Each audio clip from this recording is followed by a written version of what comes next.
This sitting is resumed. I just wanted to alert members, all members of the chamber, that just prior to the suspension last night, we had to take into consideration that some staff members, etc., were here from since 9 in the morning, so that we have to take into consideration the health and wellness of our staff also. This is why the adjournment was sought at 11 p.m. last night. Army Leader Opposition. I'm obliged to you, Mr. Speaker, and good morning to you and to my esteemed parliamentary colleagues.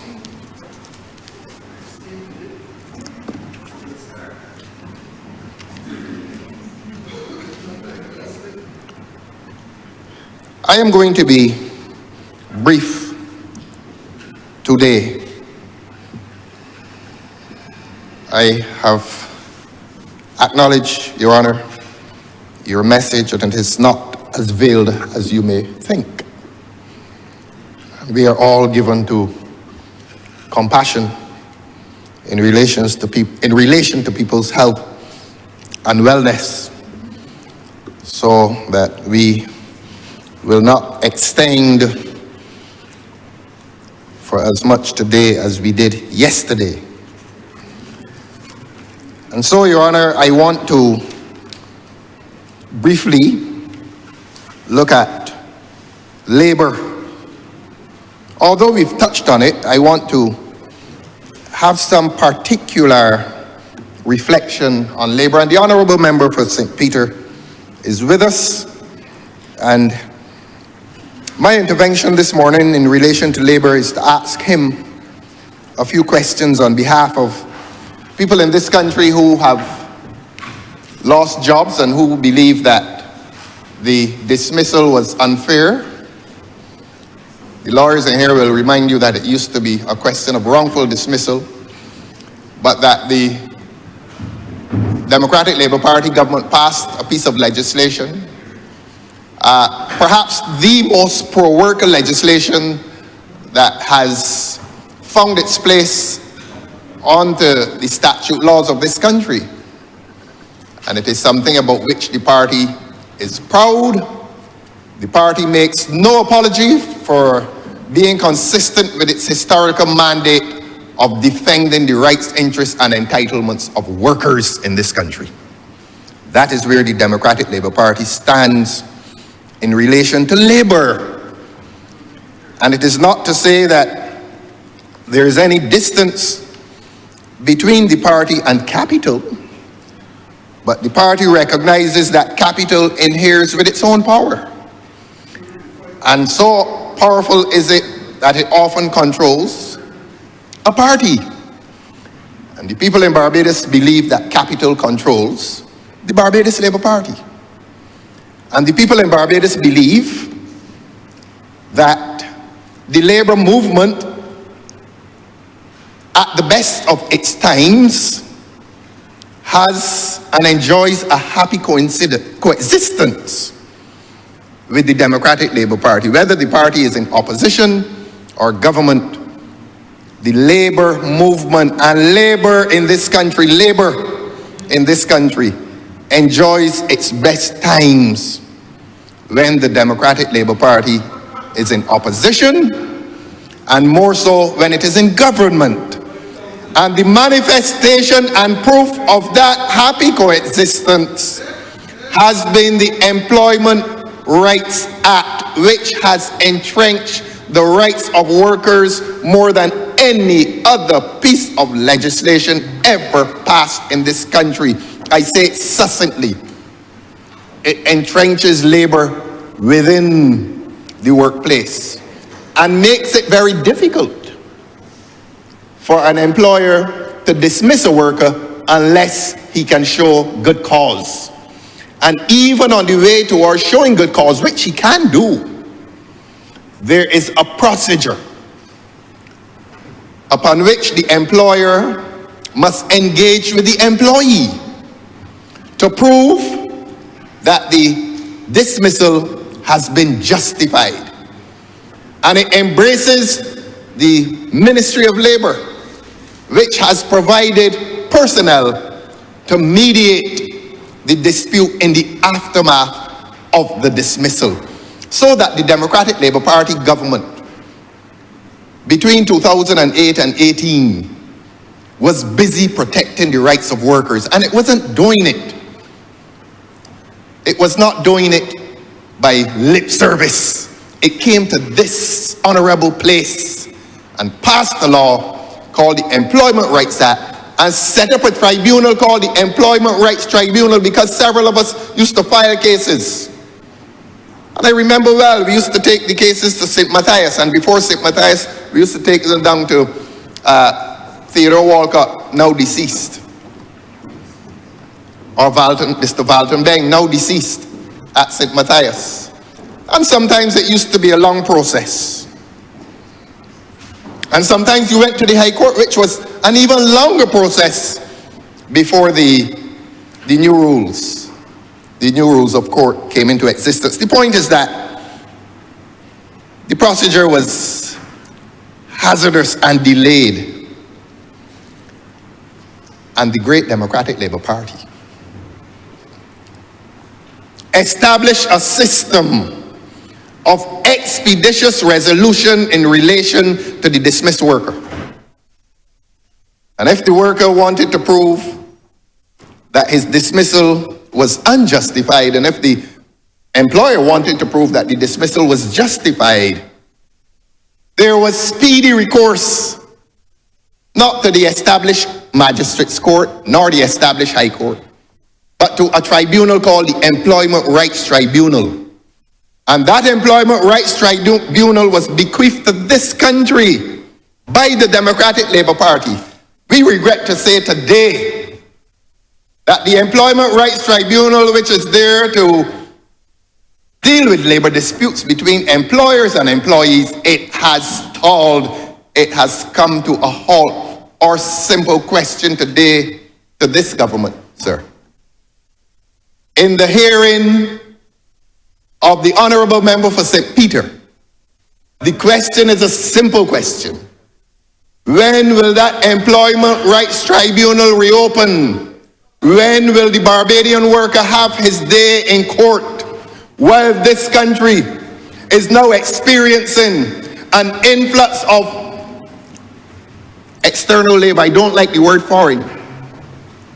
This country is experiencing an influx of external labor, and if they want me to be more particular and precise, this country is experiencing an influx of foreign labor. And that foreign labor is protected only by its humanity. A lot of them don't have rights. They don't have access to the National Insurance Scheme. They hardly have access to decent living conditions. They're just here making a dollar. But what they are enjoying, and what the government is ensuring that they enjoy, is the right, R-I-G-H-T, to write, W-R-I-T-E, and X, at some future point. And that is something about which the people of this country must now be concerned. That the role and presence of foreign labor in this country is to give political help to the government when the time comes. And I am cautioning the Barbadian worker that not only is he losing his place in the labor market, but he may be losing his place in the polling booth. Some of these people are here to vote. And some of these people have been invited here to vote for the Barbados Labour Party government.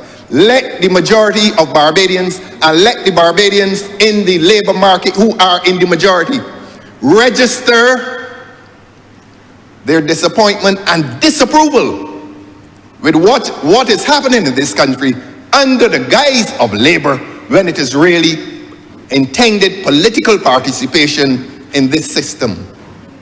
So therefore I ask the Honourable Member for St. Peter, sir, through you, when is he going to reopen the Employment Rights Tribunal that was opened under the Democratic Labour Party? That's my question.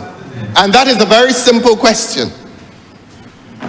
And this government must understand that dismissed workers are disenfranchised because of that closure. But of course, this government does not have a very good reputation when it comes to a relationship with labor, and that is known across Barbados.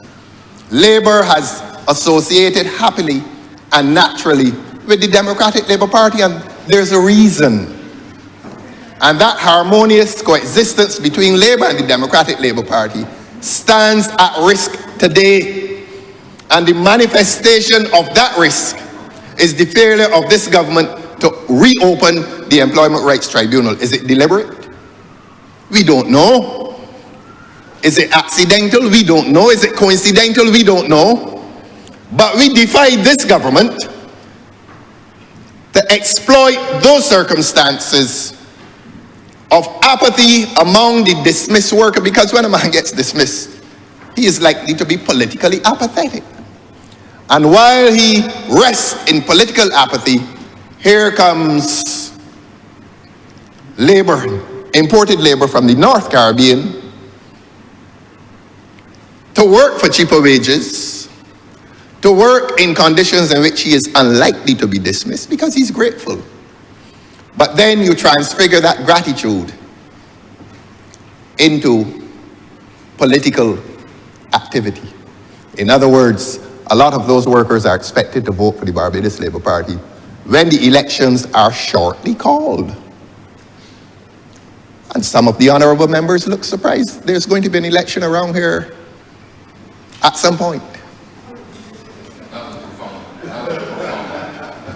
At some point. I have an idea when it is going to be called.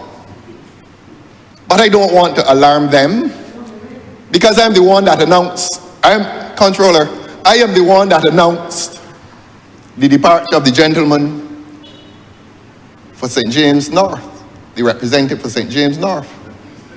And they hustled some numbers together, took them up to Elaro Court in an emergency meeting.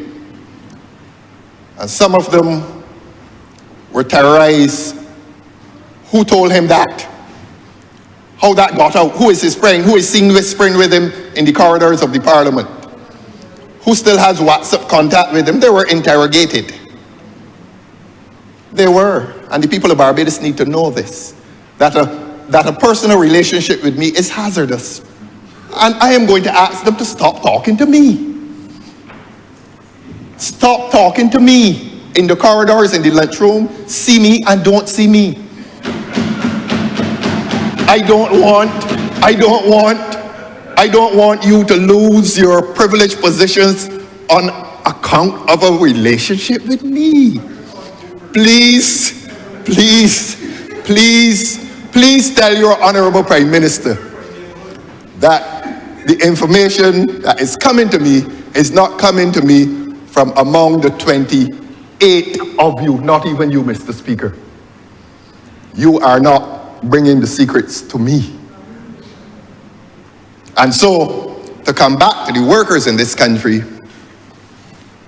I say to them, the dismissed workers and those who may well suffer dismissal at some point in time, ask the Honourable Member for St. Peter, one of the more articulate in this government, one of the more perspicacious in this government, in spite of his junior status.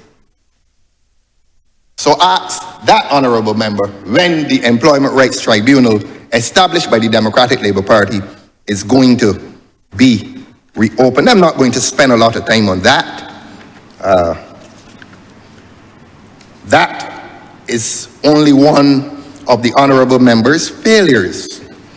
The other failure is that failure to adequately protect the rights, interests and entitlements generally of the working population of this country.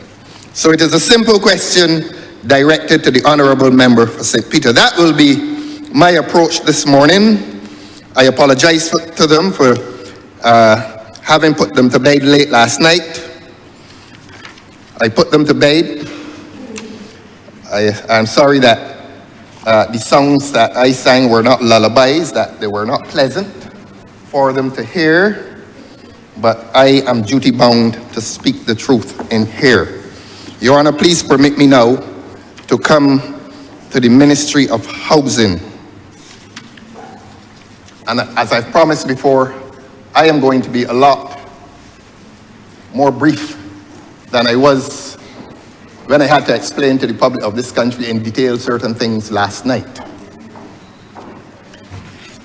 Now, the Ministry of Housing, I have described that as government's disaster zone. I need not repeat what I said yesterday, that more than any other ministry, the Ministry of Housing, in concert with the Ministry of Agriculture, I beg your pardon, is destroying agriculture. Those two ministries have now conspired to destroy agriculture. And we've had the unusual situation of lands going out of agricultural production to housing, and we've heard applause in the public domain by the Minister of Agriculture. That is so ironic. And that is so politically suicidal. We've never heard, normally there's a tension between the Ministry of Agriculture and the ministry that deals with planning, permissions, and the Ministry of Housing. There's normally tension, a fight. But that fight under this Barbados Labour Party government has disappeared. There's no cooperation. So when the Minister of Housing walks around this country, or rampages to be more precise, rampages across this country, converting agricultural lands into housing, and let us not say housing, into cement. Because a lot of the cement planted, it has not transfigured itself into housing. And that is not for dramatic effect. Look at Poland. Look at the place in St. Philip, to which I will draw this Parliament's attention very shortly. So two ministries have now conspired against agriculture, and one ministry has conspired to blunt the housing trust in Barbados with projects which have less to do with housing the poor and more to do with real estate deals which advantage or bring advantage to a very small population of persons. And when I say population, no more than 2 or 3 persons are benefiting from government's housing trust. Let that be heard. And not only heard, let it be understood. The truth, the whole truth, and nothing but the truth. Now, sometime last year, as chairman of the Public Accounts Committee, and I hinted at this yesterday, I made attempts to have the matter of hope investigated by that committee, and the work was closed down. That committee was closed down by a few government MPs and senators. And I say that in plain language.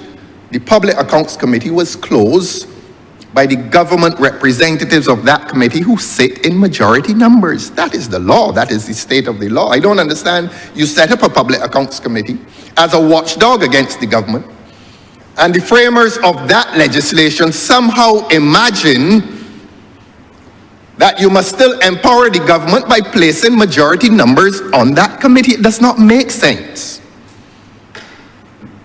And the fact that it does not make sense was revealed by what the government members did in closing that committee down. In other words, I said, let us investigate Hope. The government members of that committee said, we shall not investigate Hope. And therefore, they closed it down. What was the point in me going back there to change their minds? If the government is adamant that they will pursue injustice on behalf of the government, who am I to stop them? Who am I to convert them? That is not my role. If the government wishes to continue to defend the interests of the 2 or 3 persons who are benefiting from the housing trust in this country, if that's the government's position, well, that is in keeping with an old tradition that this party in power defends the interests of the wealthy, traditionally and historically. And so they closed down the PAC. And I want to, having closed it down, I feel now that it is my obligation to tell the people of this country what that Public Accounts Committee would have heard. And I'm not going to spend a long time telling the people of this country what that Public Accounts Committee would have heard. I'm going to say it in a few sentences. And I'm not saying it to my colleagues who may or may not know, those who are not connected to the Ministry of Housing. I'm saying it to the public of Barbados. I don't come here to speak to these handsome, these attractive people who sit in government. I see them, but I'm addressing the people of Barbados. There's the odd distraction, but I am addressing the people of Barbados today as to what that Public Accounts Committee was going to hear, what I intended to have revealed in a public place about this government's activity in relation to housing, in relation to Hope. Permit me, sir. But before I embark on that expedition, let me now say to my colleagues in here, my parliamentary colleagues, and extend the message to the people of Barbados that I must tell a story written by Shakespeare many years ago. That there was a man called Julius Caesar. And Julius Caesar was at the head of that government. And that some of the senators in that government, in Julius Caesar's government, felt that he was becoming too powerful. And some of them said, well, look, this man is becoming too powerful at the expense of Rome. That he was becoming, well, the word that Oinatha used, Professor Oinatha used, was despot, dictator. There are many words you can use. Emperor, despot, dictator, emperor. Choose your words, members. You live in the experience, you live in the shadow of the leader. So it is for you to say what is your peculiar and particular political experience. Having no power yourselves, having no power to make critical decisions within your ministries, you better than the average Barbadian understands what is dictatorship. But let us not digress. Let us remind what happened to Julius Caesar. Some of the senators conspired to kill him. And they succeeded in killing him. And we call them factions. And the faction that conspired to kill Julius Caesar was led by Marcus Brutus. And Marcus Brutus was the one most beloved by Caesar, so that when Caesar saw the sword, Brutus's sword, piercing his skin and entering his body, Caesar looked back in disbelief and said, and you, Brute? You too, Brute? You too, Brutus?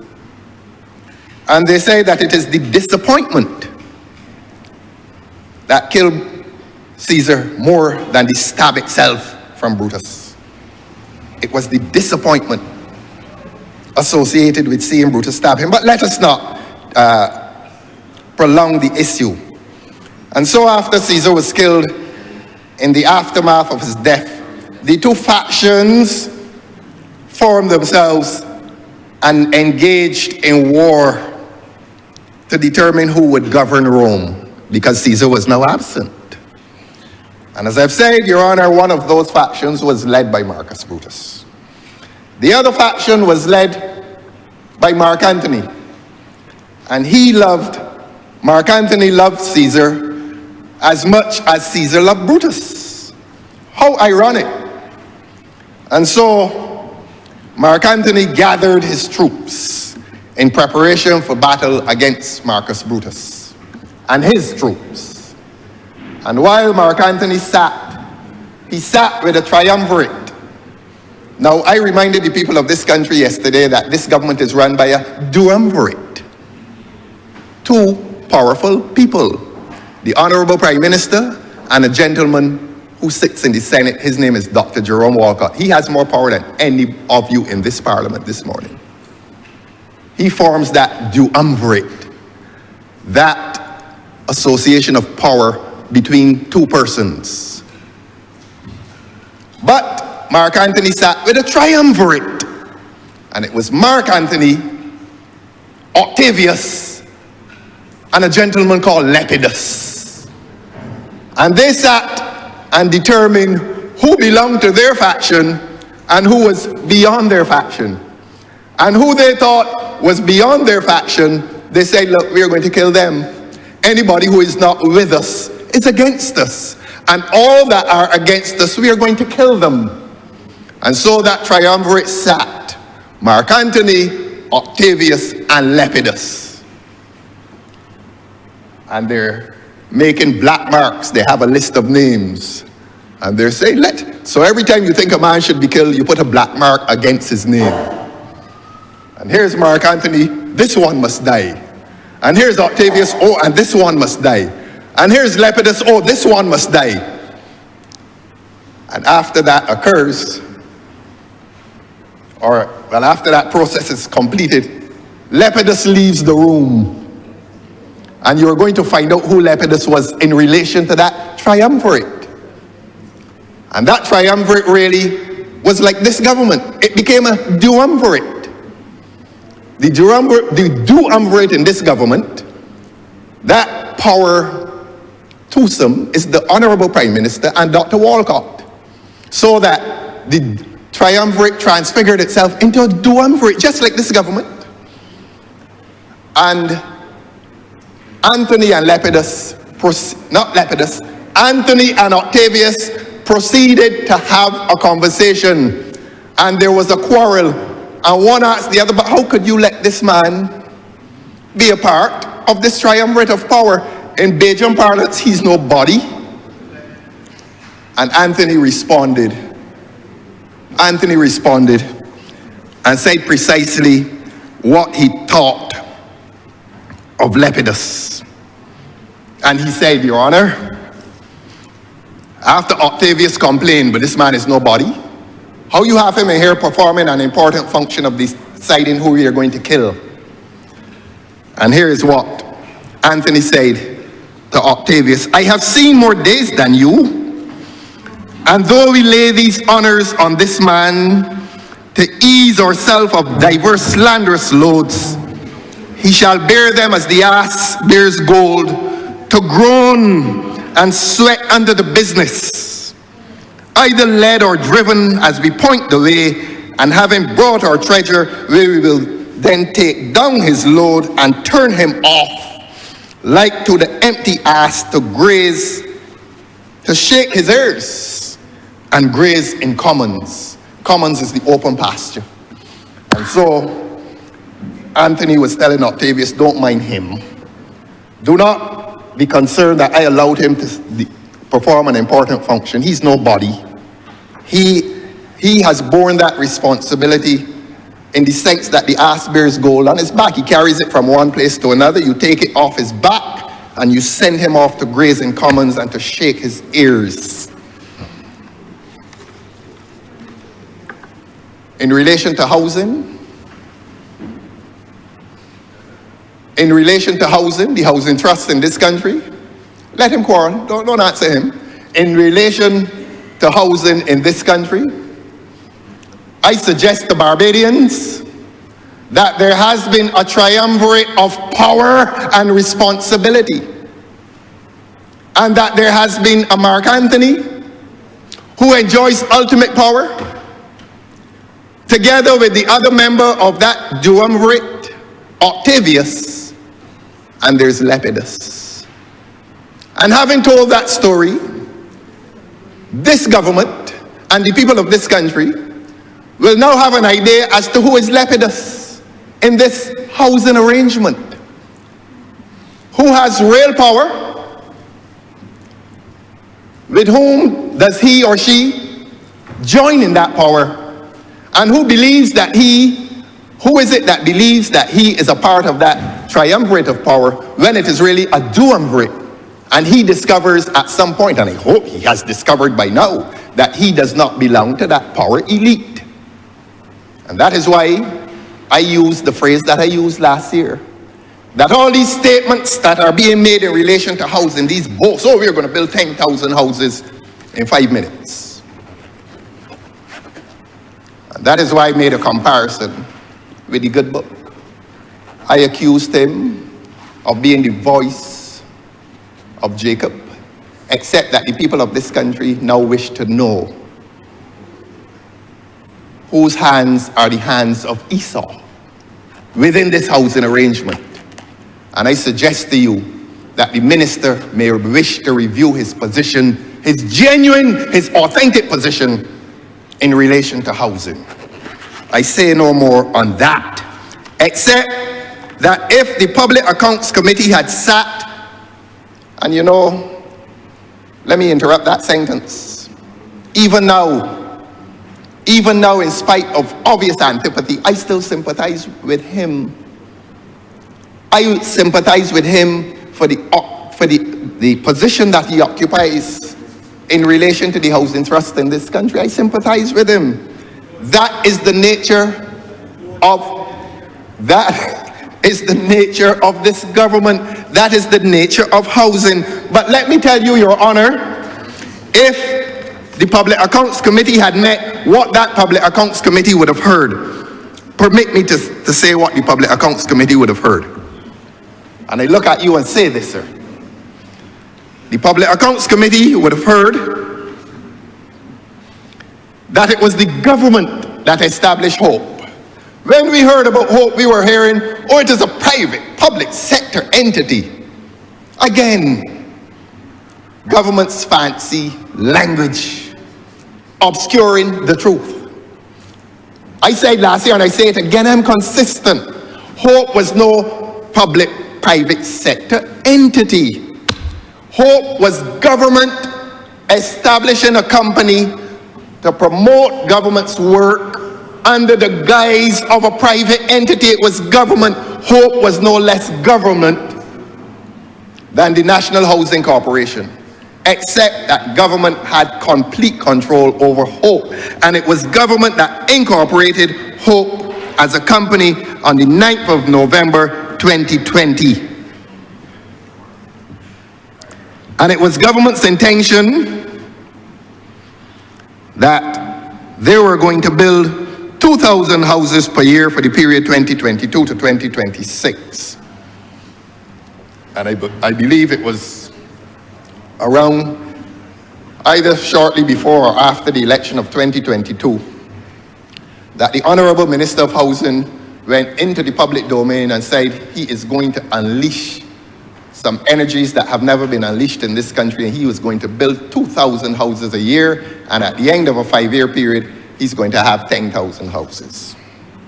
And so he was sent. I'm not going to call to say with whom he approximates in the story of Mark Antony, Octavius, and Lepidus, but he was sent.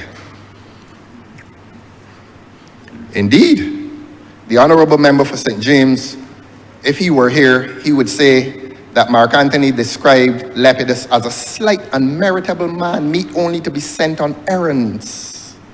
Translated into modern English, this is a slight, unmeritable man. This is a man without merit, and he's fit only to be sent on errands. Send him on an errand. He's nobody. And so here is the Honourable Member for St. George South in 2022.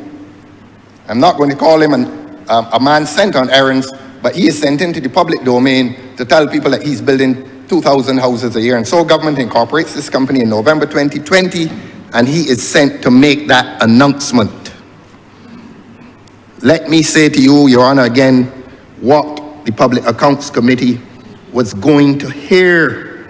That Hope was provided with broad objectives for the program under its purview via cabinet papers.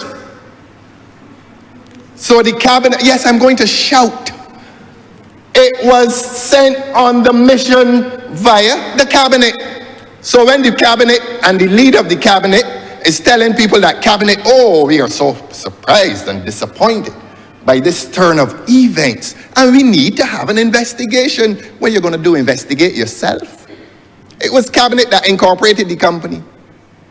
And it was cabinet that issued cabinet papers in relation to the Hope mandate, so that it becomes disingenuous, insincere, if you wish, Your Honor, for any member of this government, and certainly for the Minister of Housing, to be telling people, as he did last week, at the end of his participation in the estimates, oh, we're going to have an investigation shortly when the Auditor General comes back to us. Well, the Auditor General, I wrote to him and asked him for a report. He has not come back yet.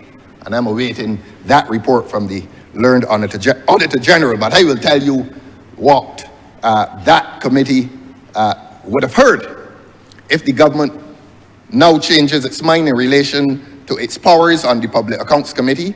I will concede, I will forgive them and let them come back and do hope. Unless they convert themselves to justice and morality, we're stuck. Since we're stuck, it is my duty now to let the people of Barbados hear what the Public Accounts Committee would have heard. And this is what the Public Accounts Committee would have heard.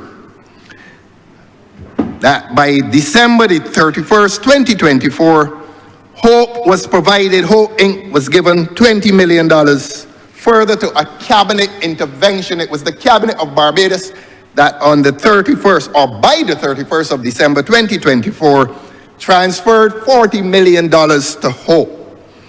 I am not going to give you the gory details, sir. You are yet human, and you may become angry.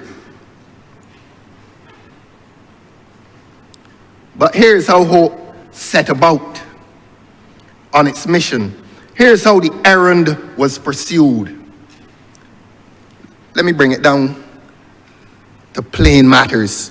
Hope hired 26 contractors to pursue its housing mandate. Now, I made reference to $40 million, but all told, they had $60 million, and the PAC would have heard this, but since the PAC cannot hear it because of government's intervention, let the people hear. This is an inquiry now conducted today by the people, for the people, of the people, and on behalf of the decent people in this country. So that Hope now hires 26 contractors to pursue this housing mandate. Your Honor, do you know how they hired these people? They told these contractors, prove that you're a contractor, send me a photograph of a house that you built. That's how they did it. So that any honorable member in this parliament decides to build another house to add to his houses, not calling any names, none of my business, houses, bank accounts, any part of the world, none of my business. But if any honorable member in this parliament is building a house, is he reasonably going to ask the contractor to send him a photograph of a house that he has built? The honorable member for St. Lucie shakes his head because he would not do that. But here was a government department doing that. And I say government department. Here was Hope doing that, sending a photograph of a house that you built. And so they hired 26 contractors who sent in photographs. My God, this is how you deal with taxpayers' money. $60 million, and you hire in 26 people and tell them send a photograph of a house that you built. So you know what happened, Your Honor? They had to fire 19 of them. But they didn't fire 19 of them before they started the house. These 19 people were fired after it was made clear that they had no idea of the difference between a house and a chicken coop. They started to build, and it was clear that they were incompetent. And they were incompetent because Hope, their incompetence was proved because they fraudulently, some of them, went on to that building project without the requisite skills. And only of those 26, how many survived? 7, Your Honor. But the 19 that got fired also got money. They also got money sent by the Ministry of Finance, and a lot of it. And that is how and where the wastage started. This is what our PAC was going to hear. So let the public hear now. If the PAC can't hear, let the public hear now. 19 out of 26 got fired, and 7 of them proceeded. I'm not saying that 7 of them proceeded with any expertise, but it remains a fact that the housing project at Lancaster, which the Honourable Member for St. George South describes as the University of Vesperia, and he calls it a university because we learned so much. It was a learning experience for us. $60 million is a learning experience for a neophyte.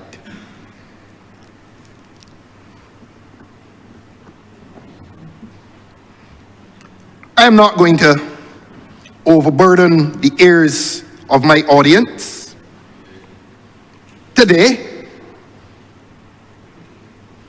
but the houses were allocated to persons earning between $1,000 and $2,500 a month. The few that are occupied today are beyond the means of that class of person. Beyond the means of that class of person. That's why I said that this government says one thing and does another.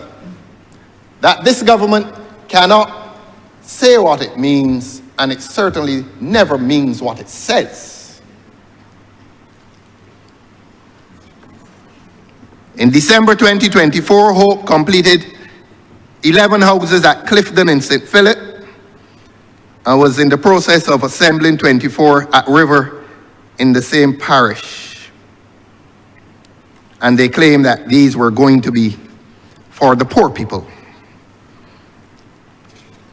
Well, let us see what history tells us.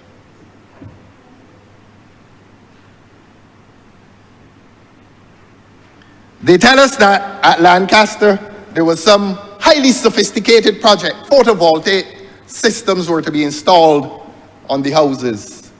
And in this highly sophisticated system, the houses would begin to pay for themselves because the houses would be selling energy to Light and Power. And money would come back from Light and Power and help pay. I believe that is what it is. Very sophisticated. Unsuccessful though, arrangement. Only 2 of the houses to this day have had photovoltaic systems installed. Maybe they were so badly installed that they had to be dismantled.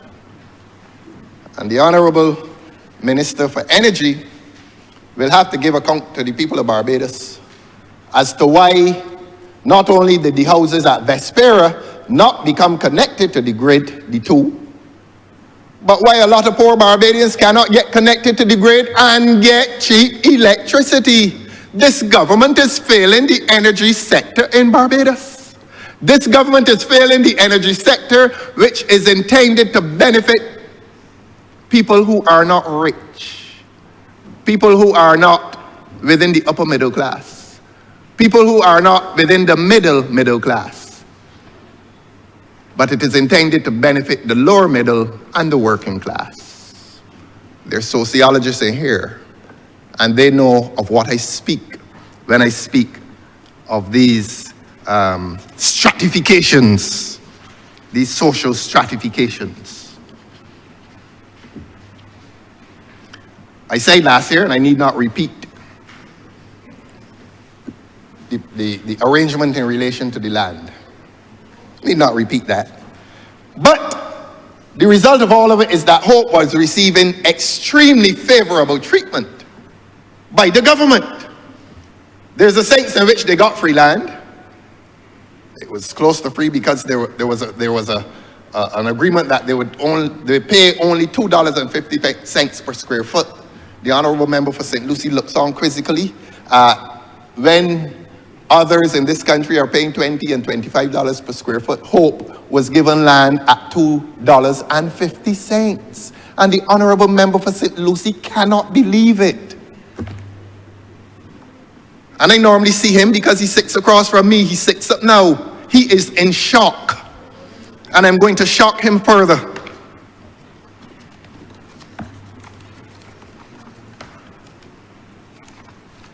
And he's unhappy.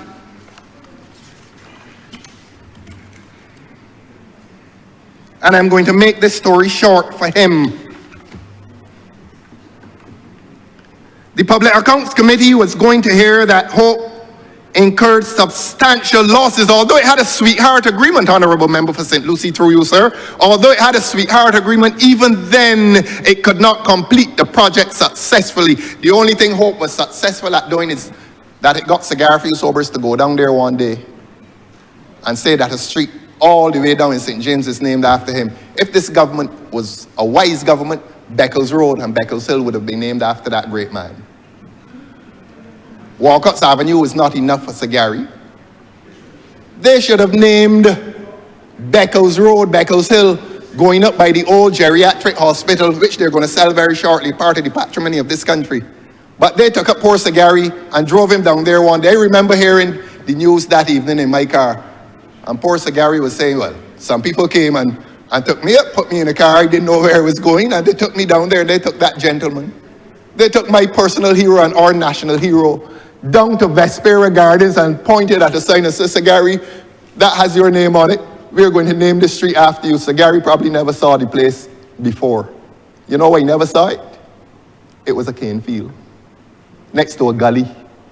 And Sir Gary is down there being forced to put his name on a street in an abandoned cane field, which became a collection of badly built houses. They disgraced Sir Gary by putting his name on that. But they did it to give prestige to the project so that people would feel that they should invest in the project. Nobody was investing in the project willingly because the houses were badly built for a lot of money.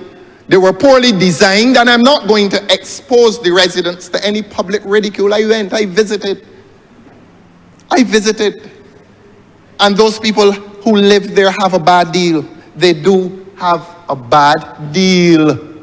I am not going to criticize them, but I'm going to ask them that, in fact, I'm going to tell them that if it is this government's expectation that they should vote in the soon coming election for this government simply because they were put in a bad house, don't vote for them. Disappoint them.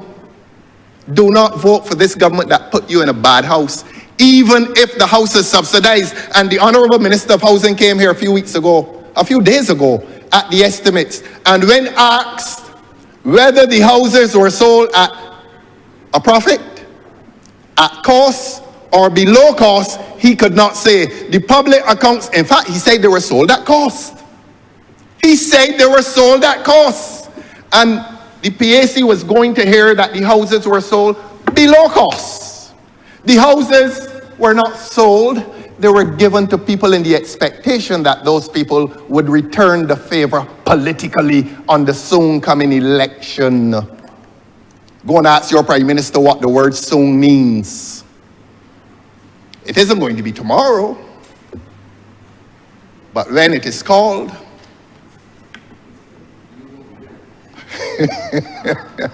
when it is called,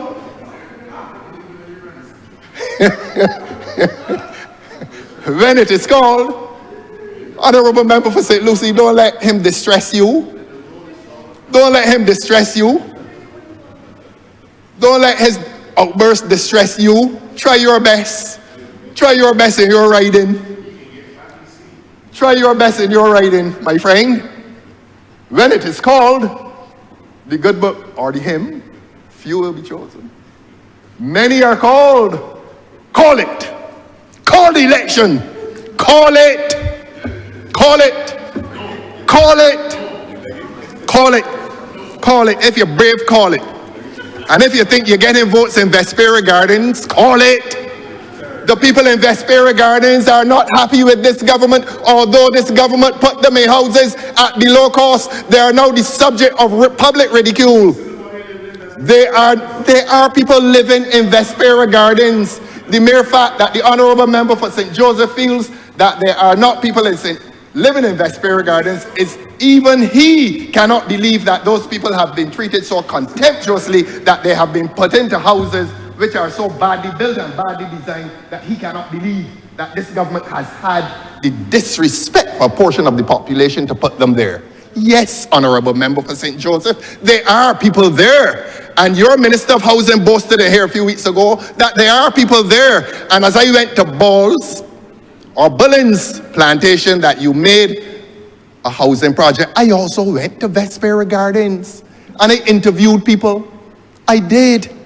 And I interviewed people who are not happy with this government. So the government needs to send its public relations officer down there and find out why some of the people, not all, why some of the people are still upset with the government. This is not a personal attack. This is objective political commentary that I'm entitled to make in the squandering of $60 million that belong to the taxpayers of this country to build substandard houses, to house people at below cost in exchange for a vote. Call it. Call the election.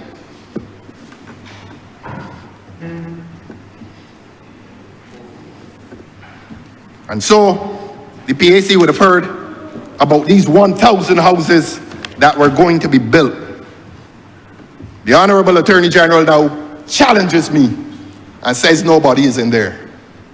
And I say to the Honourable Attorney General, there are people in there subsisting. Here is what the Public Accounts Committee was going to hear about Hope. The Public Accounts Committee would have heard that Hope has not demonstrated that it is able to build houses in a cost-effective, efficient, and timely manner. That company that is run by one of the super people that was brought into this country. Superman! Like BTMI man, Superman, like Queen Elizabeth Hospital man, Superman. Superman.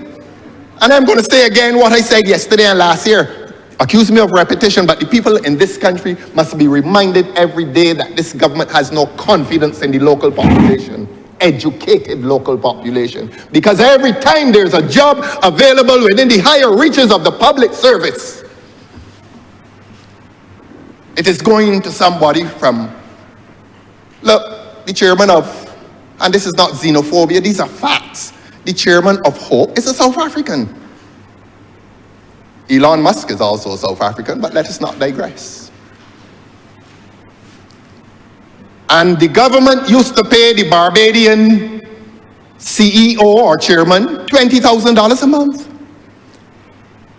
The man that came in, the high man, to quote a certain lawyer, known to the Honourable Member for St. James Central, a high man came in. They brought in a high man. And whereas they were paying the local man or the low man $20,000 a month, the high man got $30,000 a month. So he had an additional $10,000 because he's a high man. He comes from overseas. He comes with something in his pocket that humankind has never seen. It is the clue. It is the clue. He has that clue in his pocket, and you have to pay him $30,000. And when they started to pay him $30,000, the gentleman did not even have a work permit. The gentleman, the Honourable Member for St. James Central, looks on incredulously. Did not have a work permit. He was working illegally in this country for $30,000 a month. But of course, there's a Ministry of Home Affairs. There's a Ministry of Home Affairs, and urgent interventions were made to hasten his status for permission to work here, but he was getting $30,000 a month. You think the taxpayers pleased? You think the taxpayers are happy? You think the taxpayers can be happy with this government that continues not only to squander their monies, but to be discriminatory against the local population when it comes to hiring people in lofty positions. Every member of this parliament is qualified to be a chairman or CEO of Hope. They weren't doing anything that any of the members in here cannot do. And less than the members in here, sir, they were not doing anything that a BSc in management from the University of the West Indies could not do. But you bring a high man and you increase his salary from $20,000 to $30,000 a month. And that is what we call the Hope scandal. And the Hope scandal, I am not going to dwell on it. I think we've made the point that Hope needs to be exposed for the people of Barbados to see the wrong that was done to the Treasury. Hope needs to be exposed so that people can see the wrong that was done to aspiring homeowners in this country. And as I've said, the learned and Honourable Attorney General himself could not believe that there were people living in there. Yes, there are people in there. And yes, this government has failed to complete other projects, housing projects, but as I said, I put them to bed last night, and I want them to have a more comfortable day today. So I'm not going to carry them with much difficulty this morning. I leave the people of this country to determine whether the government should stand condemned for how it has managed housing in this country. Government has mismanaged housing in this country. The die is cast on that. And we say that when the charge is read to the jury and the people of Barbados, the foreman of the jury and the people of Barbados, that foreman will report that the jury called Barbados will say that this government is guilty of mismanagement of public funds. Mismanagement. I haven't accused the government of anything else. And the people of this country, in passing that verdict, they still want to collect because there are certain offenses committed before the courts. And this is by way of analogy, that after a man is convicted, you pursue the fruits of his unlawful labors. And in this case, improprietous labors. Can the people of this country get back the $60 million? The Honourable Member for St. George South and the Minister of Housing said in here a few days ago, they've started to get it back. That Hope has started to repay, and they've repaid $4 million. Now, if the Honourable Member for St. Lucie in a different dispensation had allowed me more than 3 questions, there's some procedure in here that the leader of the opposition by himself is only allowed 3 questions. So that you have to couch 3 questions carefully. And when I was about to ask the 4th question, as to where this $4 million is,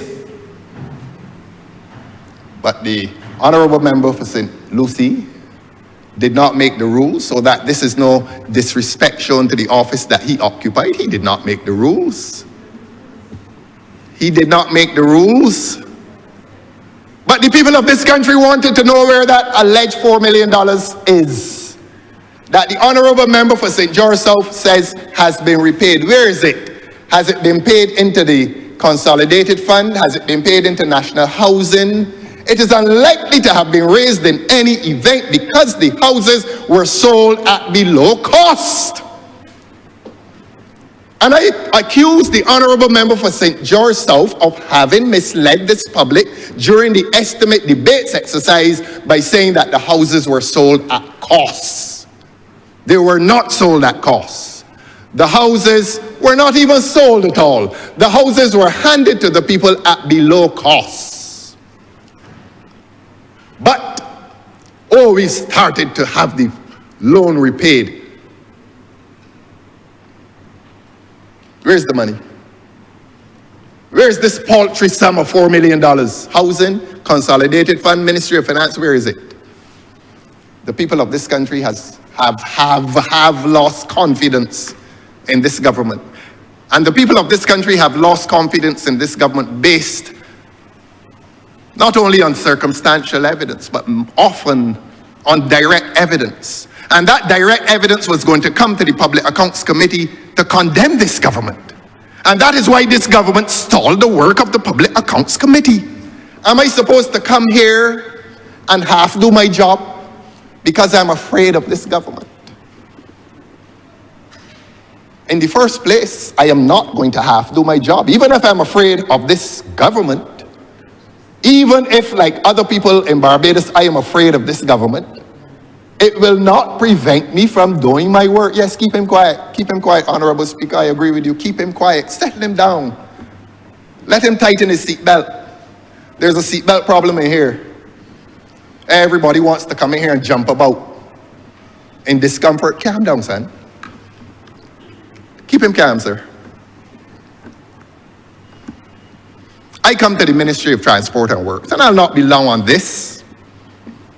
I will not be long on this one. And the reason I will not be long is because I made references to the Ministry of Transport and Works yesterday. And so what I will say here today is additional. But a conversation took place in here during the estimates, which revealed the motives in the work distribution within the Ministry of Transport and Works. The Honourable Member for St. Thomas had words slip from her lips, a moment of candor, when the Honourable Member for St. Thomas, and I wrote it. And I'm willing to visit Hansard with the Honourable Member for St. Thomas. Just about everything has gone wrong. The only thing missing was the blue dress. It slipped out. But it was the truth, Your Honor. It was the truth. During the stay of the minister, when the Minister of Transport and Works came to the estimates, the Honourable Member for St. Thomas complaining about the lack of road repair in St. Thomas uttered the words, just about everything has gone wrong. And then we discovered that the Honourable Member for St. Thomas, calm her down too, the Honourable Member for St. Thomas is getting a few roads. Because for years, Bridgefield was the worst road in Barbados. And congratulations. So apparently you got to curse and carry on to get a road done. Don't get vexed with me. Don't curse me. Don't curse me. Don't carry me along like, oh, you carried me along last year and the whole year. Because you can't run me. I ain't running. But the Honourable Member for Christchurch East Central, this was a fascinating exchange. I wrote every word. And he had this exchange, the Honourable Member for Christchurch East Central, who presented the budget 2 days ago, went on the attack. And the Honourable Member for Christchurch East Central went on the attack because he acknowledges that road repair is being done in an unfair manner. In other words, it is about favorites. Let me read for the people of Barbados who missed that exchange. It was not only one of the more memorable exchanges during the estimates was between the Honourable Member for St. John and the Honourable Member for Christchurch for St. Michael East. That one has gone viral. People in China have seen it and they have been intrigued by it. But the one to which they did not pay much attention was the tussle, the skirmish between the Honourable Member for Christchurch East Central when he quarreled, when he confronted the Honourable Member for St. Michael South East and accused that Honourable Member of fixing roads not based on need, but based on favoritism. Here's what he said, and I quote, "I have given this ministry more money than was requested under the CAF program. 2 persons were killed on Lodge Road. I raised this matter with the ministry as a matter of public safety. I asked a simple question and I felt his frustration and pain. How many more people have to die on Lodge Road for this to receive the attention of this ministry? I repeat, the Honourable Member for Christchurch East Central, in a pained intervention in here during the estimates debate when he was questioning the Honourable Member for St. Michael South East, asked the question of the Honourable Member for St. Michael South East, how many more people have to die on Lodge Road for this to receive the attention of this ministry? And he went on to say, this request has been made since 2020. If you have tears, prepare to shed them now. Less than 1 week after he asked that question as to how many more people have to die on Lodge Road as a result of what he claimed was inattention to road repairs on that well-known street, another young man died. Prophecy. He is better at prophecy than he is at writing budget speeches. He almost prophesied that unless they fix Lodge Road, another person would die. He said that 2 had died. And a few days after his intervention, after that skirmish with the Honourable Member for St. Michael South East, another young man died on a motorcycle. Did it hit into a pothole? Did it hit another vehicle as he avoided a pothole? Why did he die? The Honourable Member for Christchurch East Central wanted to know how many more were going to die. And his words turned out to be prophetic. But you want to hear, the public wants to hear, what was the response of the Honourable Minister of Transport and Works. And the Honourable Minister of Transport and Works said, I cannot sit here and agree with you. One would have felt she was talking to me. The aggression. And they have walked around this country with their sycophants telling people that this is a perfect government. Man, this government, there's a lot of division. There's a lot of division. And I know who are the dissidents. And I know who are the people clawing at the duumvirate. I know who they are. And I will try to avoid looking at them. Because if I look at them, they will come under suspicion. So I'm going to look at the ones who are honest and innocent in that enterprise of clawing at power for their own sake. But I wish them well. I wish them well because the duumvirate that has power is not exercising that power well. This government could be better run. And there are some within the government who are now discovering that. There are some within the government who are discovering that the myth or that infallibility of leadership is now a myth. There are those who are now discovering that the leadership of this government is taking them politically to hell in a handbasket. Yes. Yes, don't mind the cheerleaders who are posing as political commentators. Get the truth. And for the sake of a certain arrival, I am now going to repeat what I said just now, not to burden the public, but the Honourable Member for Christchurch East Central complained in here last week to the Honourable Member for St. Michael South East that he was not getting Lodge Road done. He wanted it done. He said, I sent money there since 2020 and you are not fixing that road. How many more must die? And less than a week later, another young man died on Lodge Road. This is serious business. This is not about political intrigue. This is not about drama. This is about people losing their lives because of inattention to the infrastructure in this country. And the Honourable Member for Christchurch East Central prognosticated death. Prognosticated death. Fearing it that it could happen, and it did happen. And after the Honourable Member for St. Michael South East, I recorded it, wrote or said, I cannot sit here and agree with you. We cannot accept responsibility for those comments. That is what was said. I sat down, I couldn't believe it. Could not believe that in a public place, 2 honourable ministers were at war. They were at war. Who knows Well, I wouldn't say that, but who knows? And after the Honourable Member for St. Michael Southeast felt that she should offer that reprisal, the Honourable Member for Christchurch East Central said, no, I'm coming back at you.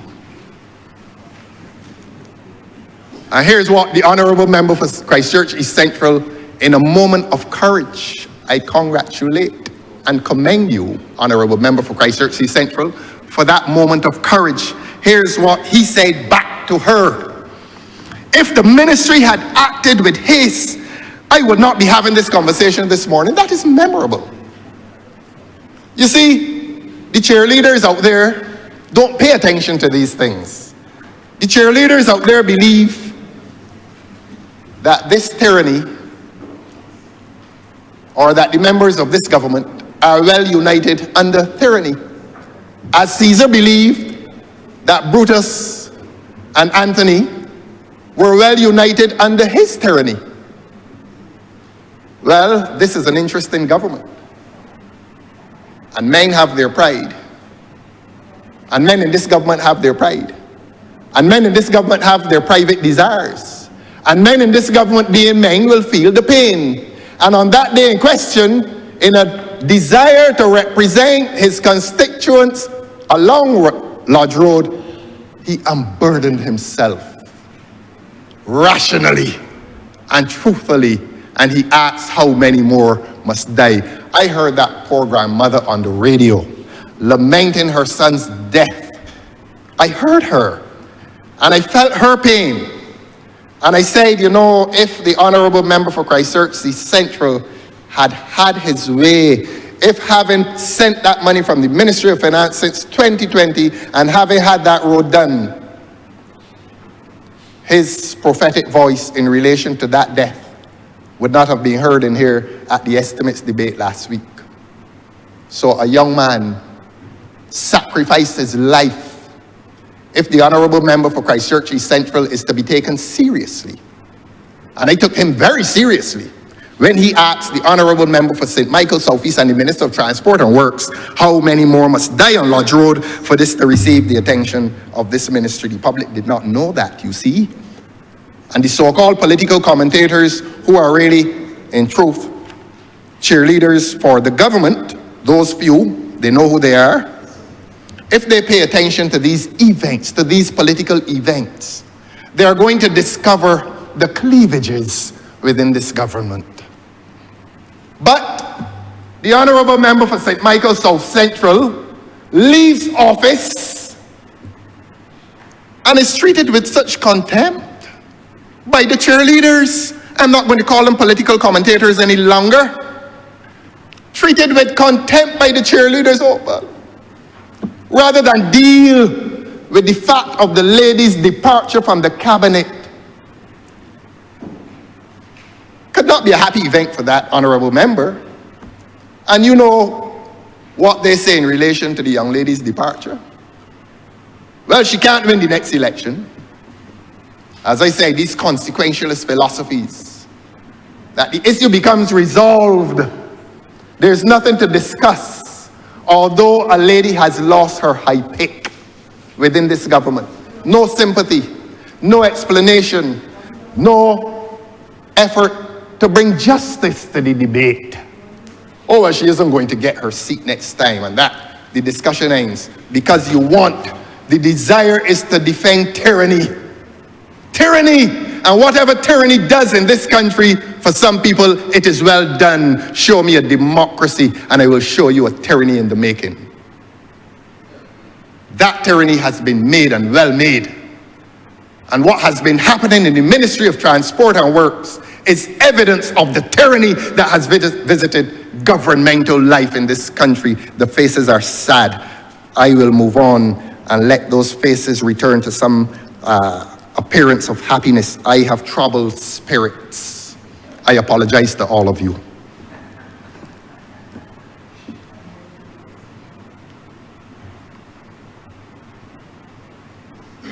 Enter the Honourable Member for St. Peter. He joined the debate as well. The Honourable Member for Christchurch East Central launched his attack. And when the Honourable Member for St. Michael South Central felt that she was going to enjoy some relief, enter the Honourable Member, one of the more articulate members in this administration. He said, St. Peter is a constituency of many bad roads.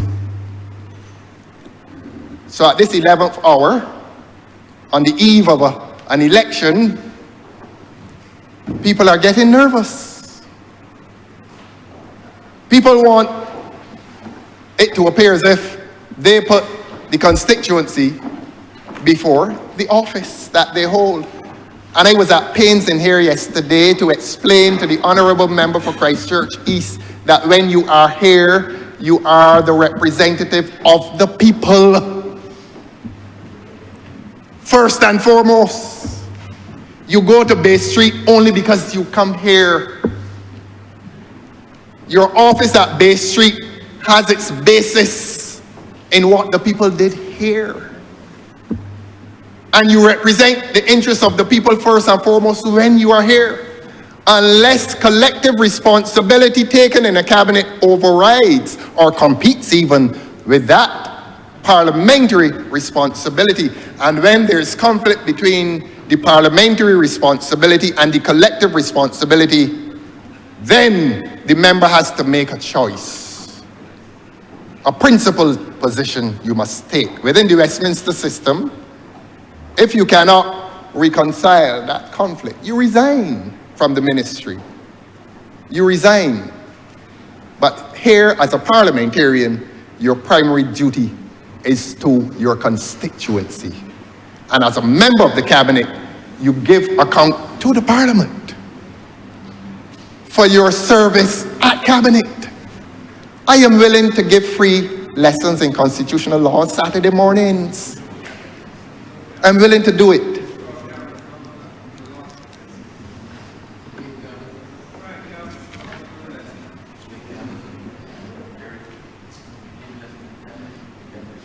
And so I will not prolong that discussion on the Ministry of Transport and Works, just to give a report to the people of this country that all is not well in government, that all is not well in the Ministry of Transport and Works, that the Ministry of Transport and Works has been dispensing service in a discriminatory fashion, and even governmental colleagues have been discriminated against and disadvantaged. Let us move quickly, and we will do this quickly, to the Ministry of Home Affairs. And before I get into the heart of the matter, let us all lament the loss of CBC. The Honourable Member for Christchurch East may wish to consider himself the unluckiest man in Barbados if CBC must now terminate under his stewardship. And that is a tragedy. CBC has served this country well. I remember the slogan, reflecting the pride, and it was so profound. CBC really did reflect the pride, and CBC had evolved to a point where people prefer to watch local programs over the imported nonsense. And at a time when there needs to be a new thrust in cultural affirmation, CBC that reflected the pride, CBC that reflected Barbadian culture. At a time when technology is exposing our little children to the most negative aspects of metropolitan life, whether it is China, Japan, the United States, London, or South America, continental South America. The closure of CBC is a great tragedy. And if they're saying it is to move from analog to digitization, the people of Barbados do not believe that. The people of Barbados believe that the government has now lost interest in an important cultural asset. CBC is more than radio and TV. CBC is an important cultural asset. As the nation on Fontebelle is an important cultural asset. 1973 to the present, however you feel about it, there must be that residual respect for what you call the fourth estate. That when you cannot turn to the government for the defense of your rights. Often it is the media, the press, that you turn to, not only to protest, but to affirm cultural identity, because that is important too. And I say to through you, sir, to the Honourable Member for Christchurch East, that the closure of CBC must now be a blot on this country's cultural affairs. I elevate it beyond the political. It is a cultural crisis. It reflects a cultural crisis. And it cannot be a good feeling to have this happen under the stewardship of the Honourable Member for Christchurch East. But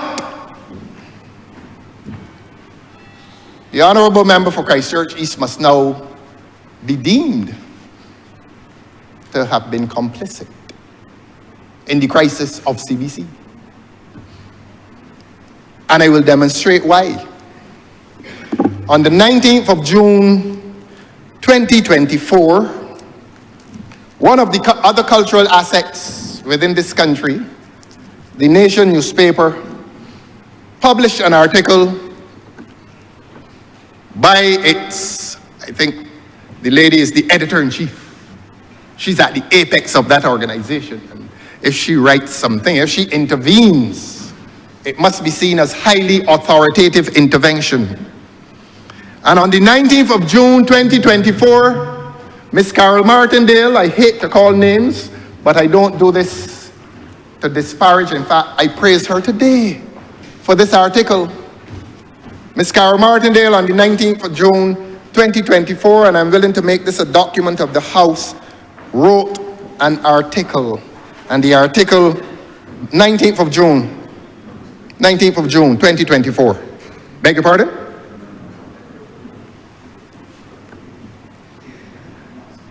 And that article was titled, "Rethink That Plan, Minister." And I'm going to read this because it has to be read. The people in this country must understand how this government has been functioning in relation to the dissemination of information. This is a government that came to the people of this country and said that they're interested in protecting reputations with a cybercrime bill. Up to now, we don't have a cybercrime act.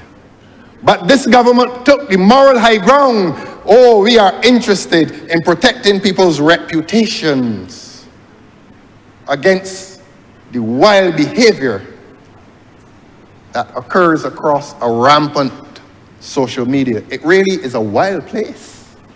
I am appalled at the things people say about each other. I am really appalled. I mean, it is a free-for-all. And the government felt that it should take this lofty and elevated position, this morally justified position in relation to what they call cybercrime. That you can't go on social media and curse people and carry on as if they don't have any rights to a reputation. So this government, the same government that pursued cybercrime legislation, listened to how this government was expressing itself otherwise. And it caught the attention of Ms. Carol Martindale at the Nation. Rethink that plan, Minister. She writes, "I am still bewildered by some of the comments made last week by Minister of Information Wilfred Abrams, who also holds the portfolio of Home Affairs. He was speaking during the Department of Emergency Management's one-day high-level media roundtable discussion and workshop at Courtyard by Marriott in Hastings, Christchurch. To avoid putting words into the minister's mouth, I will let him speak for himself, he said, and I quote, "The Met Office has indicated that the time frame for us to be able to alert people is becoming..." Mr. Speaker, I truly would not have wanted to get up on this point of order. As you know, we have a tradition not to stop honourable members when they are replying in a budget debate. However, the honourable member is clearly quoting from the newspaper. In fact, he named the journalist and the paper. But I want to draw honourable member to the standing order, the standing orders of the House of Assembly 28:1, which clearly says, a member may not read his speech, but he may read extracts from books or papers other than newspapers. And the honourable member is clearly in breach, and I would ask that all of that be struck from the record. And calling names as well, which is against the standing order, in breach of the standing order as well. Mr. Speaker, I clearly am at you, but point of order, clearly he is in breach. Honourable member, you have heard the point of order. I've heard the point of order, and Comply, therefore. we have heard the voice of seniority. All right, but comply also. All right. Beg your pardon, sir? Comply with the point of order. Yes, indeed. And I want to commend the honourable member. I really thought he should have been Deputy Prime Minister, and he demonstrates that. He really does demonstrate that. You heard the voice of authority, sir. You heard the rescue mission. You heard how the honourable member for Christchurch West has rescued a hapless colleague today. Well, the public will resolve it. We're in the computer age. And the people in Barbados may now go and read the Nation newspaper of the 17th of June 2024 and hear what the lady, and I'm not disparaging her, I praise her for the intervention that the would-be Deputy Prime Minister has made here today in protection of his hapless colleague. He was looking very afraid. And you, being a man of compassion, felt his fear, and you got up and rescued him. He owes you. Honourable member is not rescuing him, is that it has to be compliance with the standing Yes. order. So it's not a matter of rescuing, and I am sure that you haven't been in here for a considerable amount of time, as all other honourable members, that you know full well what these standing orders speaks to. Yes. And please try to comply with those orders that you know. Yes. That you know that you have researched and that you are a thorough reader. Yes. Nothing escapes your reading. You know, I abide by the ruling and will say only that it is ironic that the minister who presides over the Department of Emergency Management has been the beneficiary of a rescue by the would-be Deputy Prime Minister. Today, he owes you more than he will ever be able to repay. I was about... But Honourable, it has nothing to do with owing anything. It is to comply with the requisite standing order. It is as simple as that. Yes. So you can move on, Honourable Yes, let member. us move on, sir. Do not let it distract you. Move on with your presentation. No, all I'm doing, I am telling And that you will about obviously be struck from the record. We know that. Yes, yes. So that what will be struck from the record is that reference to the Nation newspaper of June the 19th, 2024. Honourable member, you don't have to say that. I asked for it to be struck from the record, so please do not repeat it. Right. Why are they so affrighted? Why are they so Honourable, affrighted? please continue. Do not let, I will continue, do not sir. let members on this side stop you. I will continue, sir.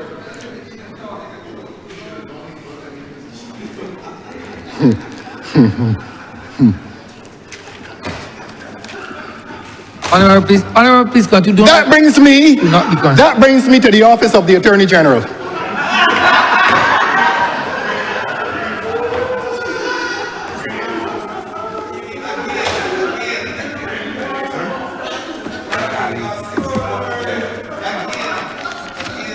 Tighten your seatbelt. Tighten your seatbelt. You frightened? All right.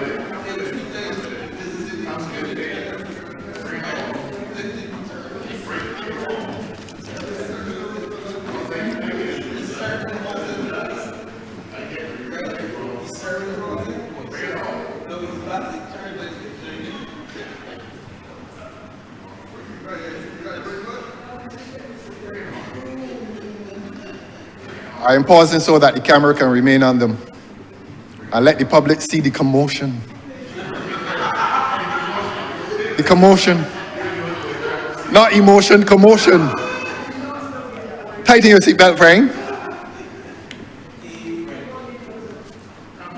Friend of mankind. You would know. The public has heard, due to incisive journalism, I'm not quoting any newspaper, the public has heard, due to incisive journalism, how this government has been relating itself to crime.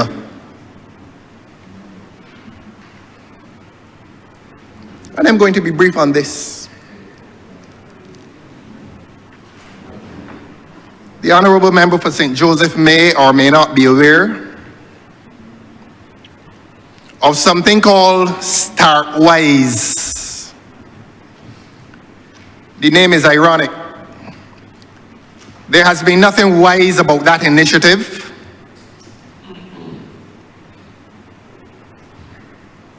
The language of the ministry, the sanitized language of the ministry, will tell the people of Barbados that it was intended to benefit at-risk youth in communities. That 1,446 young men and women were to be the beneficiaries of this Startwise at a cost of $2 million.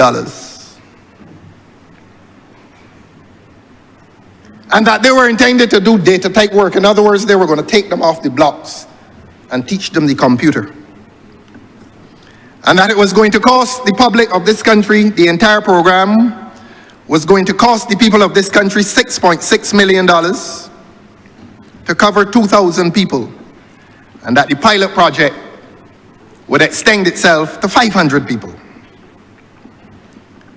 And after Cabinet met on it, 250 people were conscripted, and even at that level, this ministry, acting on behalf of the government, registered failure.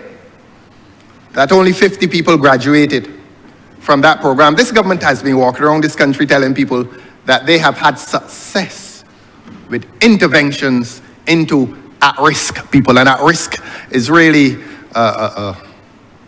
another word for persons destined or disposed to crime.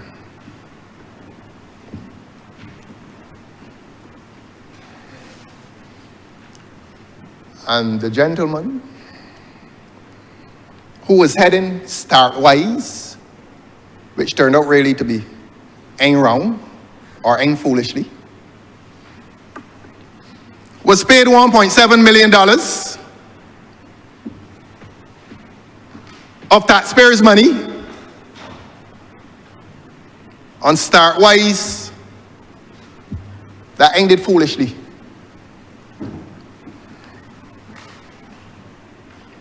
And a consultant was paid $15,000 a month on this project.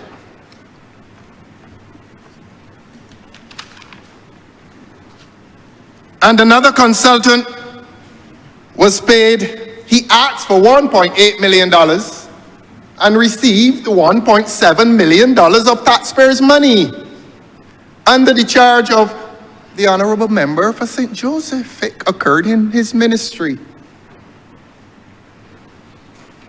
And I want to be kind. I want to be kind. Honourable Member, Thank you, sir. the interpreters are having a problem. They're asking you to speak in the mic. Oh, into the mic. Yes. I'm happy to do that, sir. I'm sorry.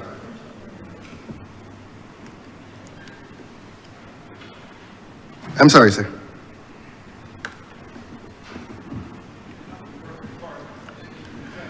So $1.7 million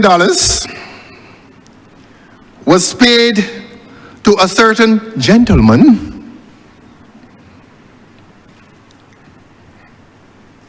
after he asked for $1.8 million of taxpayers' money.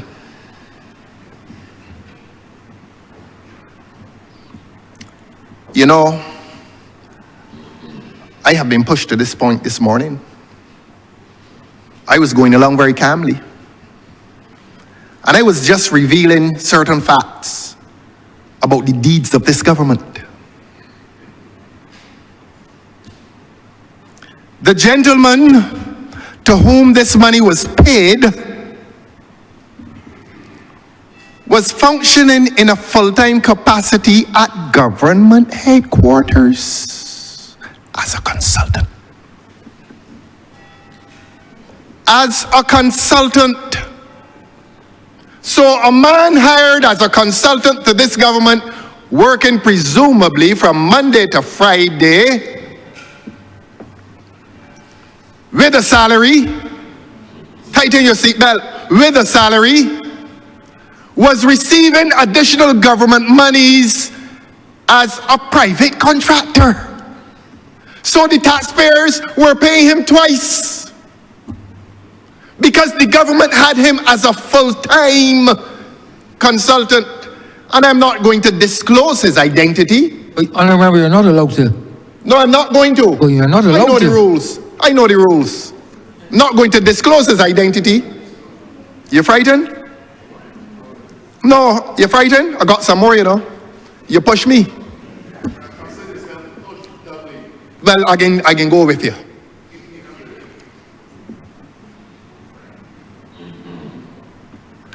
Because you know, this exercise has become hazardous for me. This exercise has become hazardous for me because every time I come in here and criticize this government, man, they curse me. They curse and carry on. I am all kinds of things. I am the worst presence. I can get on with it. I am the worst presence in this place. Let him talk. Let him talk. He's not interrupting me. Let him talk.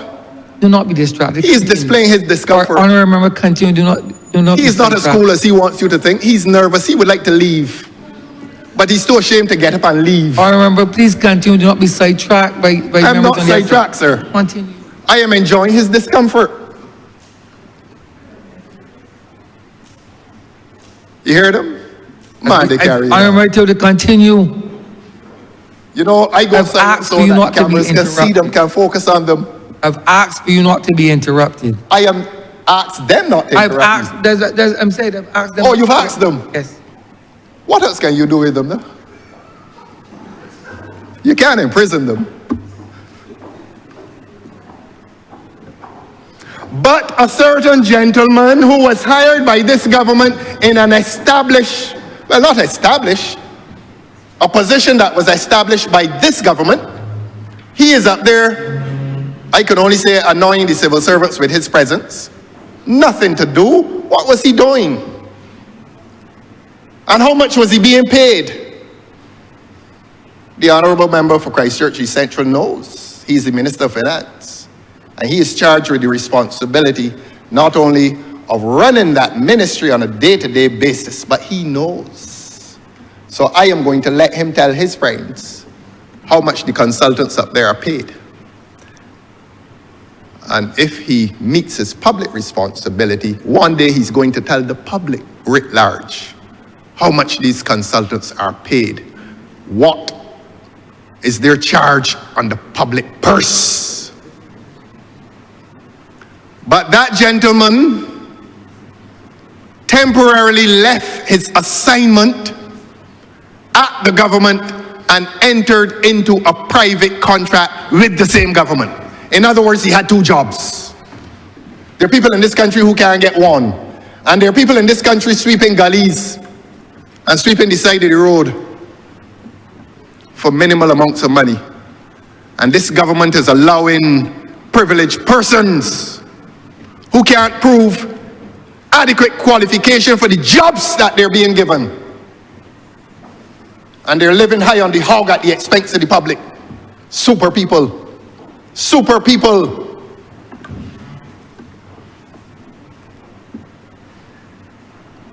I said in here yesterday that a definition of corruption involves the abuse of power to benefit specific persons. It does not indicate that you see a cookie jar and take out some and run. Or it does not mean that you drag open somebody's cash register, grab some 20s and grantlys and run. Corruption is using and abusing your power to benefit certain groups or certain individuals. And I am saying to this government, and I am saying to the people of Barbados, that if a man is hired in consultancy by the government, presumably to perform services for the government from Monday at 8 o'clock until Friday at 4:30 if he decides to work hard that day, if he decides that he is capable of perspiring, because a lot of these consultants have not perspired for 6 years.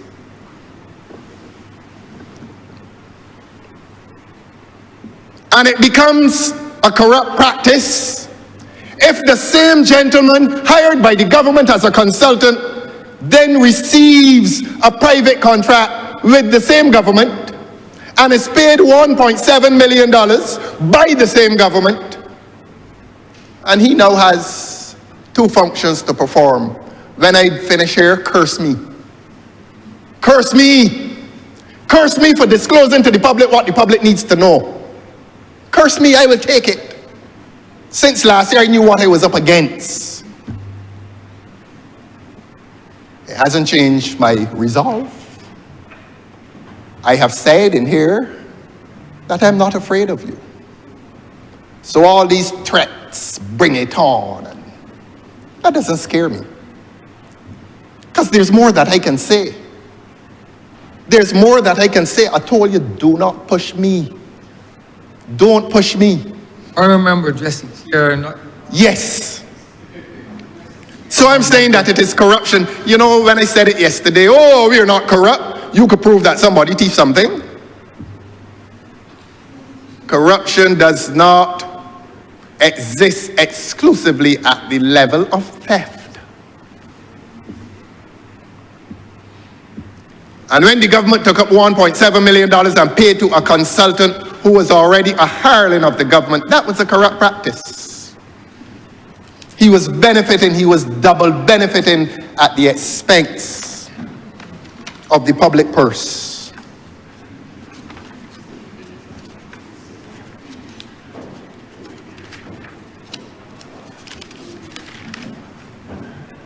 And this work, this double benefit was occurring within the Ministry of the Attorney General. So he was hired by the Ministry of Finance, getting a healthy salary, and he had a contract within the Ministry of the Attorney General, who sits together at Cabinet, and he received $1.7 million. You mean the public is not entitled to hear that? The public is not entitled to hear that? Because this government now wants to treat the public purse like a private back pocket. And this government expects to do that. And when I come in here and question it, you start at my great-grandmother and come down with abuse. And I will repeat, the Honourable Member for St. Thomas has just accused me of repetition. And I'm going to repeat now, with your permission, sir. The public saying so, the public saying a lot of other things. The public would like you all to repeat the truth. What public what? You're a few sycophants? What public what? A few sycophants that you have deployed across social media, that the Honourable Member for St. Thomas has deployed across social media to curse people and abuse people. This government has been the main sponsor of cybercrime. Honourable member, please, yes, refrain from these attacks, etc. Refrain from replaying. Yes. Resist the attacks. Speak to the chair. I will speak to the chair. Please. But do something about them, sir. But you are allowing them to get under your skin, Honourable member, please. They're not under my skin. Please. They're not under my skin at all. Speak to the chair. Honourable member, exercise judicial deafness. I'm not a judge. Right, exercise it. Exercise it. Exercise it. Do not hear. As you please. Close your ears to any input from Guided. Mr. Speaker, sir, if you, I beg your pardon. Mr. Speaker, sir, point of order. I'd like to ask the honourable member to withdraw those comments he has made. I do not even know how to turn on my computer properly. And what he's accusing me of is something I don't know. Everybody in Barbados knows me as a decent woman. And I wish him to withdraw those comments, sir. An attorney at law should know better. Do I interfere me? Continue, Honourable. I was just looking to see if he...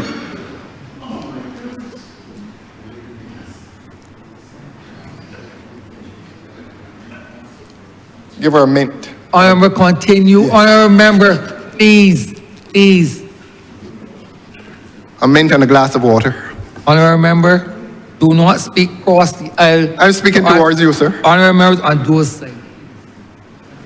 They're very agitated this morning. They feel that I got something. They feel that I got something.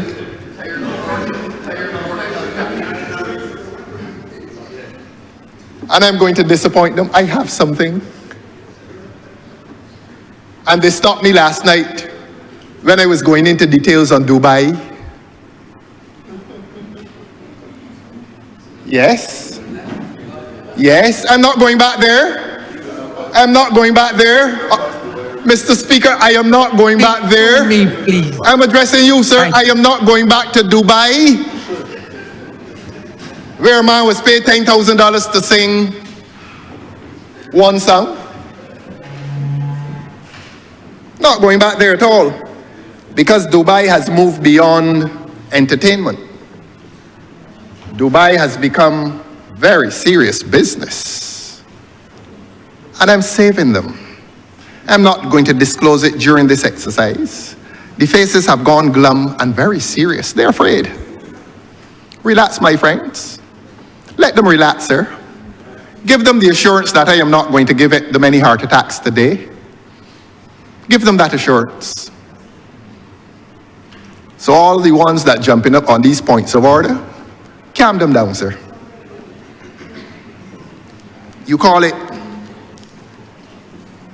righteous or self-righteous indignation.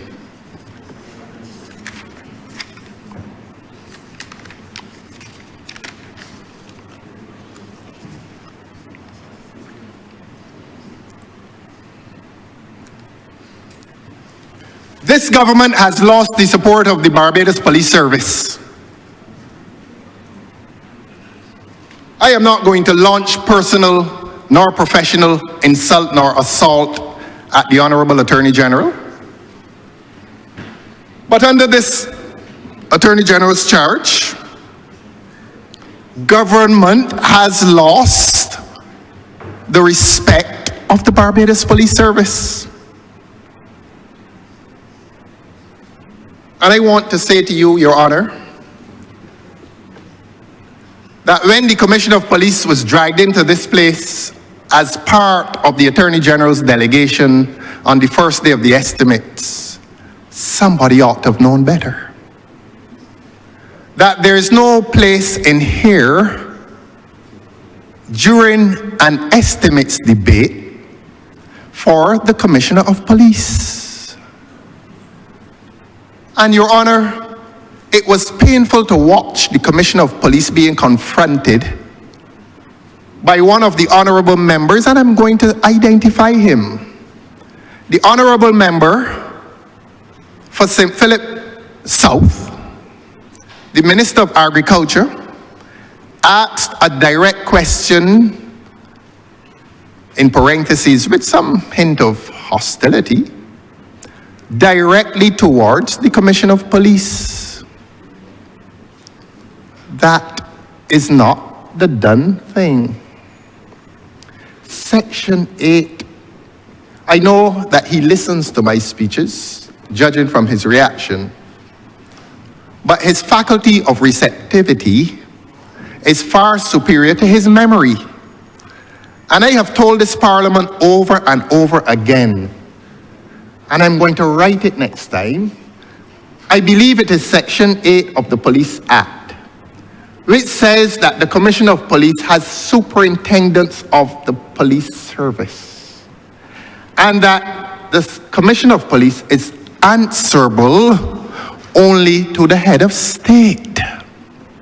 He hears me. I repeat, his faculty of receptivity is far superior to his memory. He hears me, but he does not remember. And if he had remembered what I had said in here several times, he would not have engaged in direct confrontation of the Commissioner of Police while he was here as a member of a delegation led by the Honourable Attorney General. In the first place, he should not have been here. In the second place, he should not have been subjected to questions. The word that appears in section 8 is answerable. In other words, he was literally made to answer a question from a member of this parliament. That is not within the contemplation of the Constitution of this country. By the doctrine of separation of powers, the Commissioner of Police is answerable only to the head of state in the discharge of his functions, or to quote the legislation, in his superintendence of the police service.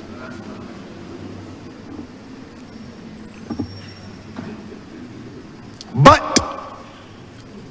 it was an awkward and embarrassing moment. And whoever brought that gentleman here, and I call him a gentleman, whoever brought that gentleman here should have known better. To expose a Commissioner of Police to answering to a parliament, it is wrong. It is wrong. It should not be done. You can't bring a Commissioner of Police in here and confront him about police matters. You cannot do that. And I have questioned the validity of that exercise from the time they started it. And I have taken what I think is a moral position, a philosophical position, and a legal position, that I will not question any public servant directly, that I question the minister, and the minister can turn to whoever he wants to assist his answer. But let the word go forth that a Commissioner of Police is not meant to be in this parliament answering to this parliament. That it offends the doctrine of the separation of powers. And you and I know what that is about, and I'm not going to spend your time today explaining these things, because apparently they hear me, they understand me, but they don't remember, so I'm finished with that. Let the Attorney General advise them from here on in. But please, do not bring back the Commissioner of Police in here.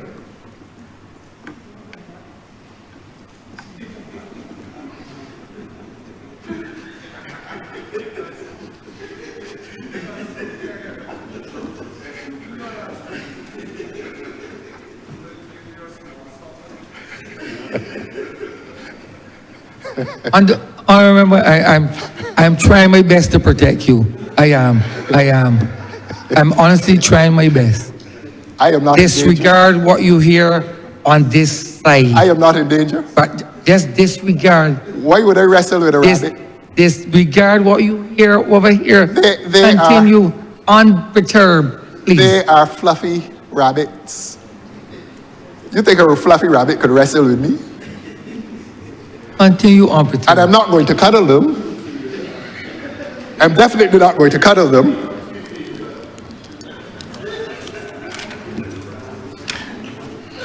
No.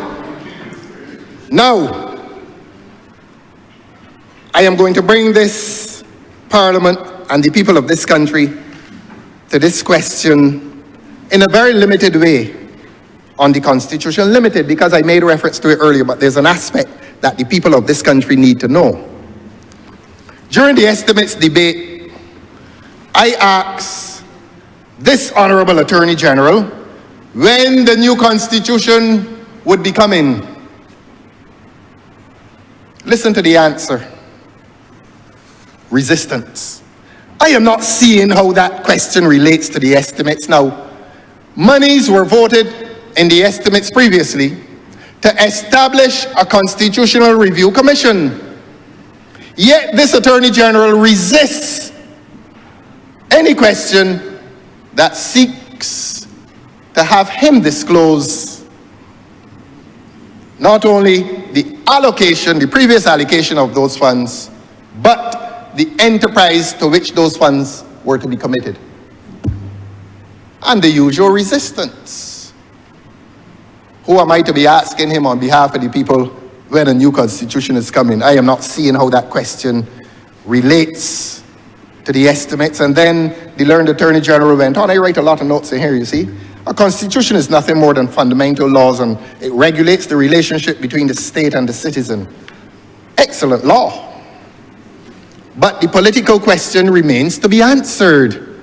The people of this country are entitled to know when the new constitution would be coming.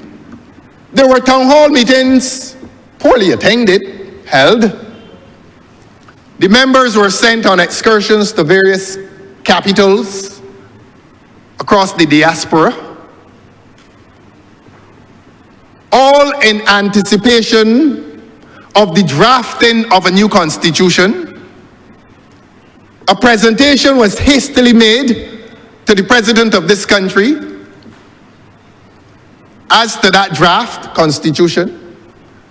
That draft constitution reportedly was sent out to various business places, supermarkets, for distribution to members of the public, so that the public could know what the government was intending to do in relation to a new constitution. This public was led to believe that preparations were being made to fix what we call a lacuna, because you cannot have a republic with a Westminster Constitution. I said that before, and I'm going to emphasize it now, that there is a constitutional deficit in this country. And it is not so much that the constitutional deficit is wrong, but that the powers exercised by prime ministers and members of a cabinet may come beyond the control of the existing constitution. The point is, where are we? Are we in the state of a republic, or are we in the state of a monarchy? And as I've said before, the powers exercised by public officials in a republic are different from those exercised within a monarchy. In other words, Your Honor, constitutionally this country is in no man's land, and we are exposed to excessive political power. That is the point. That is the danger. That is where this country is at present. We are exposed, we the citizens of this country here and in the diaspora are exposed to the exercise of political power. And I can take it farther. The citizens of this country are exposed to the abuse of political power. And I hope that the citizens of this country have seen instances of the abuse of that political power, and I've referred to it a few minutes ago, that a consultant to this government is also a private contractor with this government. Why? Because we are in uncertain constitutional territory. Anything goes, according to the writer Cole Porter. Anything goes.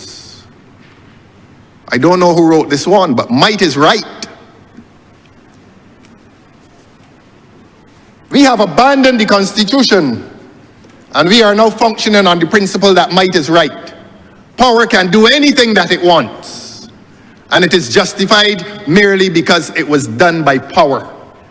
And that is the state, that is the constitutional state of Barbados. And when people call for a new constitution, they're not calling for it as some decorative instrument. They're calling for a new constitution so that rights can be defined. And beyond the definition of individual rights, they are calling for a clear definition as to state power. And there is no clear definition as to state power and the limits of state power in this country today. So people moseying along, thinking that all is well. All is not well.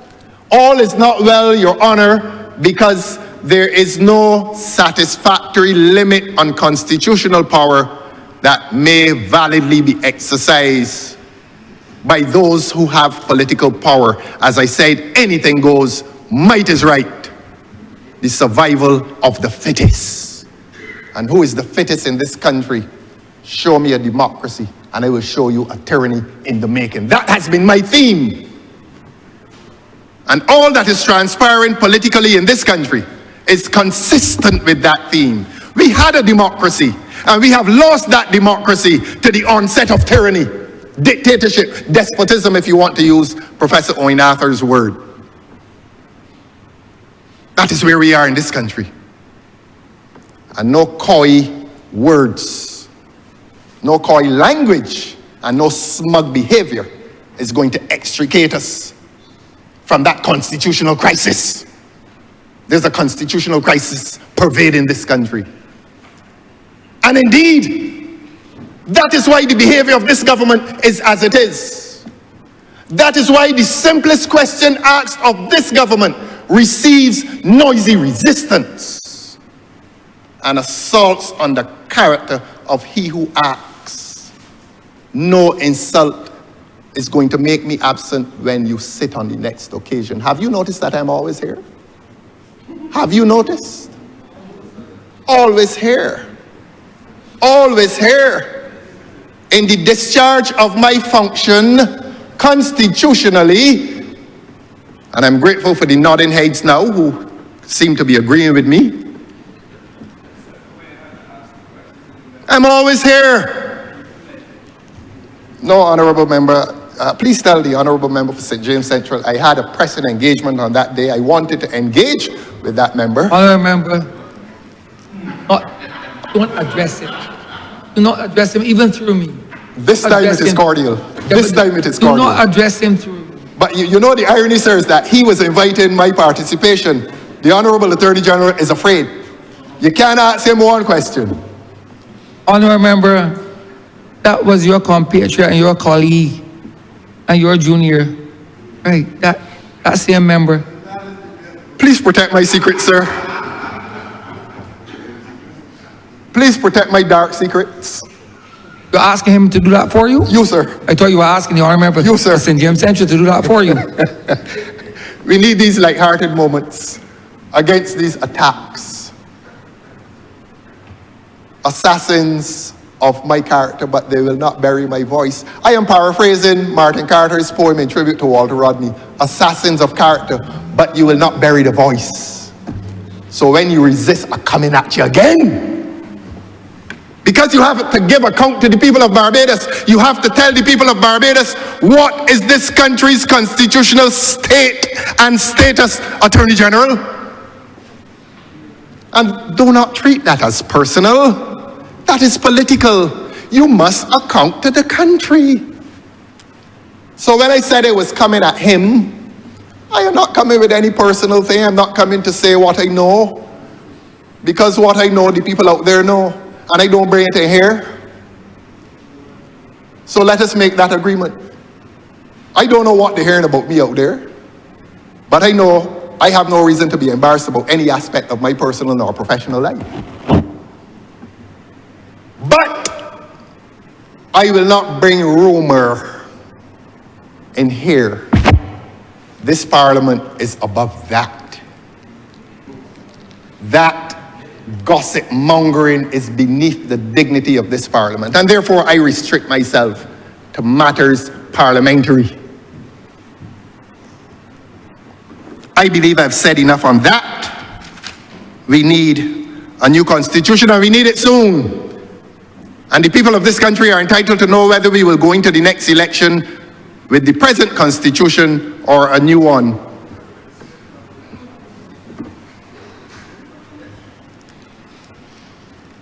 I will wrap this up on the issue of crime.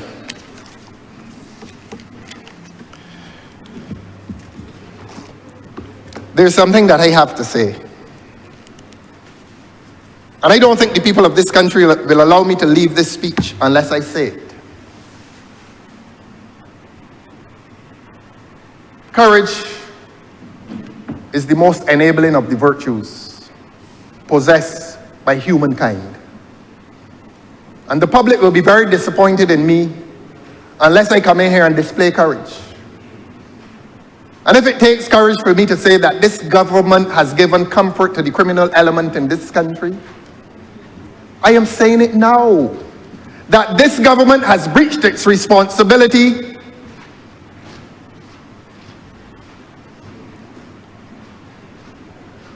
to decent people in this country. This government has clearly demonstrated a comfort with the criminal element. All the evidence is there. All the evidence is there, and I'm not going to go back to any peace program. I'm not going to go back to that. Because the public heard last night that this government was paying certain individuals $8,000 a month, without regard to what they were doing with the $8,000. And I'm not going to bring the rumors on the street in here. This is a place of parliamentary discourse. But when I say that this government has given comfort to certain elements, this government must give account for the presence of a certain individual on these premises on a state occasion. Must I be afraid to say that? Am I exposing myself to danger simply for telling the truth? And this is a truth known to the public, that a certain individual who displays himself across this landscape in ways that are not exemplary was on these premises, presumably by invitation. I did not see any police officers intercept him and ask him what was his business. And that is one instance that makes the public uncomfortable. And the public wants the question answered. The public wants no, I'm not going to say who is the individual, but the public wants the question answered. And the public wants to know the details of a Good Friday turned into a Bad Friday.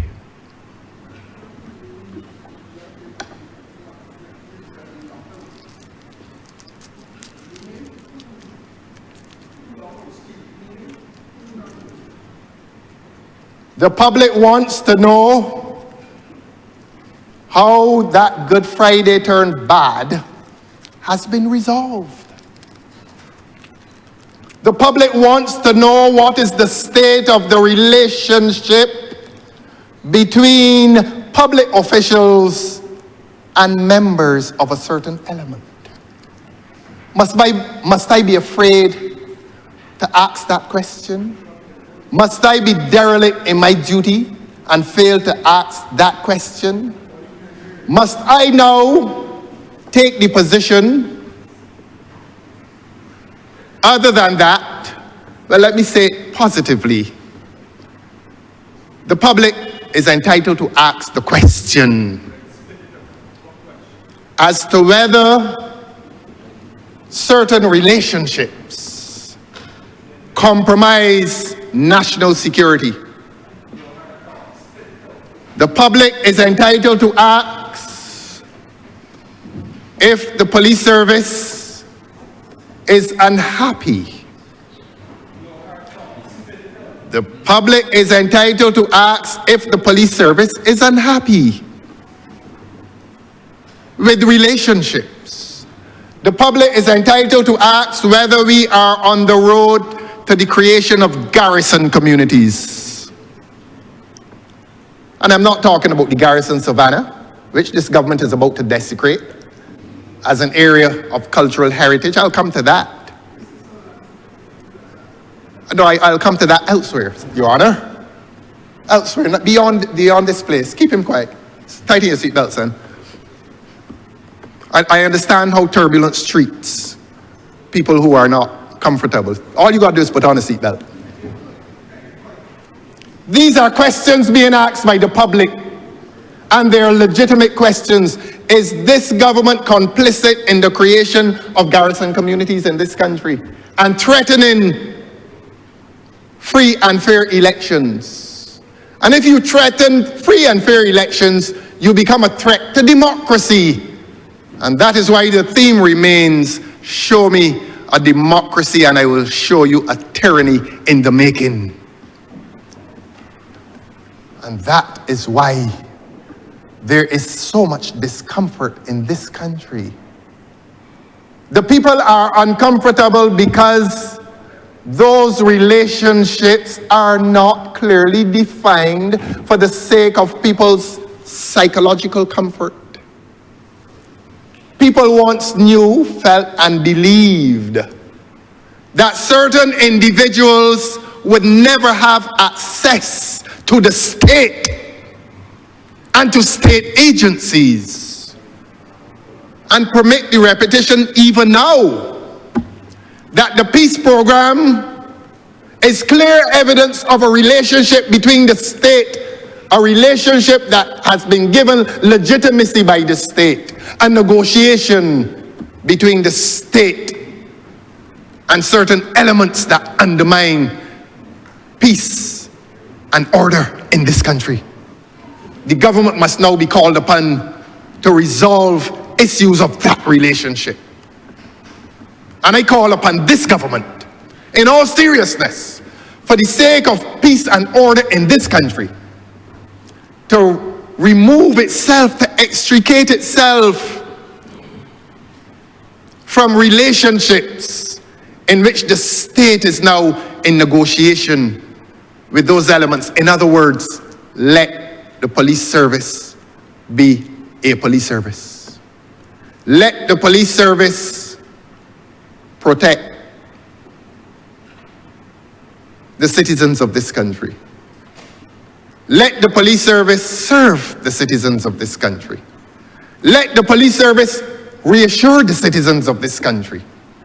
But the police service now sits in an awkward position that the police service cannot be sure how it must discharge its functions. And this is, look, I am talking now about the very foundations of this society. When a police service becomes reluctant, not because they're derelict in their duty, but they wonder if they bring offense to power. Because ultimately, that is what even a democracy is about. The exercise of power.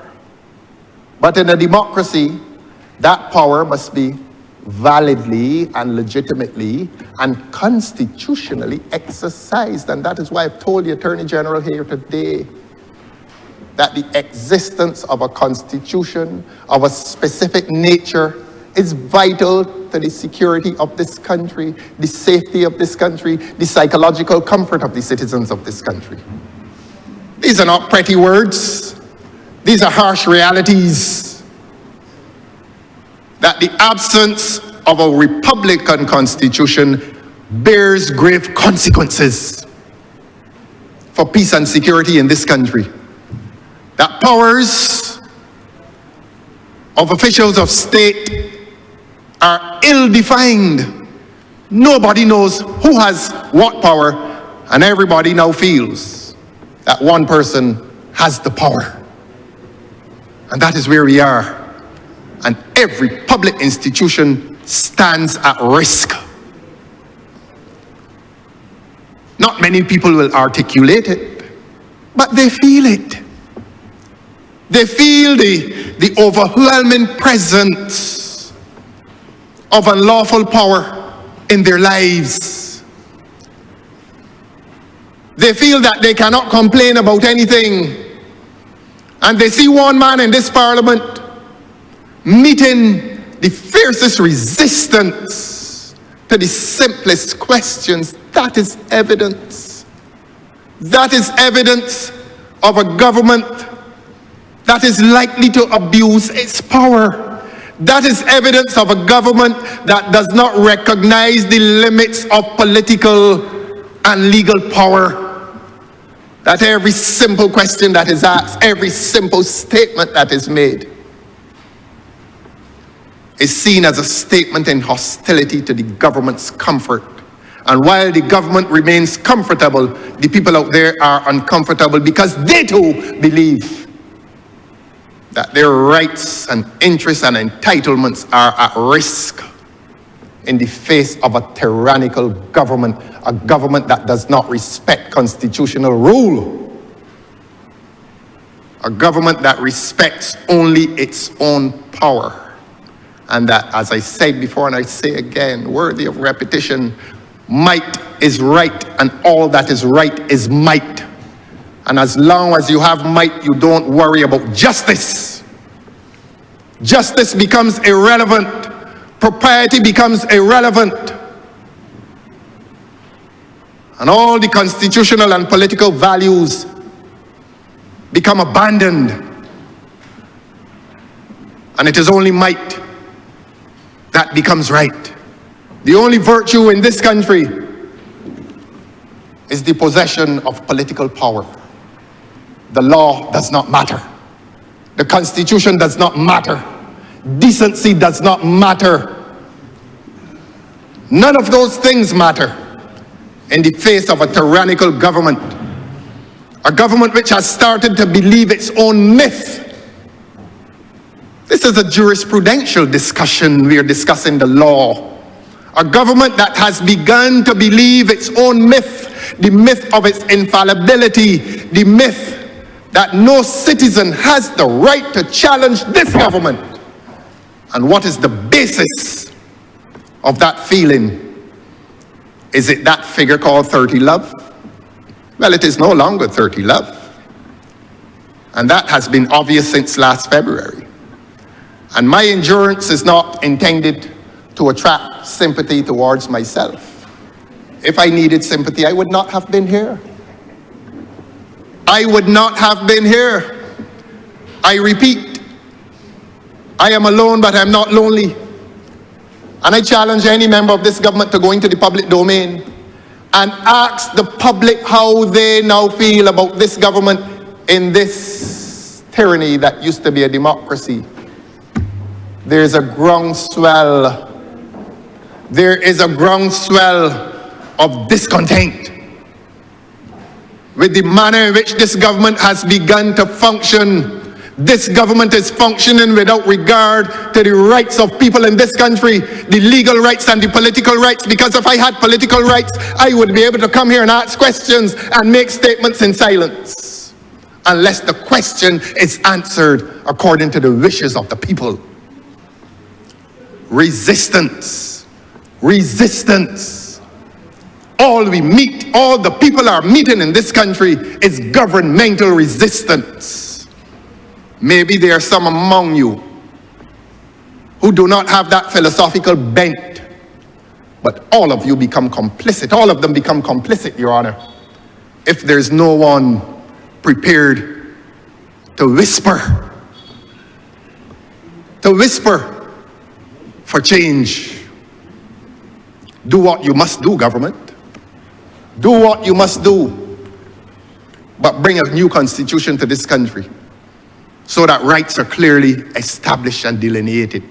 So that the rights of the state, according to the rule of law, do not become excessive.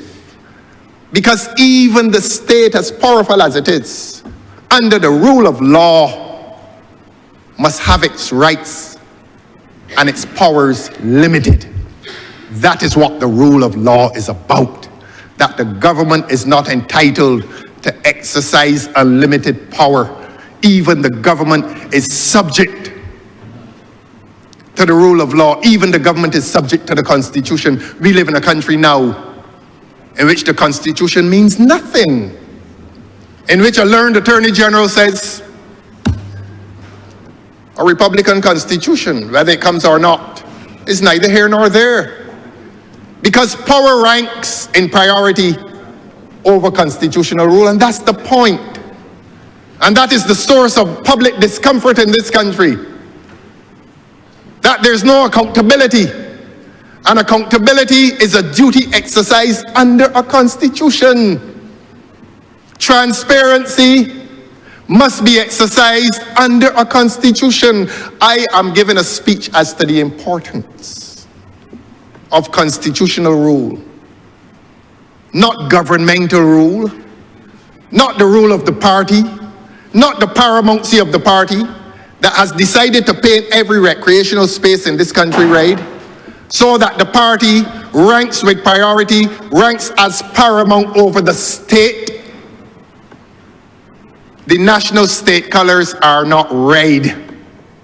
And when you impose and inflict the color red on every public space, you are telling the public of Barbados that the party ranks paramount over the state. That is what you're doing.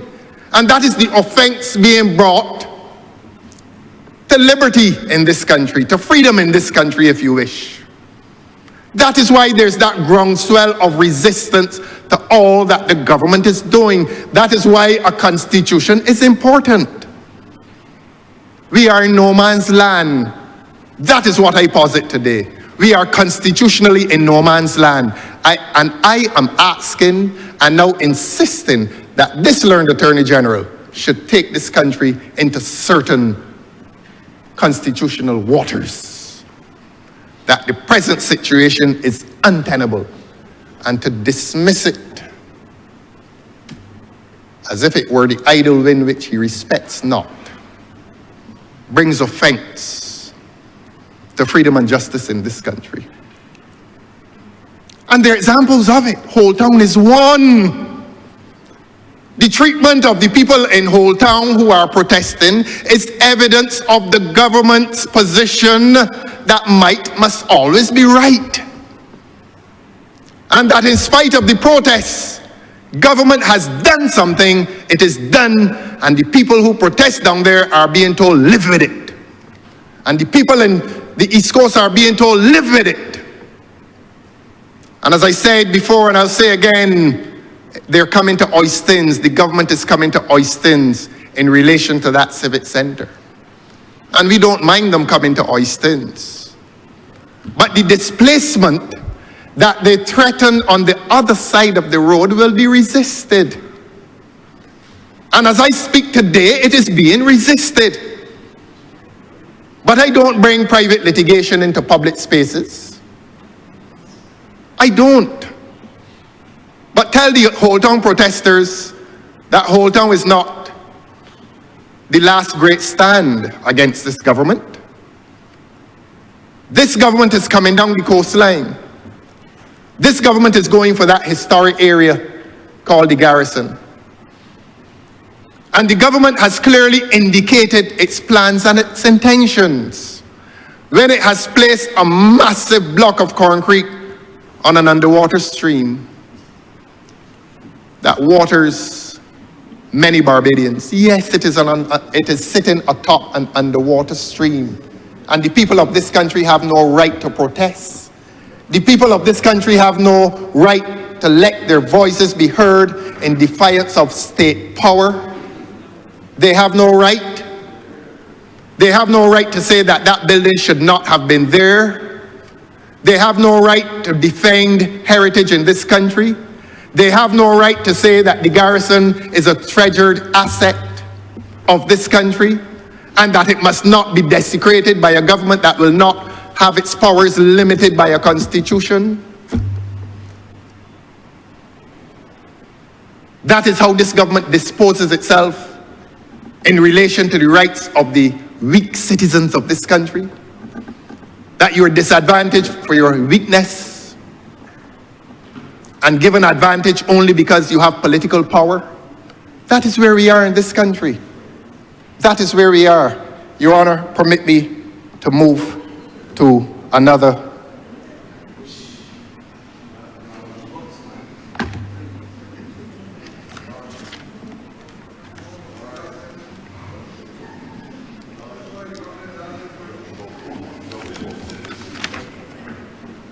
Your Honor, there's a document describes itself as a date, I am not going to be deterred, sir. A date of display of notice, March the 6th, 2025. It says that the name of the applicant, well, look, this is coming from me, sir. And I'm going to speak in plain language. There are no tricks in plain and simple faith, and I remain faithful to simple language.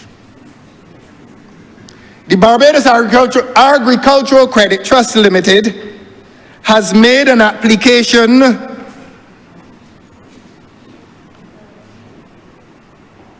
to subdivide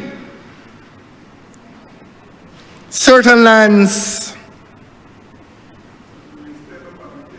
for agricultural purposes, and they've applied for a change. You don't worry. Vineyard plantation is one of the richest areas of soil in this country. Beg your pardon?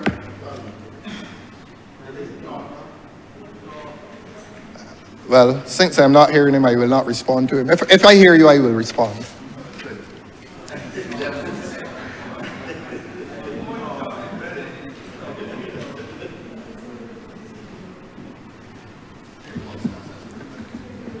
I am going to share certain information with the people of this country in relation to where we are with agriculture. In relation to where we are with agriculture.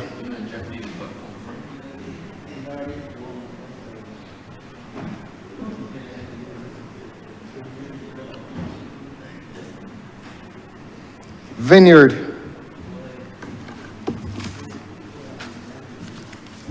Can you imagine an entity called the Barbados Agricultural Credit Trust? The Barbados Agricultural Credit Trust. The two operative words, if you wish to emphasize the point. Agricultural and trust. How can you trust a corporation which calls itself an agricultural entity, and that same entity is seeking to desecrate agricultural lands? How can you trust? How can you trust it? How can the people of Barbados trust it?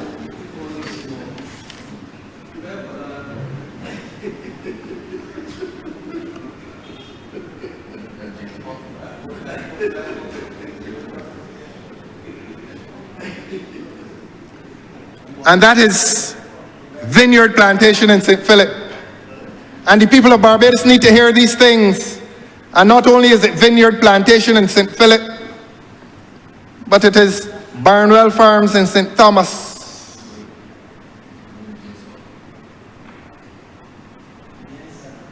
Given permission to subdivide.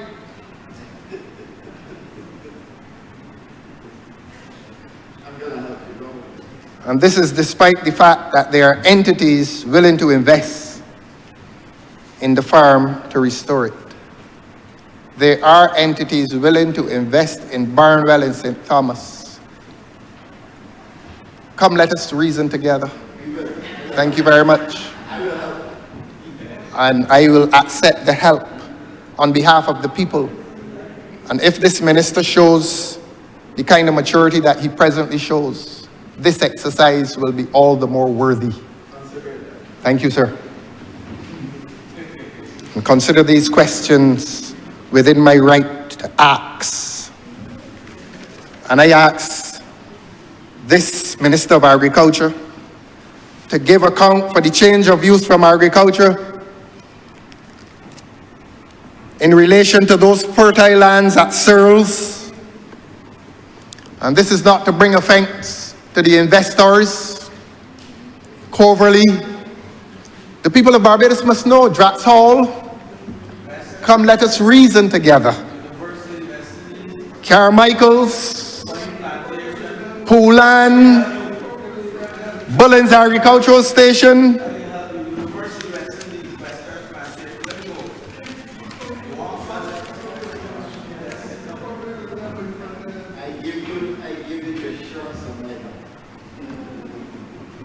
You I know, remember I told you I'm not complaining. not to listen or answer I am not to them. complaining, sir. Why do you think I'm I complaining? just told you that. I am Long before. engaging the maturity All I of said to you. the Honourable speak Minister of to Agriculture. the chair. That's what I said to you before. That's what I'm saying to you. I find no fault in him at this present moment. But I have listed a number of agricultural spaces that are being surrendered to concrete. And the public must know what is the destiny of our precious agricultural lands under this government. And I have listed acres and acres of agricultural land in the face of a government that claims that it is interested in food security. I thank you for your maturity.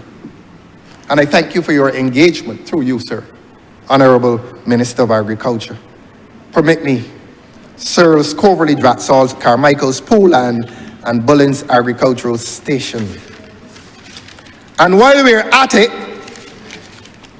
the Honourable Minister may wish to tell the people of this country what has happened to the medicinal marijuana project. Last year we came to this place and discovered by way of questions, that the government had told the people of this country that I think it had spent either $15 or $17 million on an industry that is stillborn. It has a CEO, must have a secretary, I suppose, a watchman, people who are doing nothing.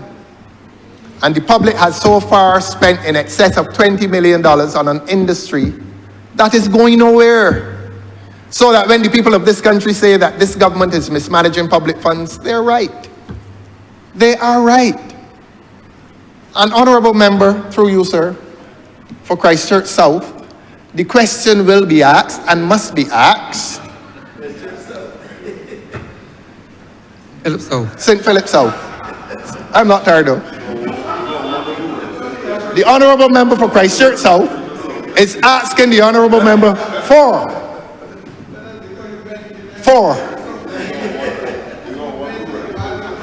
St. Philip South. Let them tighten their seatbelts. Let them tighten their seatbelts. The honourable member for St. Philip South must tell the people of this country if there were lands reserved for the growth of marijuana towards the production of medicinal marijuana, whether those lands have now been abandoned in relation to that purpose, and whether there's an application to convert those lands into building as clear evidence of the abandonment of the project in medicinal marijuana. In short, what has happened $20 million plus later to the medicinal marijuana project? What has happened to it? And is the medicinal marijuana project becoming another project in building, another project in concrete? And if so, will it be low-income housing, as this government likes to claim, an invalid claim, or will it be high-end housing? But when the admission is made, we expect that it will be made with honesty. Thank you. And let us move quickly then to this final issue of the black belly sheep that were snatched from Barbadians. Now we were told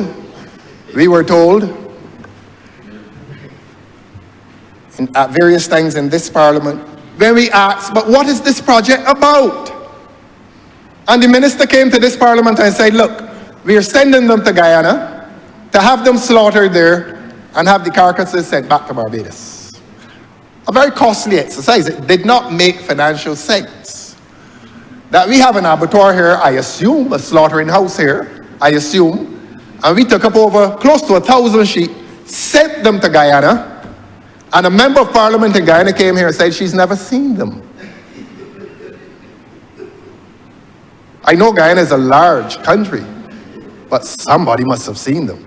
And last year we were told that a certain gentleman, a consultant, another consultant, high-paid consultant, was sent to Guyana to count the sheep. Now there must be a lot of sheep because he hasn't come back with his calculation.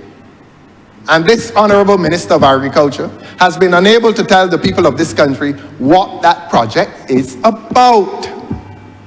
You know, the government must give account. You know, it is a public, this is public office.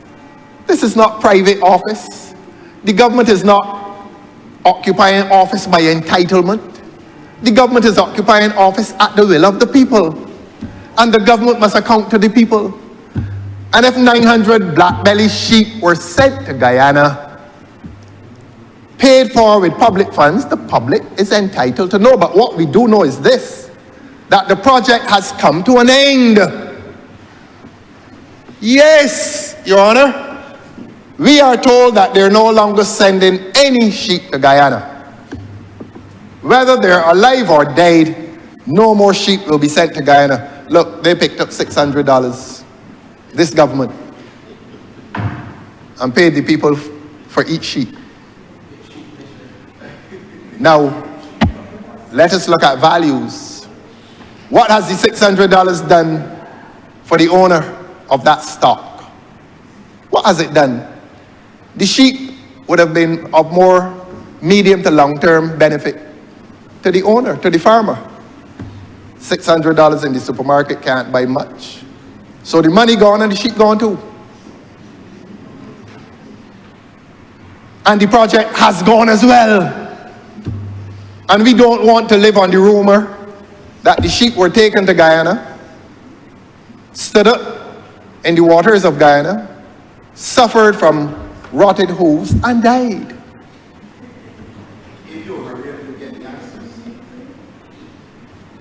Control him. Fasten your seatbelt, my friend. The turbulence is that great. Control him, sir. I remember you Control him. I remember I can't help you. You were speaking. I don't want any help. You continue He to wants speak. the help. No, sir, you can't. He wants the help. I don't want any help, sir. I remember you continue to entertain. Y'all remember for Not entertaining them. sir. I am asking questions. And I want to ask the question of the Honourable Minister. It used to be a joke for the Honourable Member for Christchurch. She said it used to be a large joke until the Honourable Member discovered that it was a project between two countries that stalled. And for this country, it has been an expensive project. It has been a loss to the patrimony of this country. The loss, and not the loss, the export of highly valued patrimony to Guyana. So those are the questions for the Honourable Member for St. Philip South.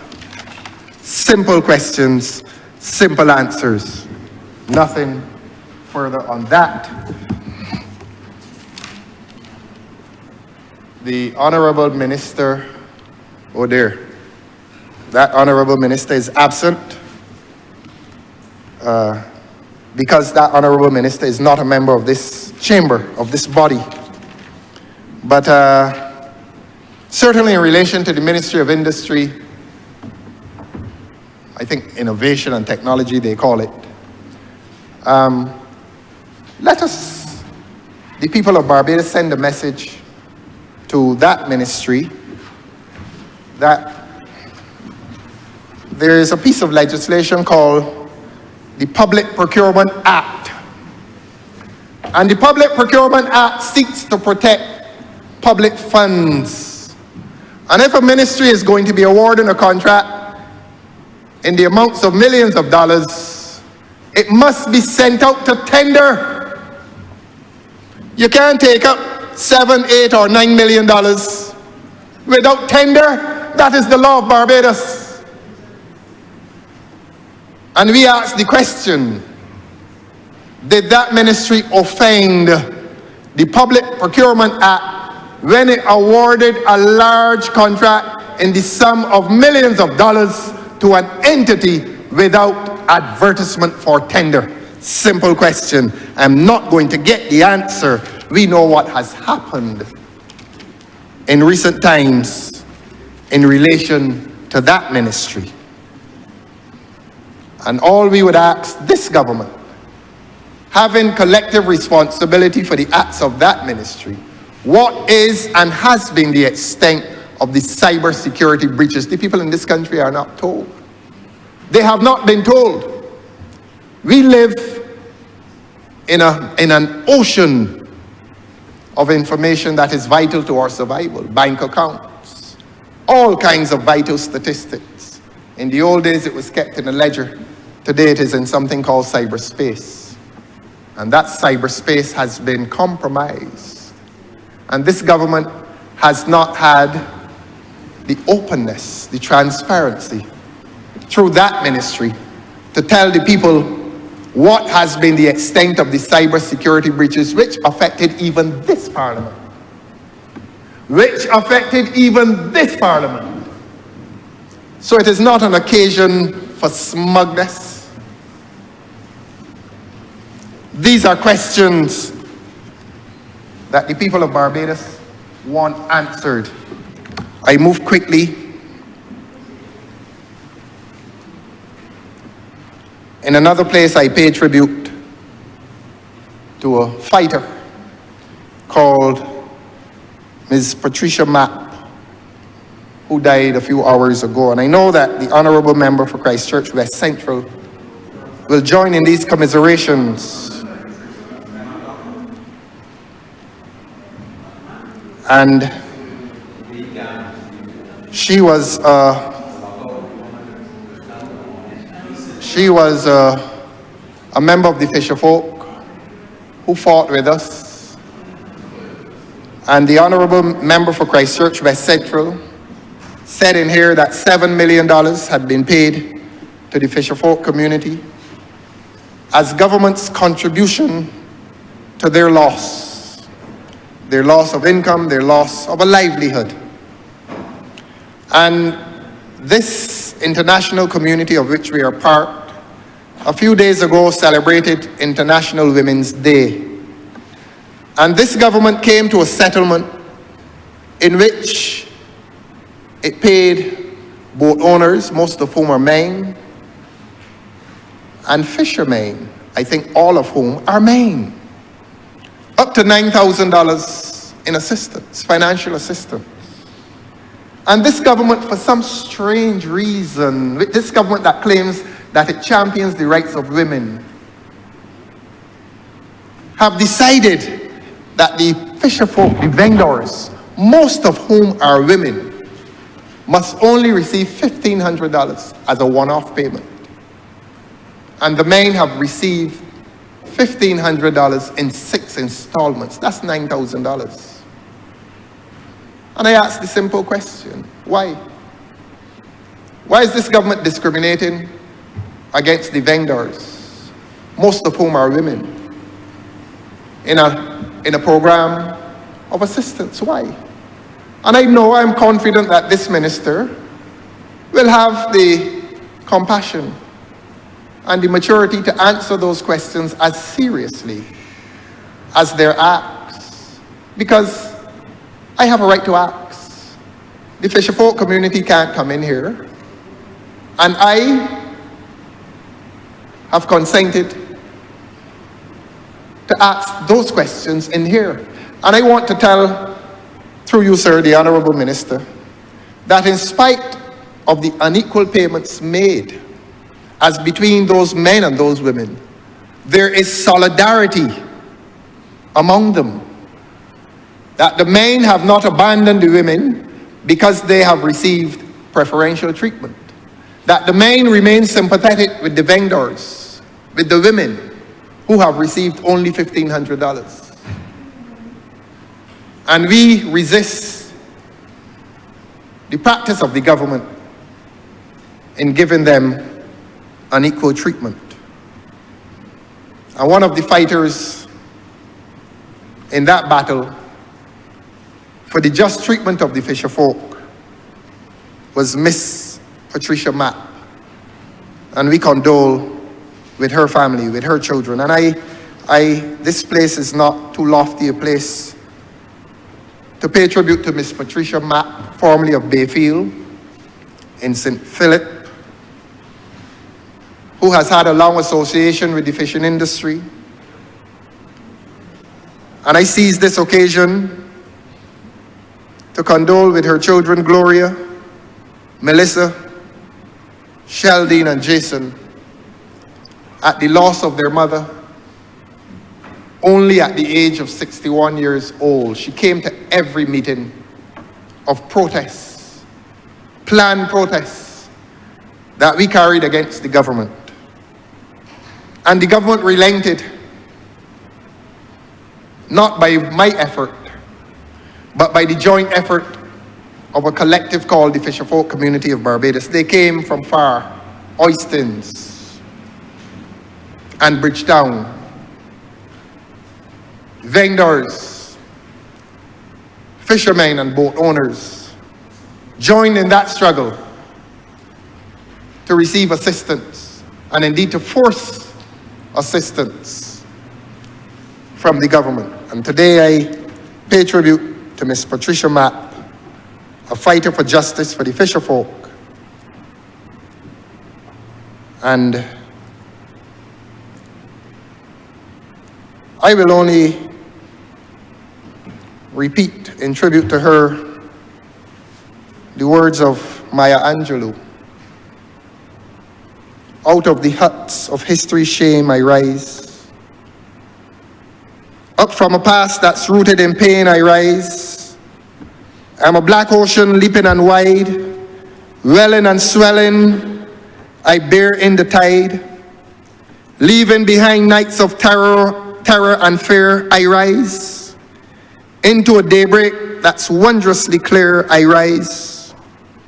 Bringing the gifts that my ancestors gave, I rise. I rise. I rise. Rest in peace, Patricia Mapp, and rise in glory. In Patricia's memory, we will continue to fight for equal treatment for the women, some of whom received the mere $1,500, some received nothing. The men got $9,000.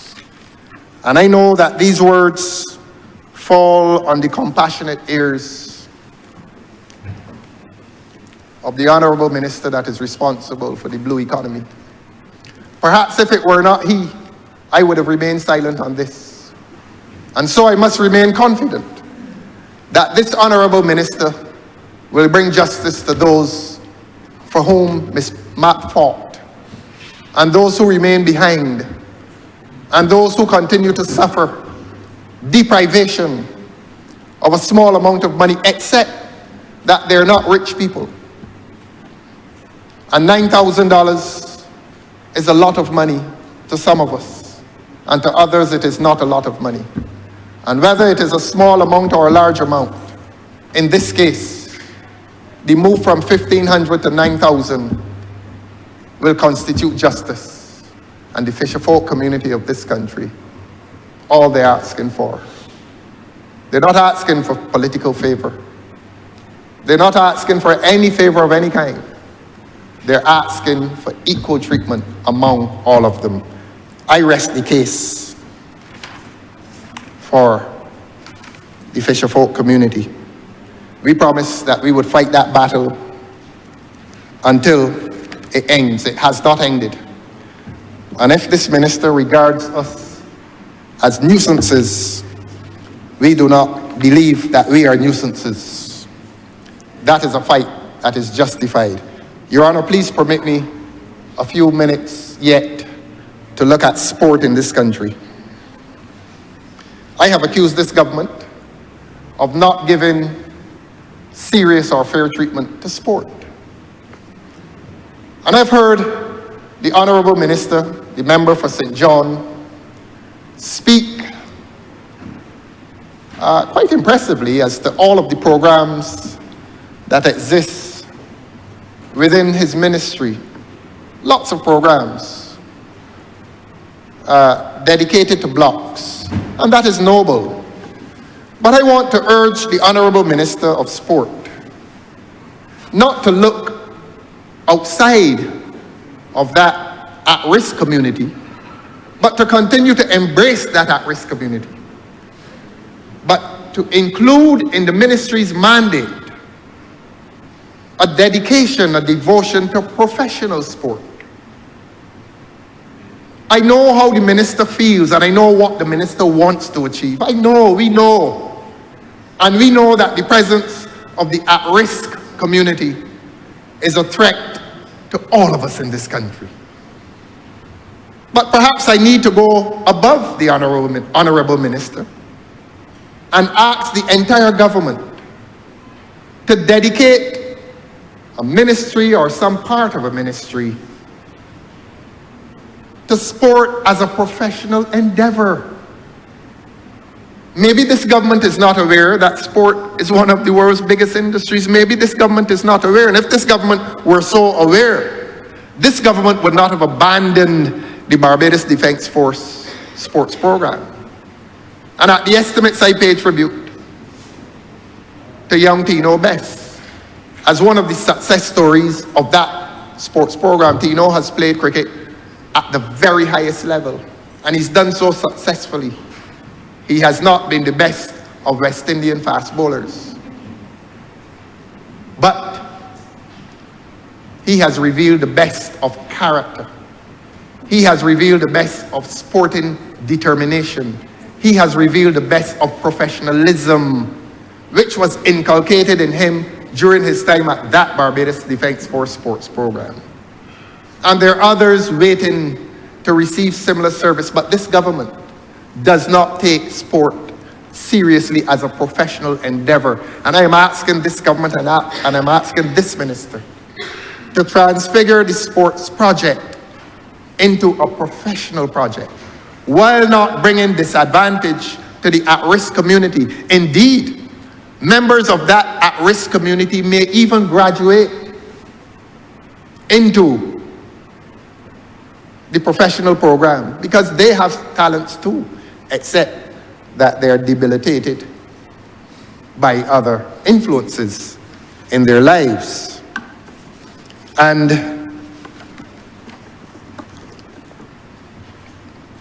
we would encourage this minister to pay some attention to professional sport.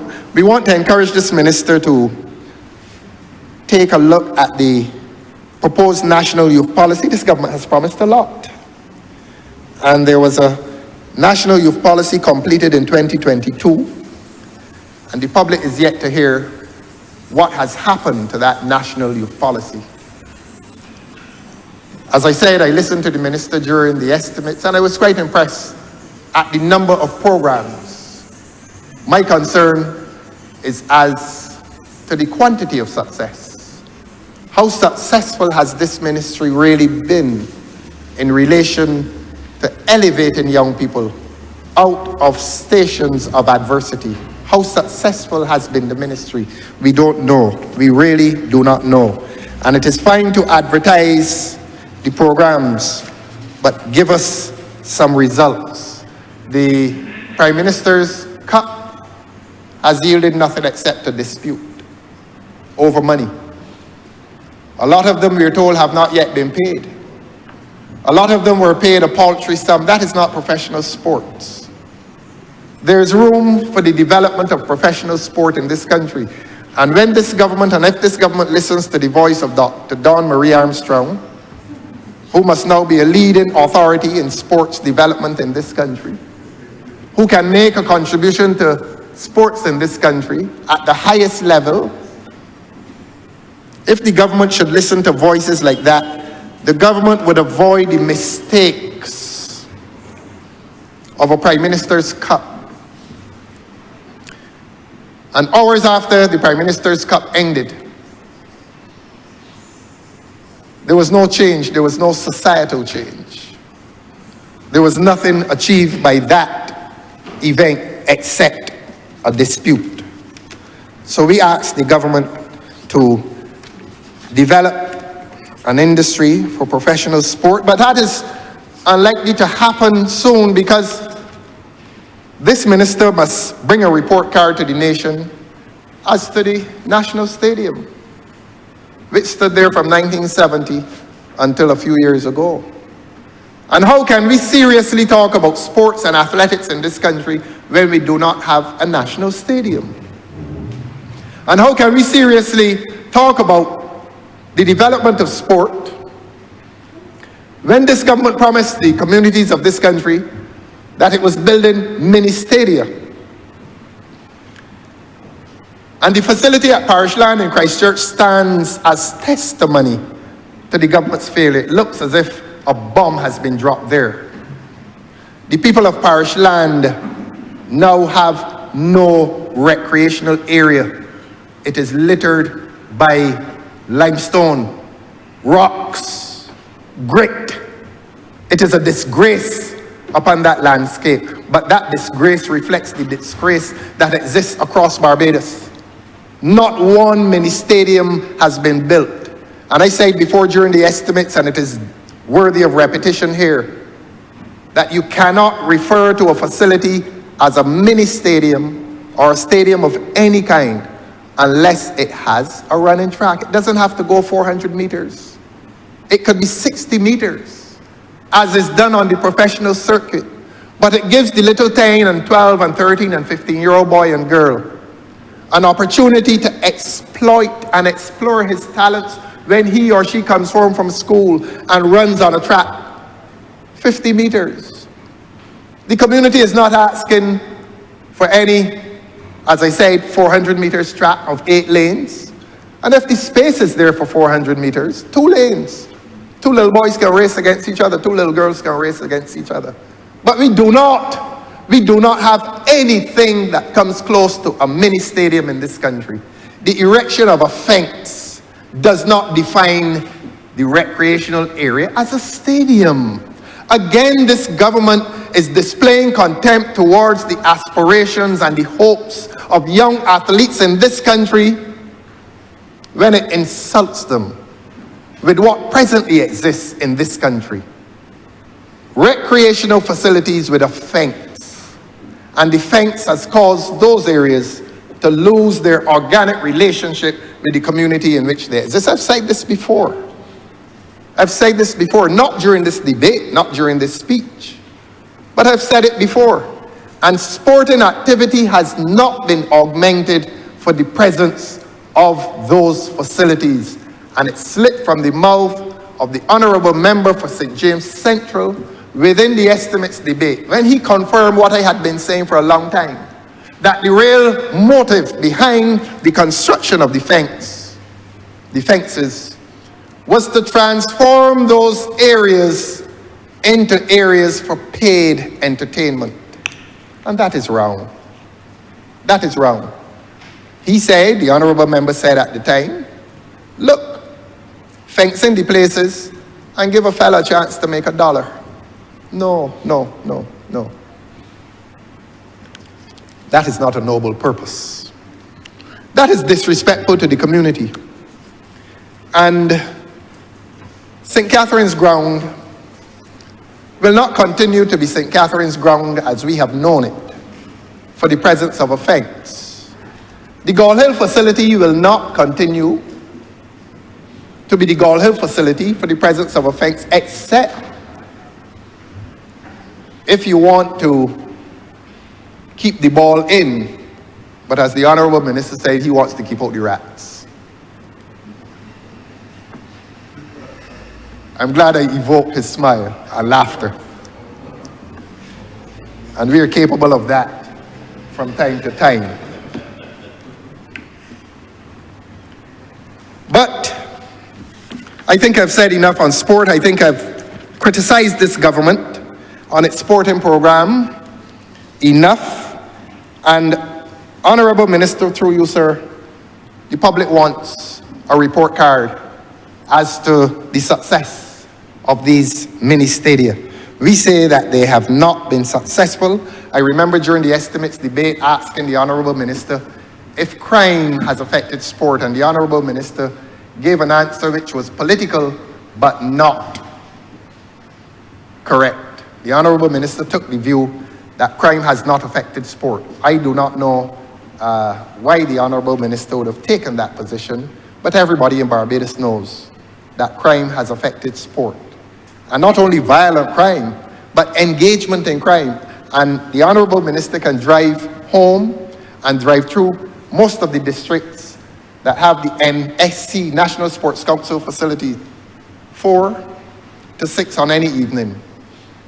And I tell the Honourable Member for St. John and Minister of Sport that there is an obvious reduction of numbers on the sporting facilities in this country. And it is related to crime. It is related to a general social malaise that has descended on this country. And it is not the fault of the Honourable Member for St. John. It may be a wider governmental problem. It may be related to this government's propensity to foster entertainment at the expense of civil life, that everything now is a fact. And that may be the problem. I will come finally and very briefly to the Ministry of Empowerment and Elder Affairs. And it is good that I come to that ministry immediately having discoursed on the Ministry of Sport, because there's a connection between crime, I think, and the decline of sports. I've said that. And it now so happens that the Ministry of Empowerment and Elder Affairs has now had added to its portfolio the area of crime prevention. Now, I challenge that. I challenge the propriety of that. You really cannot be catering to little old ladies while also catering to peace programs. There's something very contradictory about that. On a Monday, you're talking to old ladies, and on Tuesday, you're with the other element.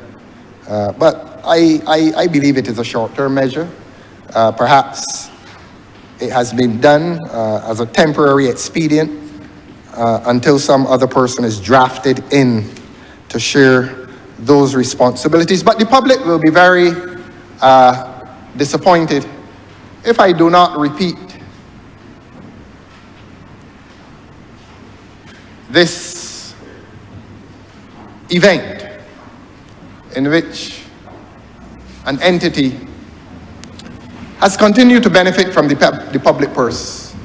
The Honourable Member for St. Michael South understands my mandate. And the Honourable Member for St. Michael South understands that it is within my mandate to continue to question this. And I questioned it in 2024, and I continue to question it in 2025.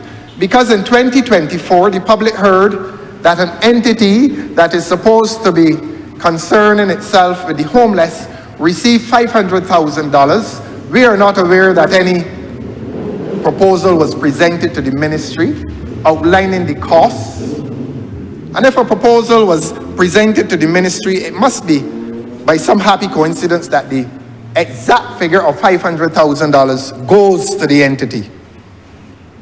And we asked the Honourable Minister during the estimates debate if an audit was done. In his candor, he admitted that no audit had been completed. I questioned whether one had been commenced. But if we accept that there is an audit and that it has not been completed, we question the propriety of paying a second tranche of $500,000 to the same entity without a completed audit as to the expenditure of the first $500,000 exact. Through you, sir, I say to the Honourable Minister, that ought not to happen. $500,000 of the taxpayers' money ought not to be paid for a second time to a project that has not been the subject of a proper audit. And I am not shy about saying this, it must be said. I have not come here to safeguard the secrets of any relationship, of any political relationship. But I have the right to tell the people of this country that there's possible commingling of funds, which may well include that $500,000 subvention given to that entity. I have the right to say that. And I have the right to say that it is within my certain knowledge that the person who heads the entity has political ambition in St. Michael, and that he has canvassed in St. Michael. I won't say which district. I don't want to identify the persons that should not vote for him. But he has been canvassing, he has been carrying a political campaign in St. Michael. And in another St. Michael district, Honourable Member, through you, sir, the gentleman was distributing hampers at Christmas in a St. Michael district not unfamiliar to the Honourable Member for St. Michael South. Not unfamiliar. I choose my language very carefully. You're a writer of poetry and you understand the subtleties of language. And that the gentleman was up there distributing largesse. An Honourable Member for St. Michael South, this is not a charge made against you. This is not a charge made against the Honourable Member for St. Michael South. Because it is a recurring theme that the voice of Jacob is quite often accompanied by the hands of Esau. And maybe if the Honourable Member for St. Michael South had his way, and that way were based on the exercise of power which is denied him, he may well not have paid that $500,000. But the gentleman is the beneficiary of the taxpayers' money. And the gentleman has committed certain monies to a political campaign. And that is a corrupt practice. And I will not associate the Honourable Member for St. Michael South with that corrupt practice. Because when I began, I reminded this chamber and I reminded the people of this country that I will show them a democracy, and I will also show them a tyranny in the making. And that it occurs to me that many of the acts committed within ministries are committed by the hand of Esau. And there are many voices of Jacob stretching across this cabinet government. Many. I will not disparage any of the ministers by saying that they don't have any power. But the perception of the people in Barbados is that there are not many ministers who enjoy full ministerial power. And I heard the Honourable Minister for Sport say during the estimates debate that he is not giving $5,000 to any sport entity, and he's not giving that in cash. He would buy balls for the clubs. And my recommendation to the members of this cabinet is that this cabinet should get some of those balls from the clubs. That's my simple recommendation. If the Minister of Sport is distributing balls to clubs, please ask the clubs to hand back some to the ministers. And so, Your Honor, I come to the point where I express once again gratitude to my party, the Democratic Labour Party, for giving me the privilege, the opportunity to come to this place and speak in a representative capacity for that great institution founded by Right Honourable Errol Walton Barrow. And as Right Honourable Errol Walton Barrow did over the years on the eve, on the cusp of an election, whenever they call it. Whenever they call it and whenever they have the courage to call it. We presented proposals yesterday in relation to education and health. Today we add to those proposals. And the Democratic Labour Party in government would propose a lowering of VAT on food.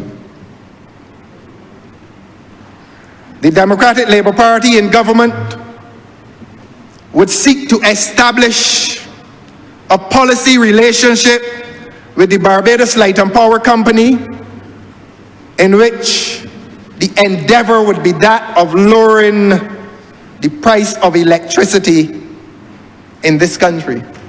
And I said yesterday that one of the successes of policy has been the lowering of telephone rates, and that the Barbados Light and Power must not be treated as a sacred cow on this commercial space, on this commercial landscape.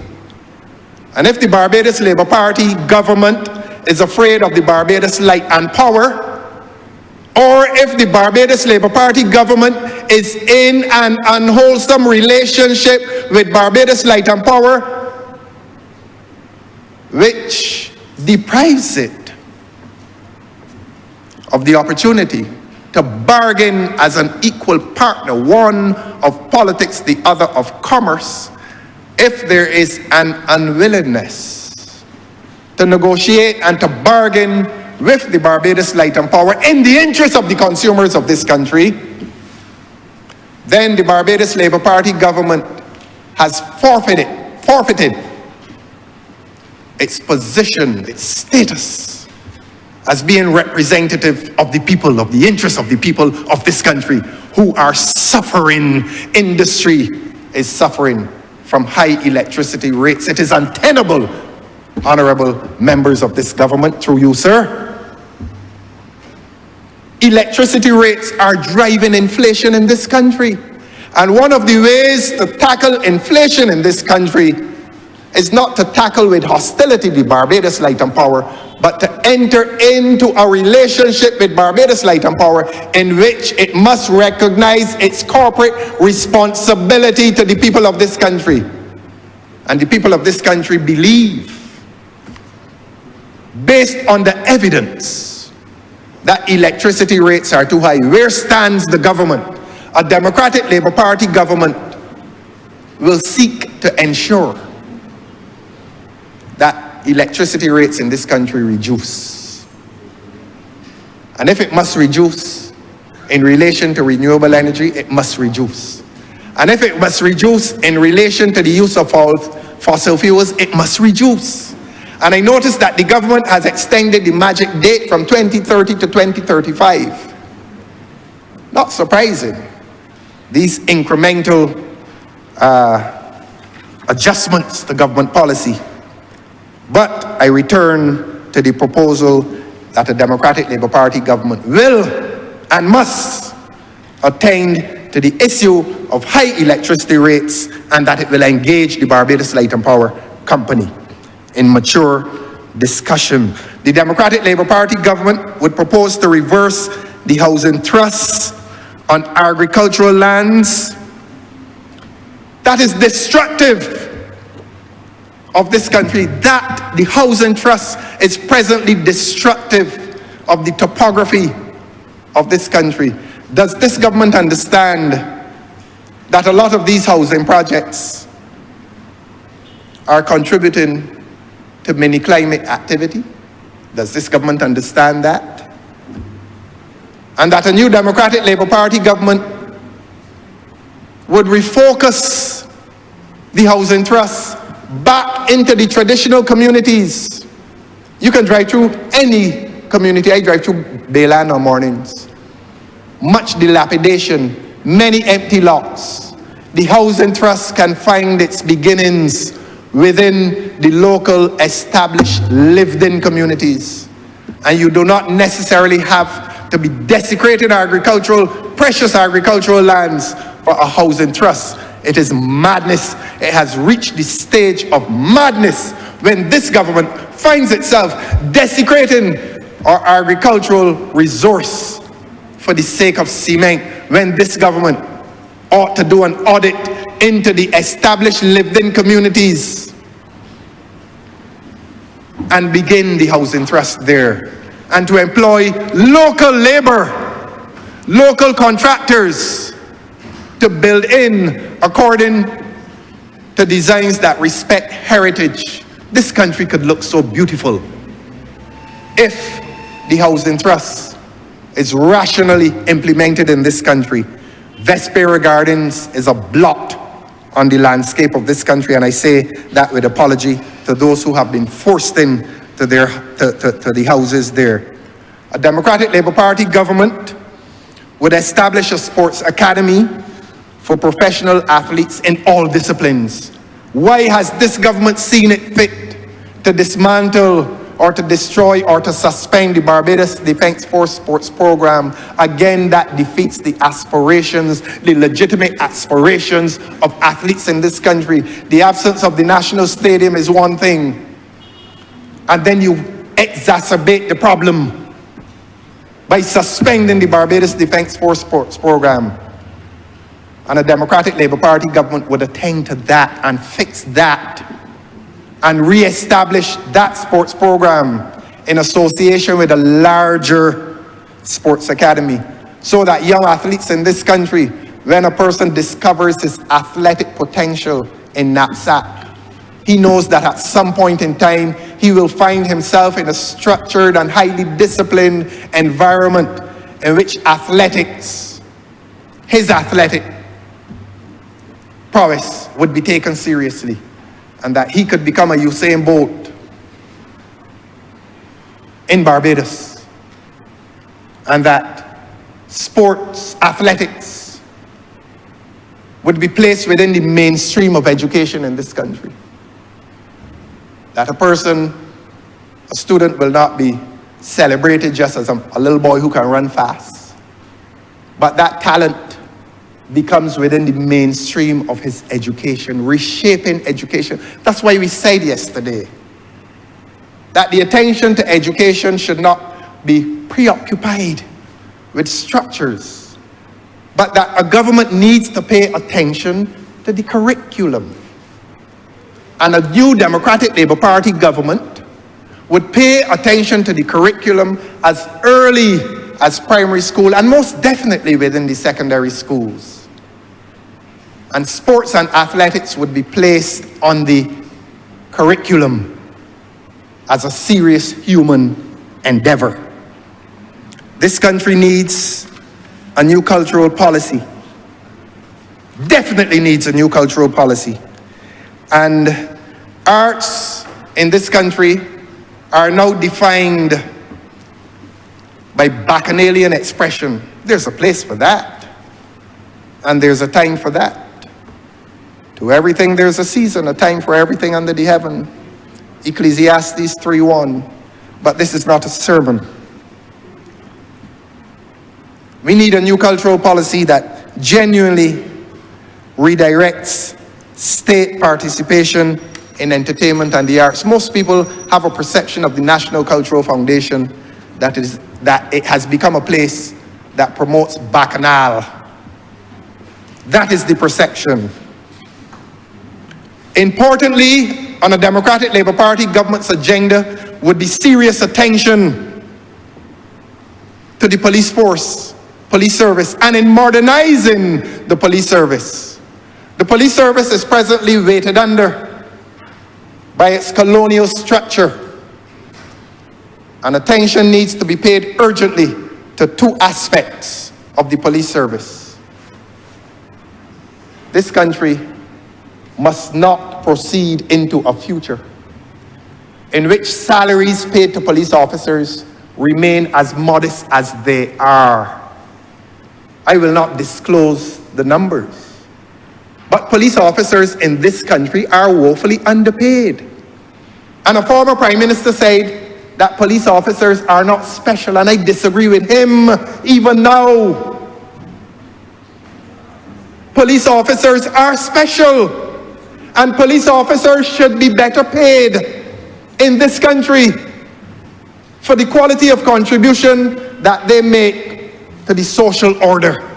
And the Democratic Labour Party government would propose to increase salaries paid to police officers. And I said it goes beyond salaries. Promotion.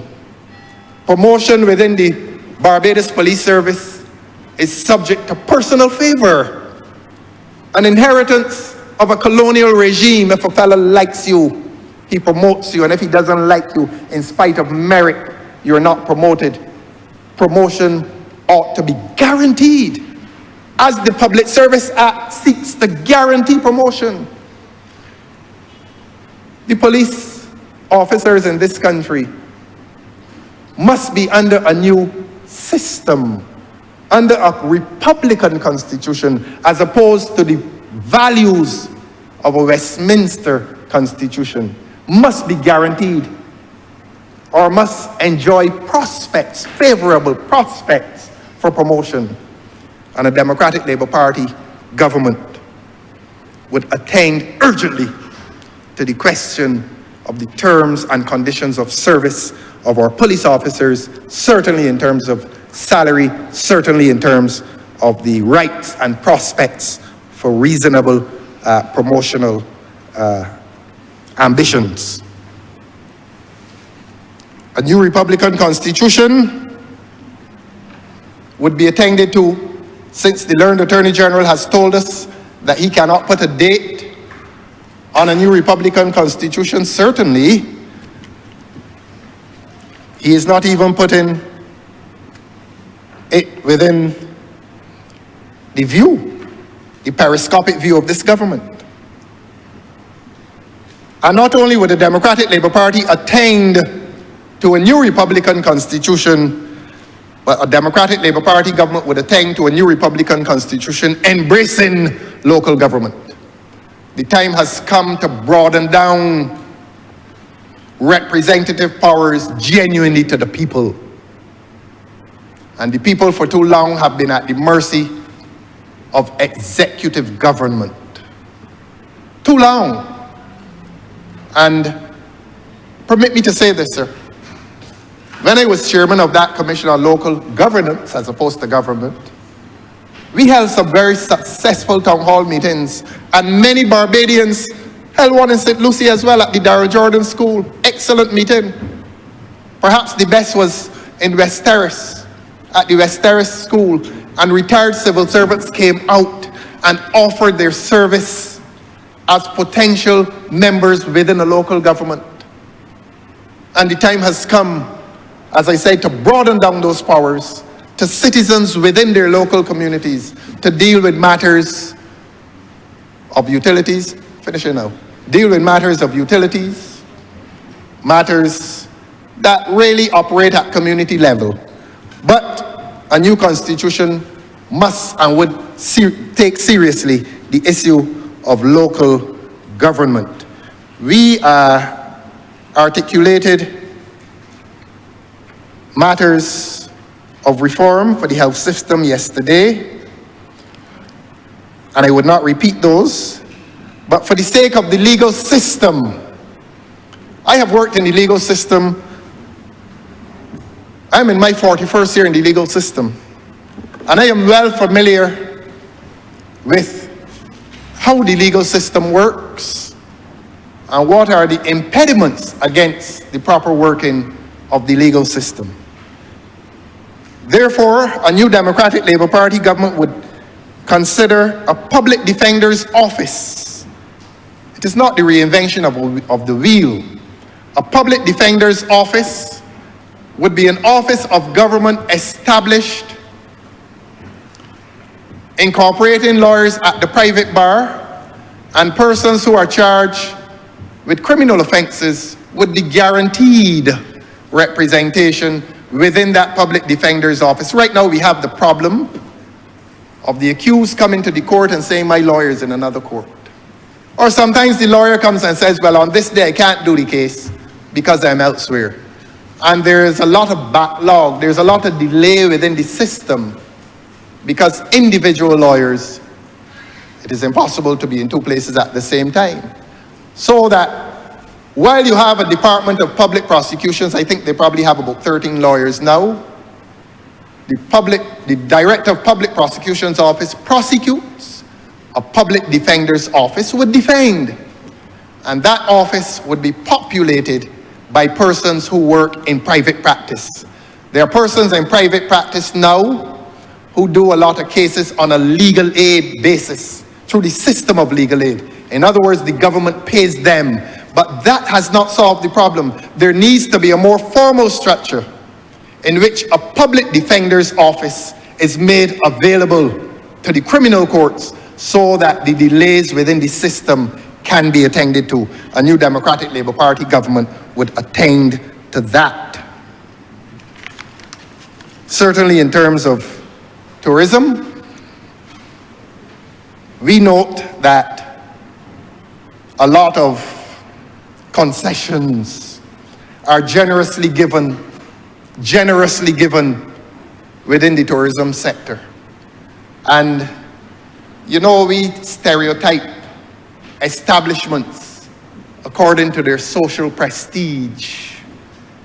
And a lot of tourists come to this country and go into the establishments which do not enjoy that social prestige. I'm talking about the rum shops and the village communities. And a lot of them come on Saturdays and they're looking for a cricket ground, a lot of the English tourists, because the countryside of Barbados reminds them of the countryside of England. And why has not governments in the past given similar concession to those local establishments, shops, rum shops we call them? The English call it the local. And just as we incentivize and generously incentivize the construction and the retention of villas, a tourism industry, a tourism ministry needs to find itself paying some attention to these local establishments, these rum shops, and consider the grant of concessions to the persons who operate those premises, which our tourists find very attractive. They don't find them attractive for their architecture. They find them attractive because of the social and human ferment. They find great comfort in association and intercourse, social intercourse with the persons in these local establishments. Have we considered ever giving concession to these establishments? They're citizens too. And they're equal citizens. So I am not any longer going to ask this government to do it. It may be too late. And a Democratic Labour Party government will certainly include that on its manifesto agenda. Let the public hear. I have stopped talking to the Ministry of Tourism in relation to these proposals. We are speaking to the public in relation to our proposals as a new government.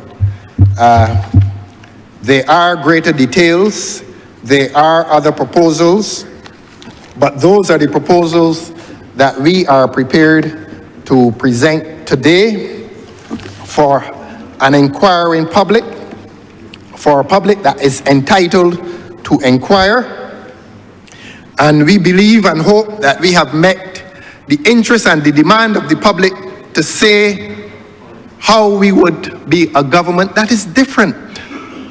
How we would be a government that is different. And we believe that the issue of crime is too critical to be ignored any longer. And I say to this country that a new Democratic Labour Party government would establish an entirely different relationship with the criminal element, and that the Barbados Police Service would work equally equally in tandem with the government for the suppression, for the arrest, literally and figuratively, of crime in this country, that there will be no liaison, no unwholesome liaison between the state, between the government and the criminal element. That will not be the business of a Democratic Labour Party government.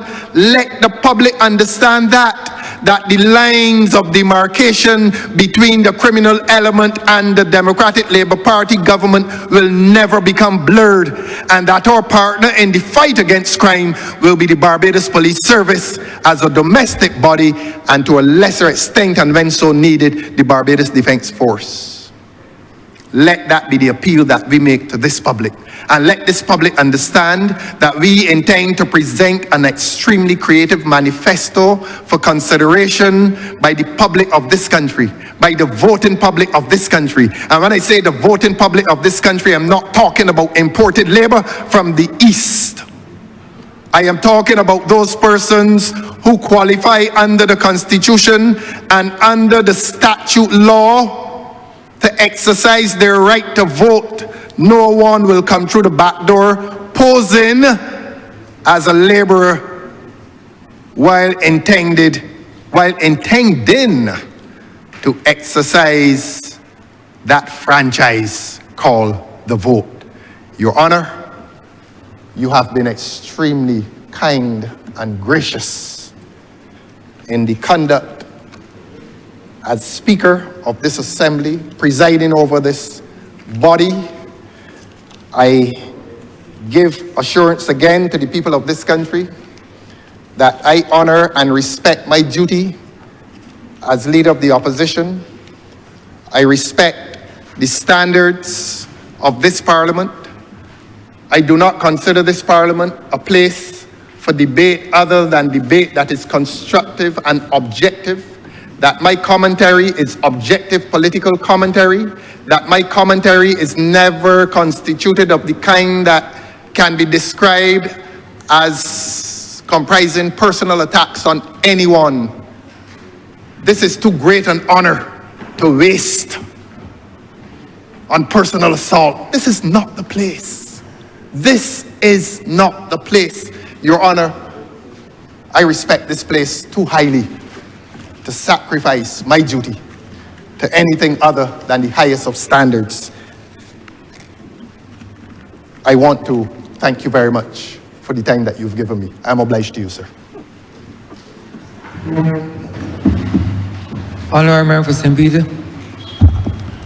Thank you very much, Mr. Speaker.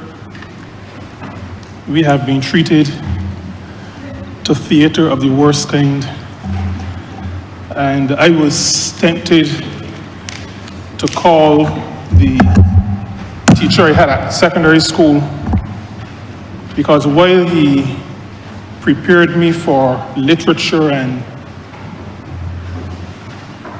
arts, he did not suggest to me that it could decay in the way that I've seen it decay.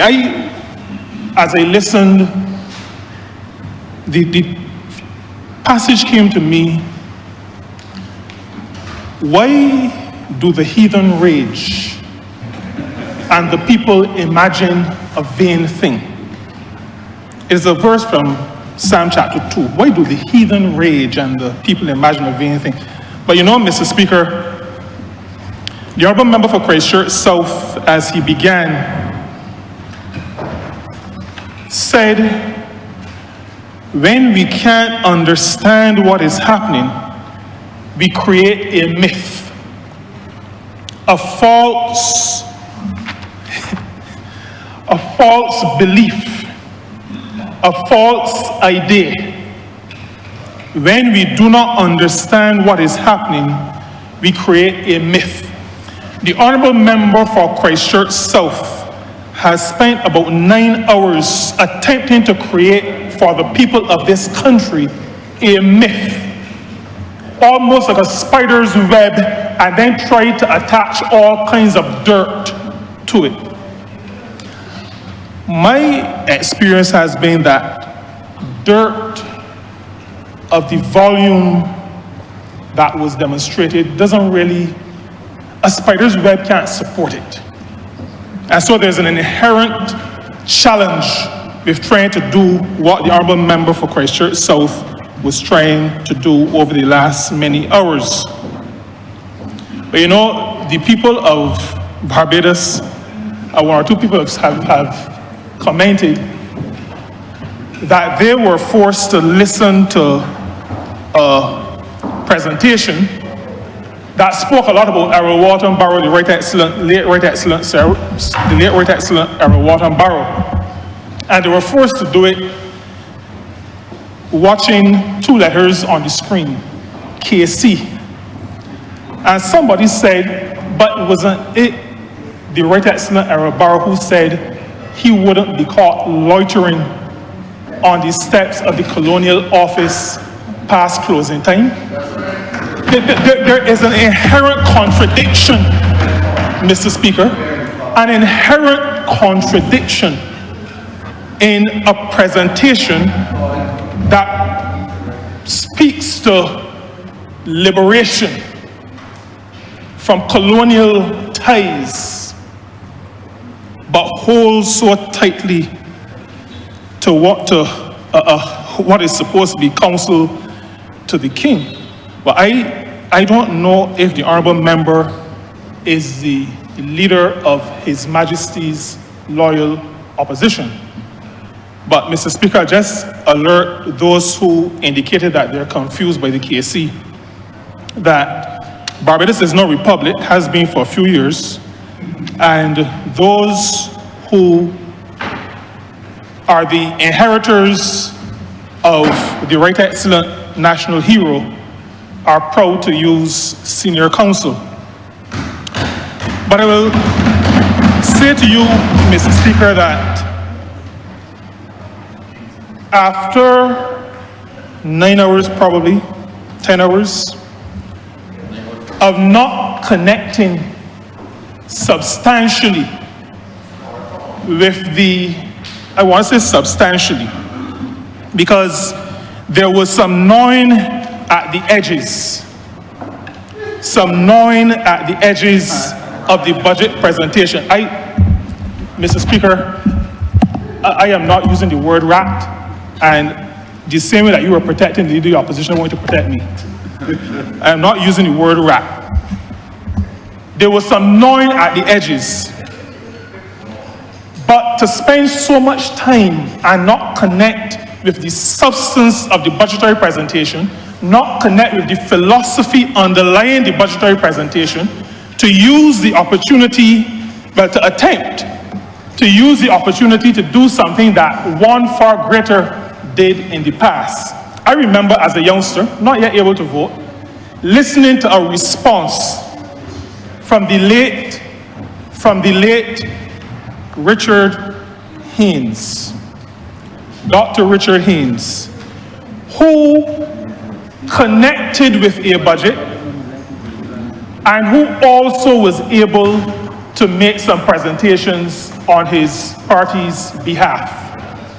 We have seen a deterioration in the contribution of the opposition to the business and to the debate of this honourable chamber. A noticeable deterioration. But we will proceed. This government, Mr. Speaker, has some experience in cleaning up sewage. We spent about a year doing that on the South Coast. We actually did it right on the border of the constituency of the Honourable Member for Christchurch South. And so we are capable of cleaning up the messes that the Democratic Labour Party creates. Because the public should remember that it was a former candidate for the Democratic Labour Party working for the Democratic Labour Party government who alerted the Democratic Labour Party that there was a problem with the sewerage system. A party that cares nothing about people or infrastructure allowed the dismantling of the sewerage system, so that we had to witness, a proud Barbadian people had to witness in this country sewage flowing on the streets. The Honourable Member for St. James Central uses a word that my dad used to use. I feel a little bit uncomfortable using it, but my dad used to say jobby. I still don't feel comfortable using it.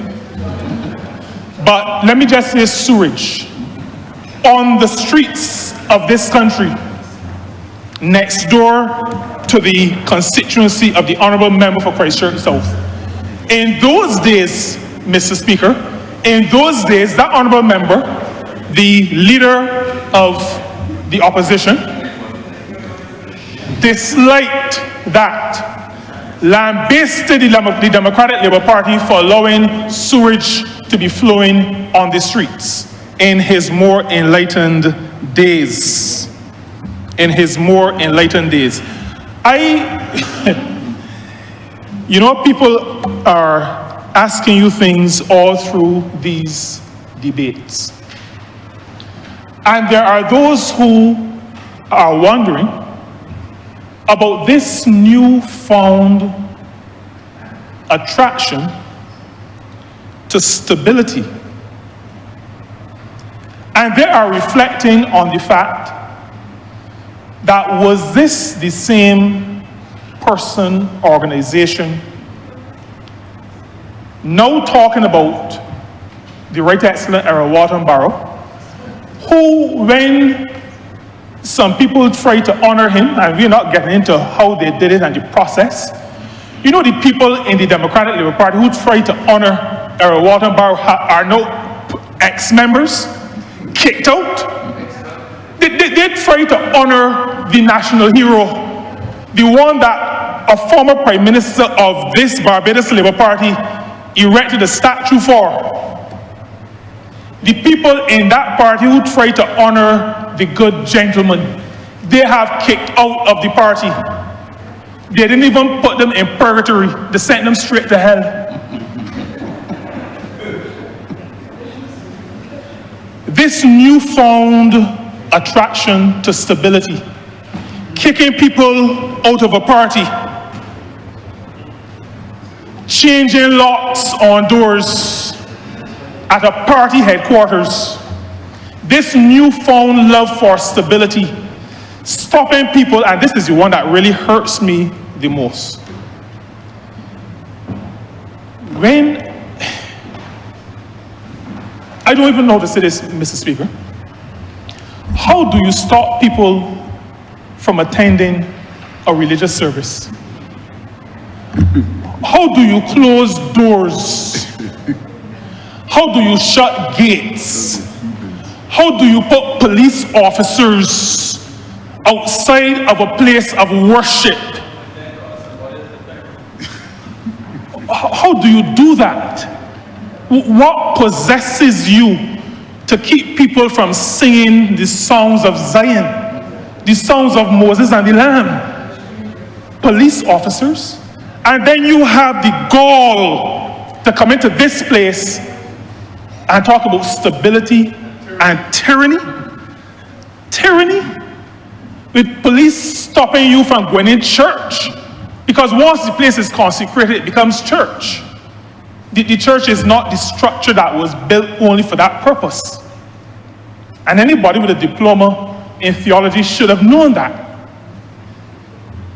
It was really, I would almost say, the height of despicable behavior. But if I use the word height along with that behavior, I think I elevate it. Oxymoron. It took bad behavior to new depths. To new depths. This matter of tyranny is an interesting one. The Honourable Leader of the Opposition, the Honourable Member for Christchurch South, used as his example the phrase, "Give me the vote and watch me." I thought that to be very curious. The Honourable Leader of the Opposition, the Honourable Member for Christchurch South, was on the platform agreeing with the slogan that was the party's slogan enunciated by its leader, by our leader, the Honourable Prime Minister. He was agreeing with that, give me the vote and watch me. But you know that the people in Christchurch South are now wondering what happened to that slogan. They give him the vote and they watch him jump ship. But Mr. Speaker, that was not what the Prime Minister meant. That is not what the 30 of us meant. We did not mean give us the vote and watch us betray your confidence. That is not what we meant. When we said give me the vote and watch me, we meant give me the vote and watch how we manage a country. So that, Mr. Speaker, when I think about how the heathen rage and the people imagine the vain thing, is that happening because there were no new income taxes? Is that rage and that imagining a vain thing because there was no increase in land tax? Is it because there was no increase in corporation tax? Mr. Speaker, is that rage and that imagining a vain thing because there have been 14 consecutive quarters of growth in this country? And Mr. Speaker, on the matter of growth, the Honourable Member for Christchurch South introduced a concept yesterday that I have not heard before. I heard mention of inflationary growth. Now, I want to give a little bit of advice. I don't think it's going to be taken, but I'm going to give it anyhow. I sat at the feet of a gentleman when I was studying economics at KFL campus of the University of the West Indies. The former Honourable Member who I referred to earlier, who gave a budget reply and also gave alternative proposals in 1986, took advice from that goodly gentleman. That gentleman still has connections, even though he is now passed, with the party. I would advise the Honourable Member for Christchurch South to speak to his friend who is a relative and maybe get hold of one of the books. This matter of growth of 4%, Mr. Speaker, is real growth. And when an economist says real growth, an economist is, and I'm not an economist, so I'm speaking, when I'm saying what an economist would say to you. Real growth is when nominal growth is adjusted for inflation. And I know, Mr. Speaker, that you know, because you have been exposed to much study in economics. But I know it is not in your place to correct an honourable member when he or she is on a fool's errand.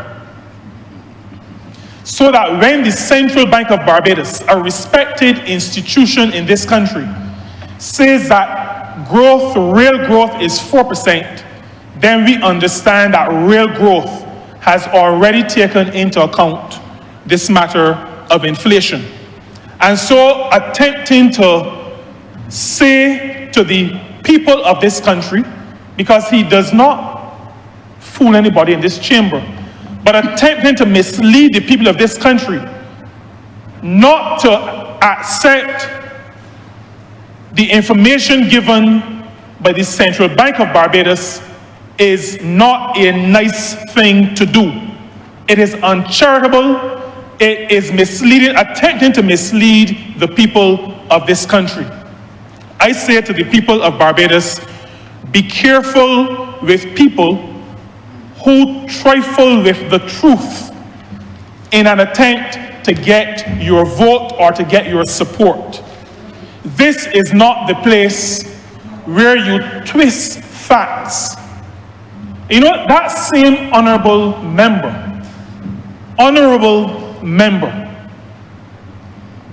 that same honourable member used the phrase lies, damn lies, and statistics. I thought that he was speaking about what maybe somebody else said. I did not realize at the time, and some of my colleagues still think that I'm a little bit politically naive, and they may be right. But I did not realize that when he said lies, damn lies, and statistics, that he was setting up a framework for his presentation.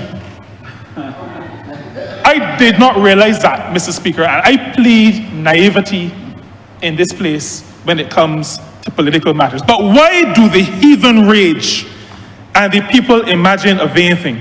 Is it because we have 31 weeks of foreign exchange rather than the 6 weeks that the Democratic Labour Party left us in 2018? Is that why he is so upset that we have 31 weeks of foreign exchange, foreign reserves, and we were left with 6 weeks? Is he so upset to rage and imagine a vain thing because unemployment is at 7.1%? Is that why he is so upset?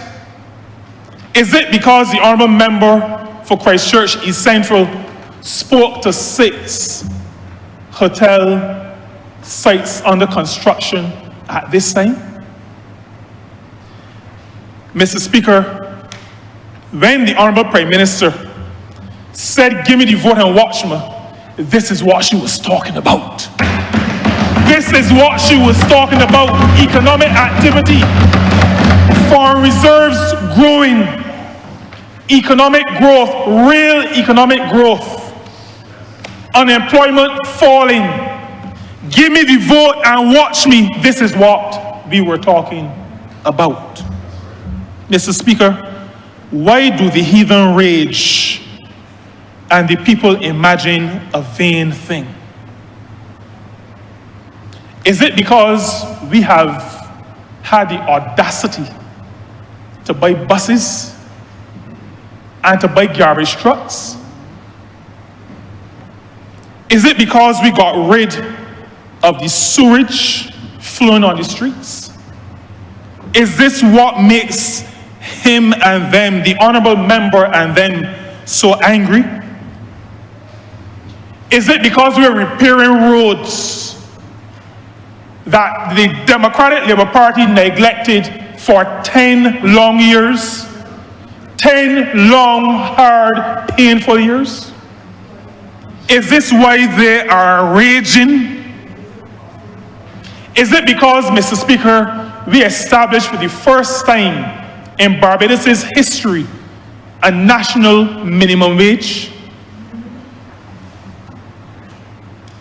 Is it because imagining some connection with the labor movement that the Democratic Labour Party is now apologizing to the labor movement for spending 10 years and not implementing a national minimum wage? Is this why the heathen rage and the people imagine a vain thing?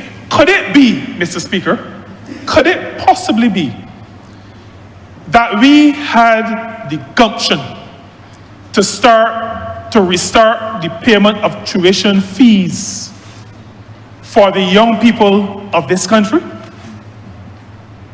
Is this why the Democratic Labour Party is raging and imagining this vain thing? We recognize, Mr. Speaker, as the honourable member did in his presentation, the children of rich people will always be able to go to university. The Democratic Labour Party, in an attempt to destroy the legacy of Errol Walton Barrow, right excellent, stop poor people from being able to send their children to to the University of the West Indies.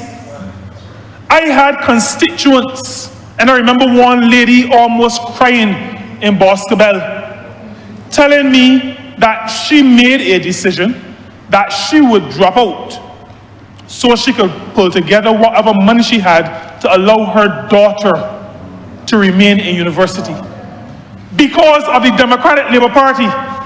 And they have the gall to come in here and talk about the education revolution. What they did not tell you is that in a revolution, there are people who are victors and people who are victims. They did not tell you that in their 10 years, they made the poor people of this country victim. What was supposed to have been a revolution was almost a bloodbath.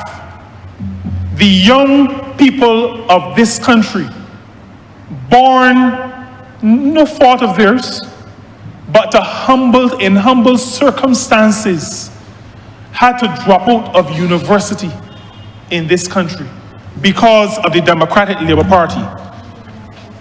Is that why the heathen rage and the people imagine a vain thing? Is it because we have determined that people with disabilities should now be the recipients of non-contributory grants? Do they have anything against people with autism, with advanced multiple sclerosis? Do they have something against people who have Down syndrome? What is the challenge? Why are they so angry when we provide non-contributory grants to people with disabilities? But Mr. Speaker, these achievements are what we promised to Barbadians when we said, give me the vote and watch me.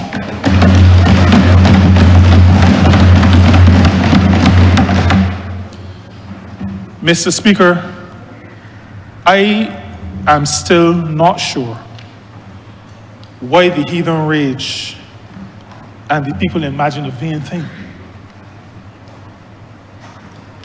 Part of the answer is when we cannot understand what is happening, we create a myth, a false idea, a false belief. But Mr. Speaker, could that rage be because we have given back the reverse tax credits that the Democratic Labour Party, a party that says it is for the people, it is for poor people, a party that took away the reverse tax credits from most of the Barbadians who were deserving of it, we came into office and restored it. Is that why they are so angry? That we restored the reverse tax credit? Are they angry that on top of that, we implemented a compensatory income credit to give back to people just above that initial band an amount, once the cash flow of the country allowed, an amount that would be the equivalent, estimated equivalent of what they would have paid in VAT? Is that why the heathen rage? Is that why the Democratic Labour Party is so upset about the Barbados Labour Party and the budget presented by the Honourable Member for Christchurch East Central? Could that be the reason? Or could it be that since coming to office, we have raised the non-contributory pension for old people in this country? We have raised the contributory pension for old people in this country. Is that why they are so angry? Is that why, Mr. Speaker, the heathen rage? Is it because after 8.5 years of no increase in public officers' salary, 8.5 to 9 years, no increase, the Barbados Labour Party in just over 6 years has given multiple increases to the hard-working public officers of this country?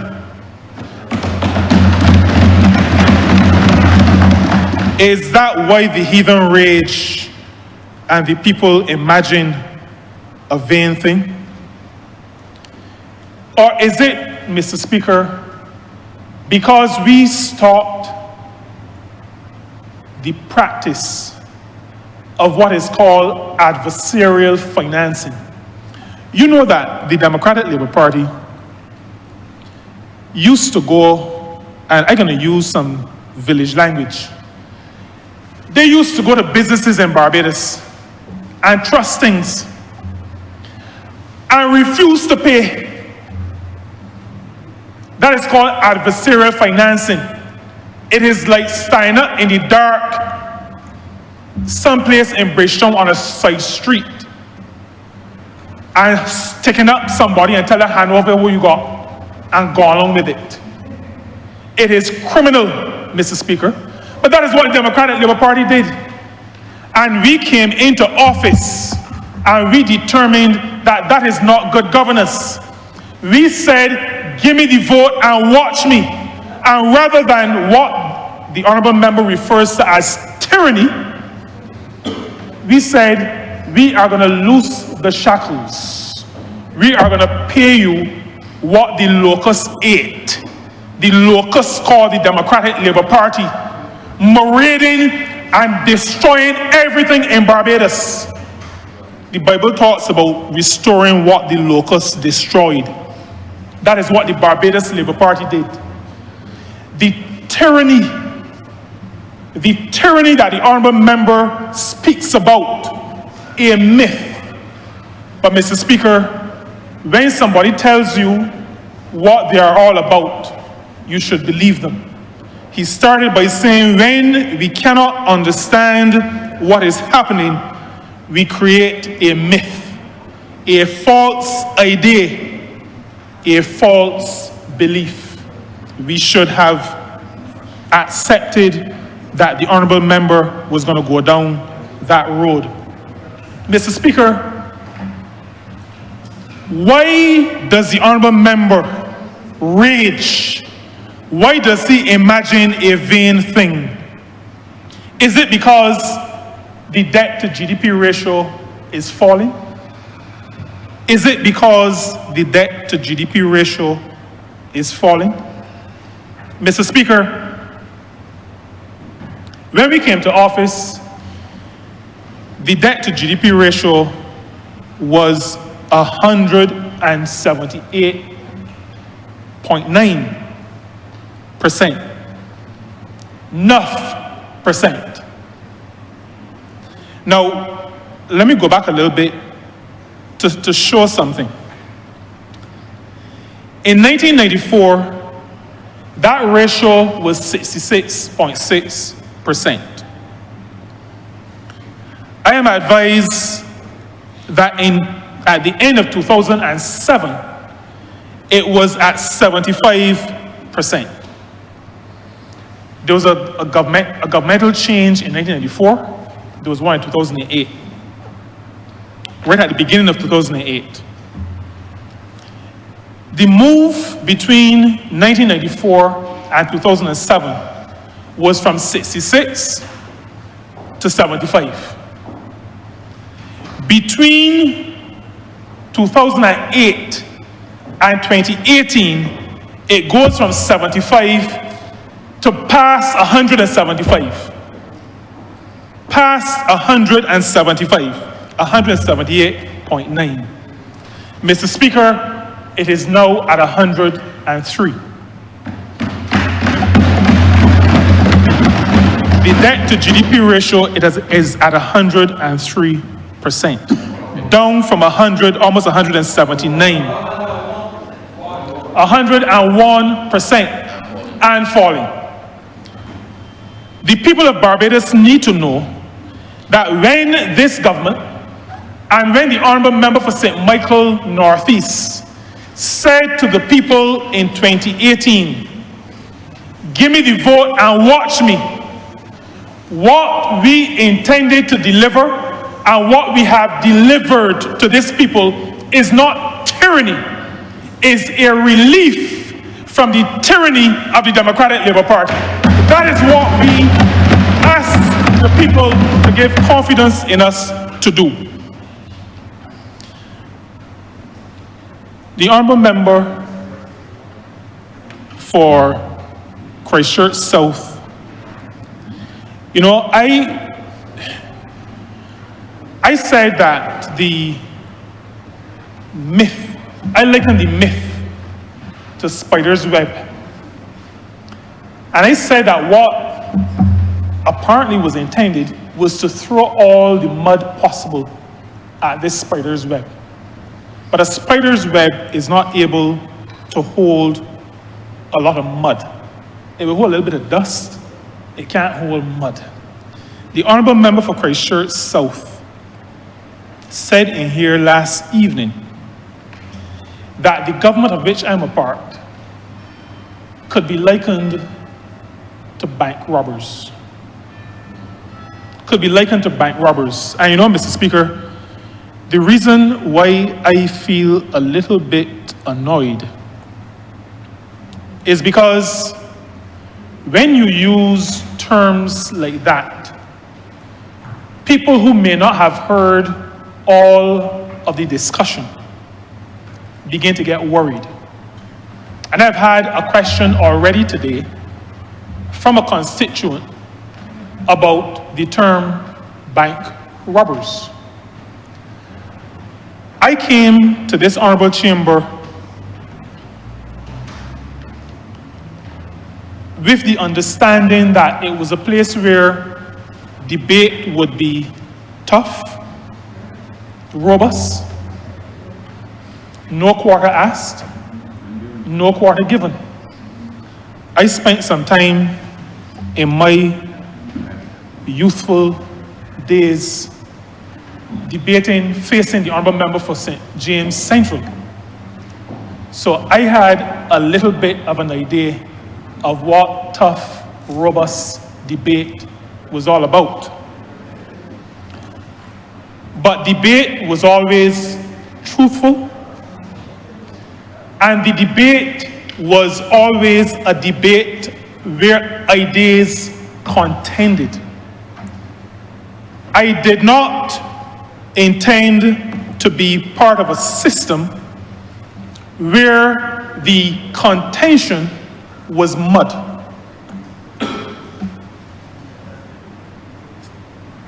Attempting to say to the people of Barbados that the government is engaged in something that could be likened to bank robbery is disingenuous, to put it as nicely as I can. My constituents would not expect me to use any other word, but it is disingenuous. It is almost like sewage. It is dirty. It is really dirty. We live and operate under a piece of legislation, Chapter 93, unclaimed and undistributed monies. Now, Mr. Speaker, we didn't invent this piece of legislation. This is Chapter 93. When you look at it, the year is 1891. 1891, Mr. Speaker, I did not say 1991. I said 1891. A piece of legislation that every government has followed since 1891. So even before the uprising of 1937, even before universal adult suffrage of 1951, even before independence of 1966, we, the country, followed this piece of legislation. Mr. Speaker, every year in Barbados, there are publications where there are lists in the newspaper that say these funds are unclaimed. Mr. Speaker, if you are like me, you go through the list, it is in fine print. And I go through the list just in case there was some $20 or $30 that I forgot I had somewhere. And Mr. Speaker, a lot of Barbadians go through the list. that list is published before the funds are transferred to the central bank. And sometime after the funds are transferred to the central bank, if they're still not claimed, the funds are sent to the treasury. They are put in the consolidated fund of this country.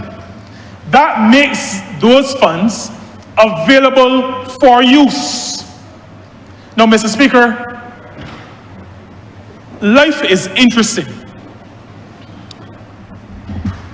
What the Honourable Member for Christchurch East Central attempted to do, did under the provisions of the law, what he did was to segregate some funds for resilience purposes. But when I tell you that life is interesting, this is what I mean. In the very early 1990s, when the Democratic Labour Party was in office, when hard times hit, and Mr. Speaker, hard times hit because of the folly of the Democratic Labour Party, pitching to the country some nice ideas that almost knock out our foreign reserves and put us in trouble right at the beginning of the 1990s. But the Prime Minister of Barbados at the time, the Minister of Finance of Barbados at the time, removed some guardrails from around some of those funds. And I remember very clearly, because at that time, I was a student of economics and we watched what was going on. He removed these funds that were segregated and he put everything into the consolidated fund. He did it so that government could take up the money and spend it wherever they wished. When we say, give me the vote and watch me, we're not talking about tyranny. We are talking about good governance.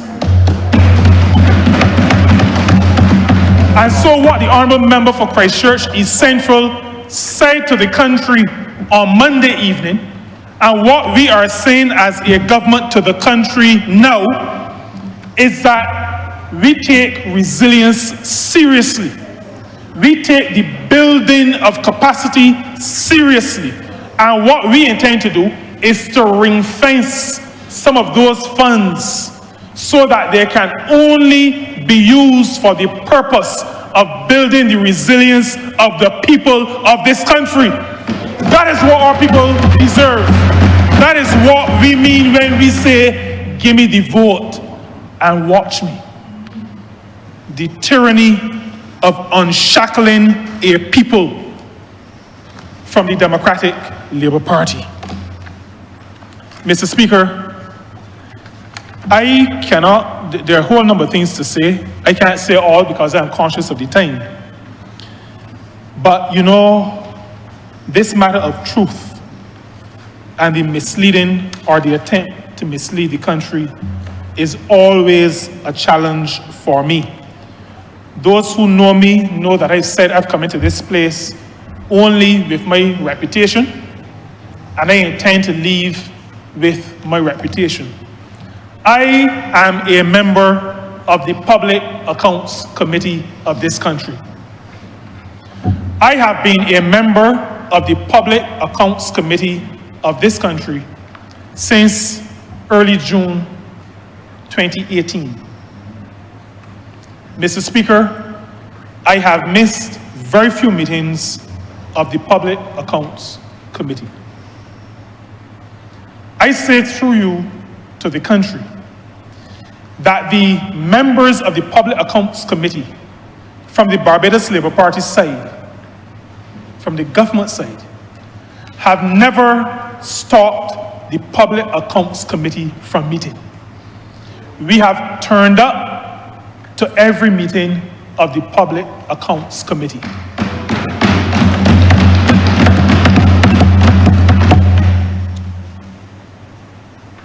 Life, like I said, is funny.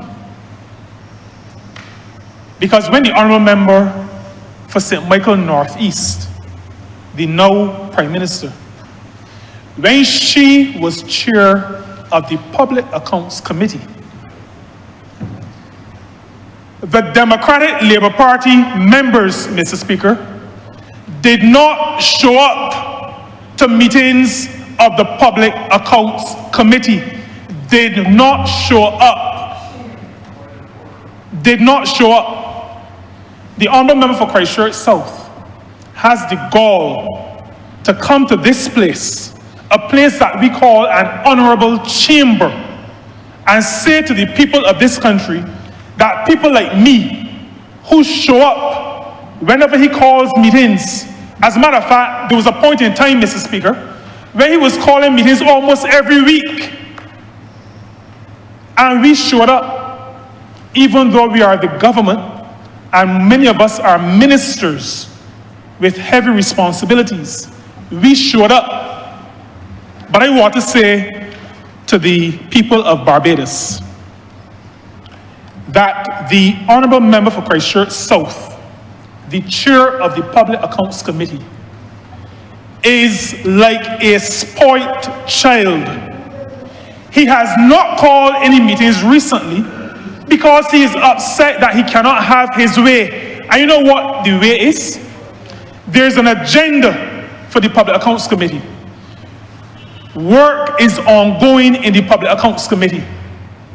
And he wants, hot and sweaty, to say, well, we're done with that, we want to deal with this only.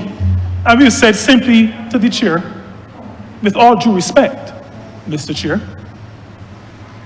we are halfway through a number of these things. We need to complete these, and then we'll go on to those that you have put on the agenda.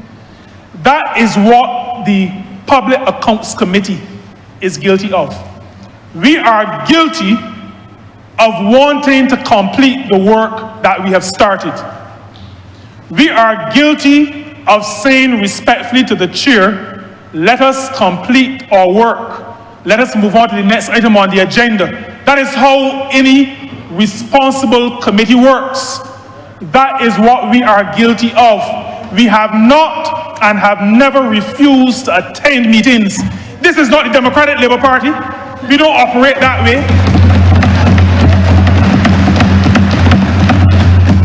We face things and we sort them out.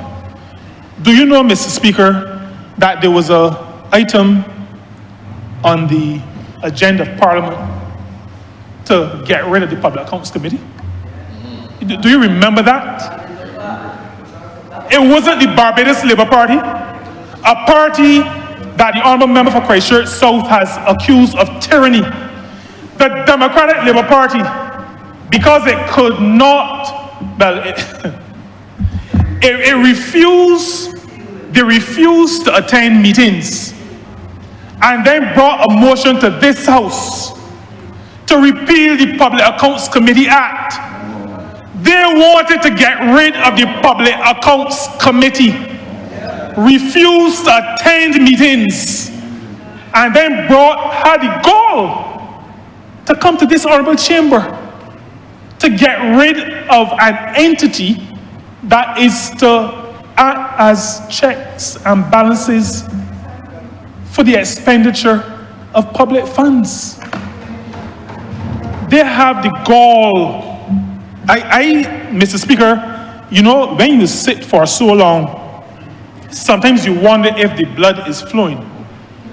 I shook my feet. I went out to the bathroom a couple of times. I drank water. But the tenor and the content was the same. I was not in La La Land. And I am wondering what was the intention of the Honourable Member when he got up at about 20 after 3 yesterday to speak. But he told us what he was about. When we cannot understand what is happening, we create a myth, a false idea, a false belief.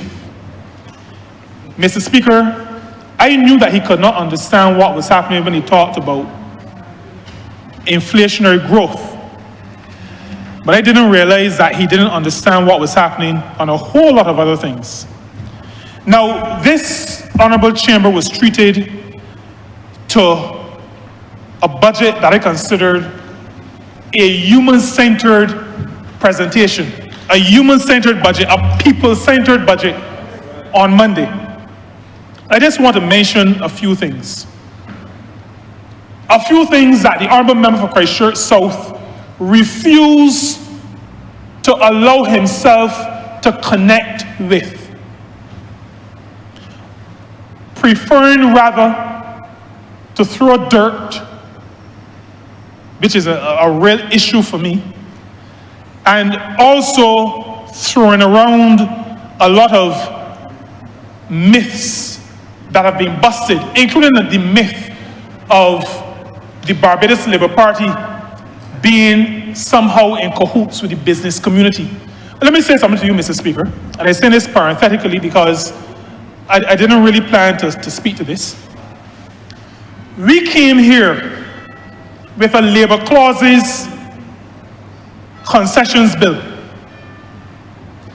A bill that was intended, it is now an act, but then a bill that was intended to say to the businesses of this country that if you are benefiting from concessions, you have to treat your people at a certain level. Do you know that the only contrary view expressed in this honourable chamber was from the Honourable Member for Christchurch South? And then to have the gall to say or to suggest that we are somehow in cahoots with the business community in this country. But let me say something, Mr. Speaker. In the budget presentation, the matter of deposit insurance for credit unions, I am not certain if we understand what this really means. I consider credit unions to be the people's organizations. Credit unions were born out of cooperative societies. Credit unions are where the ordinary people, and I don't necessarily like that term, but where regular people put their money. The budget presentation on Monday has now indicated that just like commercial banks, the credit unions, deposits in credit unions will be covered by deposit insurance. That is a people-centered approach to governance. That is what this Barbados Labour Party is about. Increasing the tax-free allowances for union dues, our commitment to freedom of association, not tyranny, our commitment to collective bargaining, our commitment not to tyranny, but to allowing workers to get together, to argue even against government, because unions have to negotiate government as well. Non-taxable allowances for meals for hotel workers, credits for discolored water. And let me say here, Mr. Speaker, to the residents of a part of Six Mains, I hear you, and I say to the Honourable Member for Christchurch East Central, it is not just St. Lucie and Boscobel, but there's a part of Six Mains that is also fed by the Allendale, the reservoir over there, the well. And so Six Mains, Mr. Speaker, through you to the Honourable Member, that has to be added. Honourable Member, you need to wind up. I will wind up. Or wind down rather than wind up. No, I can If we tell wind up, you can speak for 15 more minutes. Yeah, I can wind down. Yeah, I hear you, Mr. Speaker, but I want to wind up to say that the matter of the minimum wage is what I have to touch before I say. What was announced on Monday, and I need to say this for clarity, because I think it was clear, but when you do not understand and you try to create a myth, you mislead people. The Minimum Wage Board, as we speak, is meeting and discussing a paper that will see an increase in the national minimum wage. This is not to do with the 2% That's from 2026. In this year, before we reach the middle of the year, there will be an increase in the national minimum wage. So that the myth flying around that we are moving only 2% is exactly what I've said, a myth. The minimum wage board is in discussion. It is a tripartite board. Workers, businesses, employers, and government representatives, and they are right now discussing a proposal for the increase of the minimum wage from the current $8.50 general and the sectoral $9.25. That increase will come into effect this calendar year. What the honourable member spoke to, he did speak to that. He did speak to that. He didn't go into that detail, but he did say that there was going to be an increase. But we spoke previously to indexing, and what the 2% referred to was an attempt at indexation. The minimum wage board is also looking after the increase at the indexation matter and will be conferring with the Ministry of Finance on that matter. I conclude, Mr. Speaker, just to say, because I think I have to respond to this, to say that we are in the process of reconstituting the Employment Rights Tribunal. We are, as a government and as a party, we've grown up understanding that we face our issues and we fix them. We are reconstituting the Employment Rights Tribunal. The tenure ran out at the end of 2024. We are awaiting at this point the nominations from one of the social partners. Once we have those, and we expect they have committed, we expect to have those in the next week or so. Once we have those persons, we will go to cabinet and the tribunal will be reconstituted.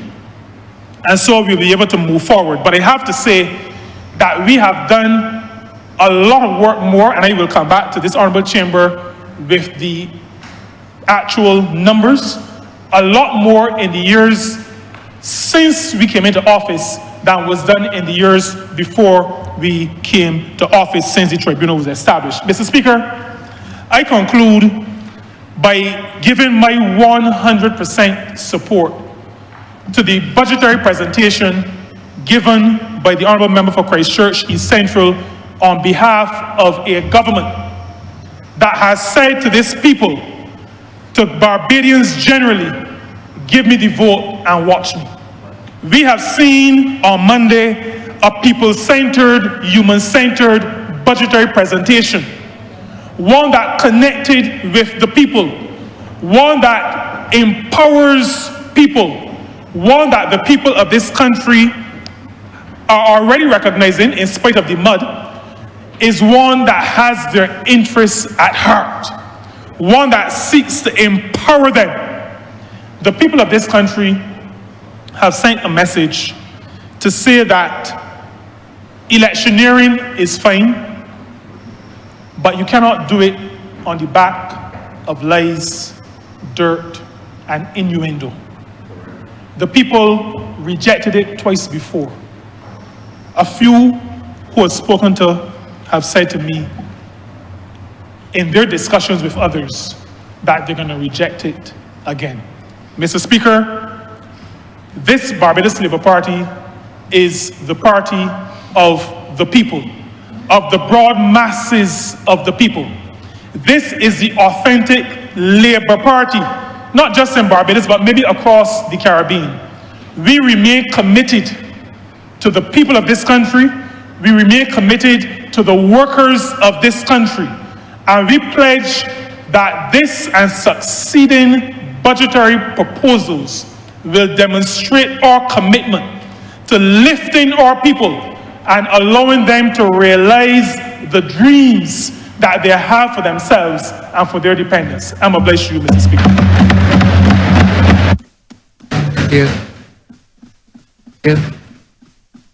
Honourable Member for St. Joseph. Mr. Speaker, I beg to move that we suspend for a lunch break until 5 to 3. The question is that this honourable chairman be suspended until 2:55 p.m. All those honourable members in favour, please say aye. Those against, please say no. We think the ayes have it. This Honourable Chairman stands suspended until 2:55 p.m.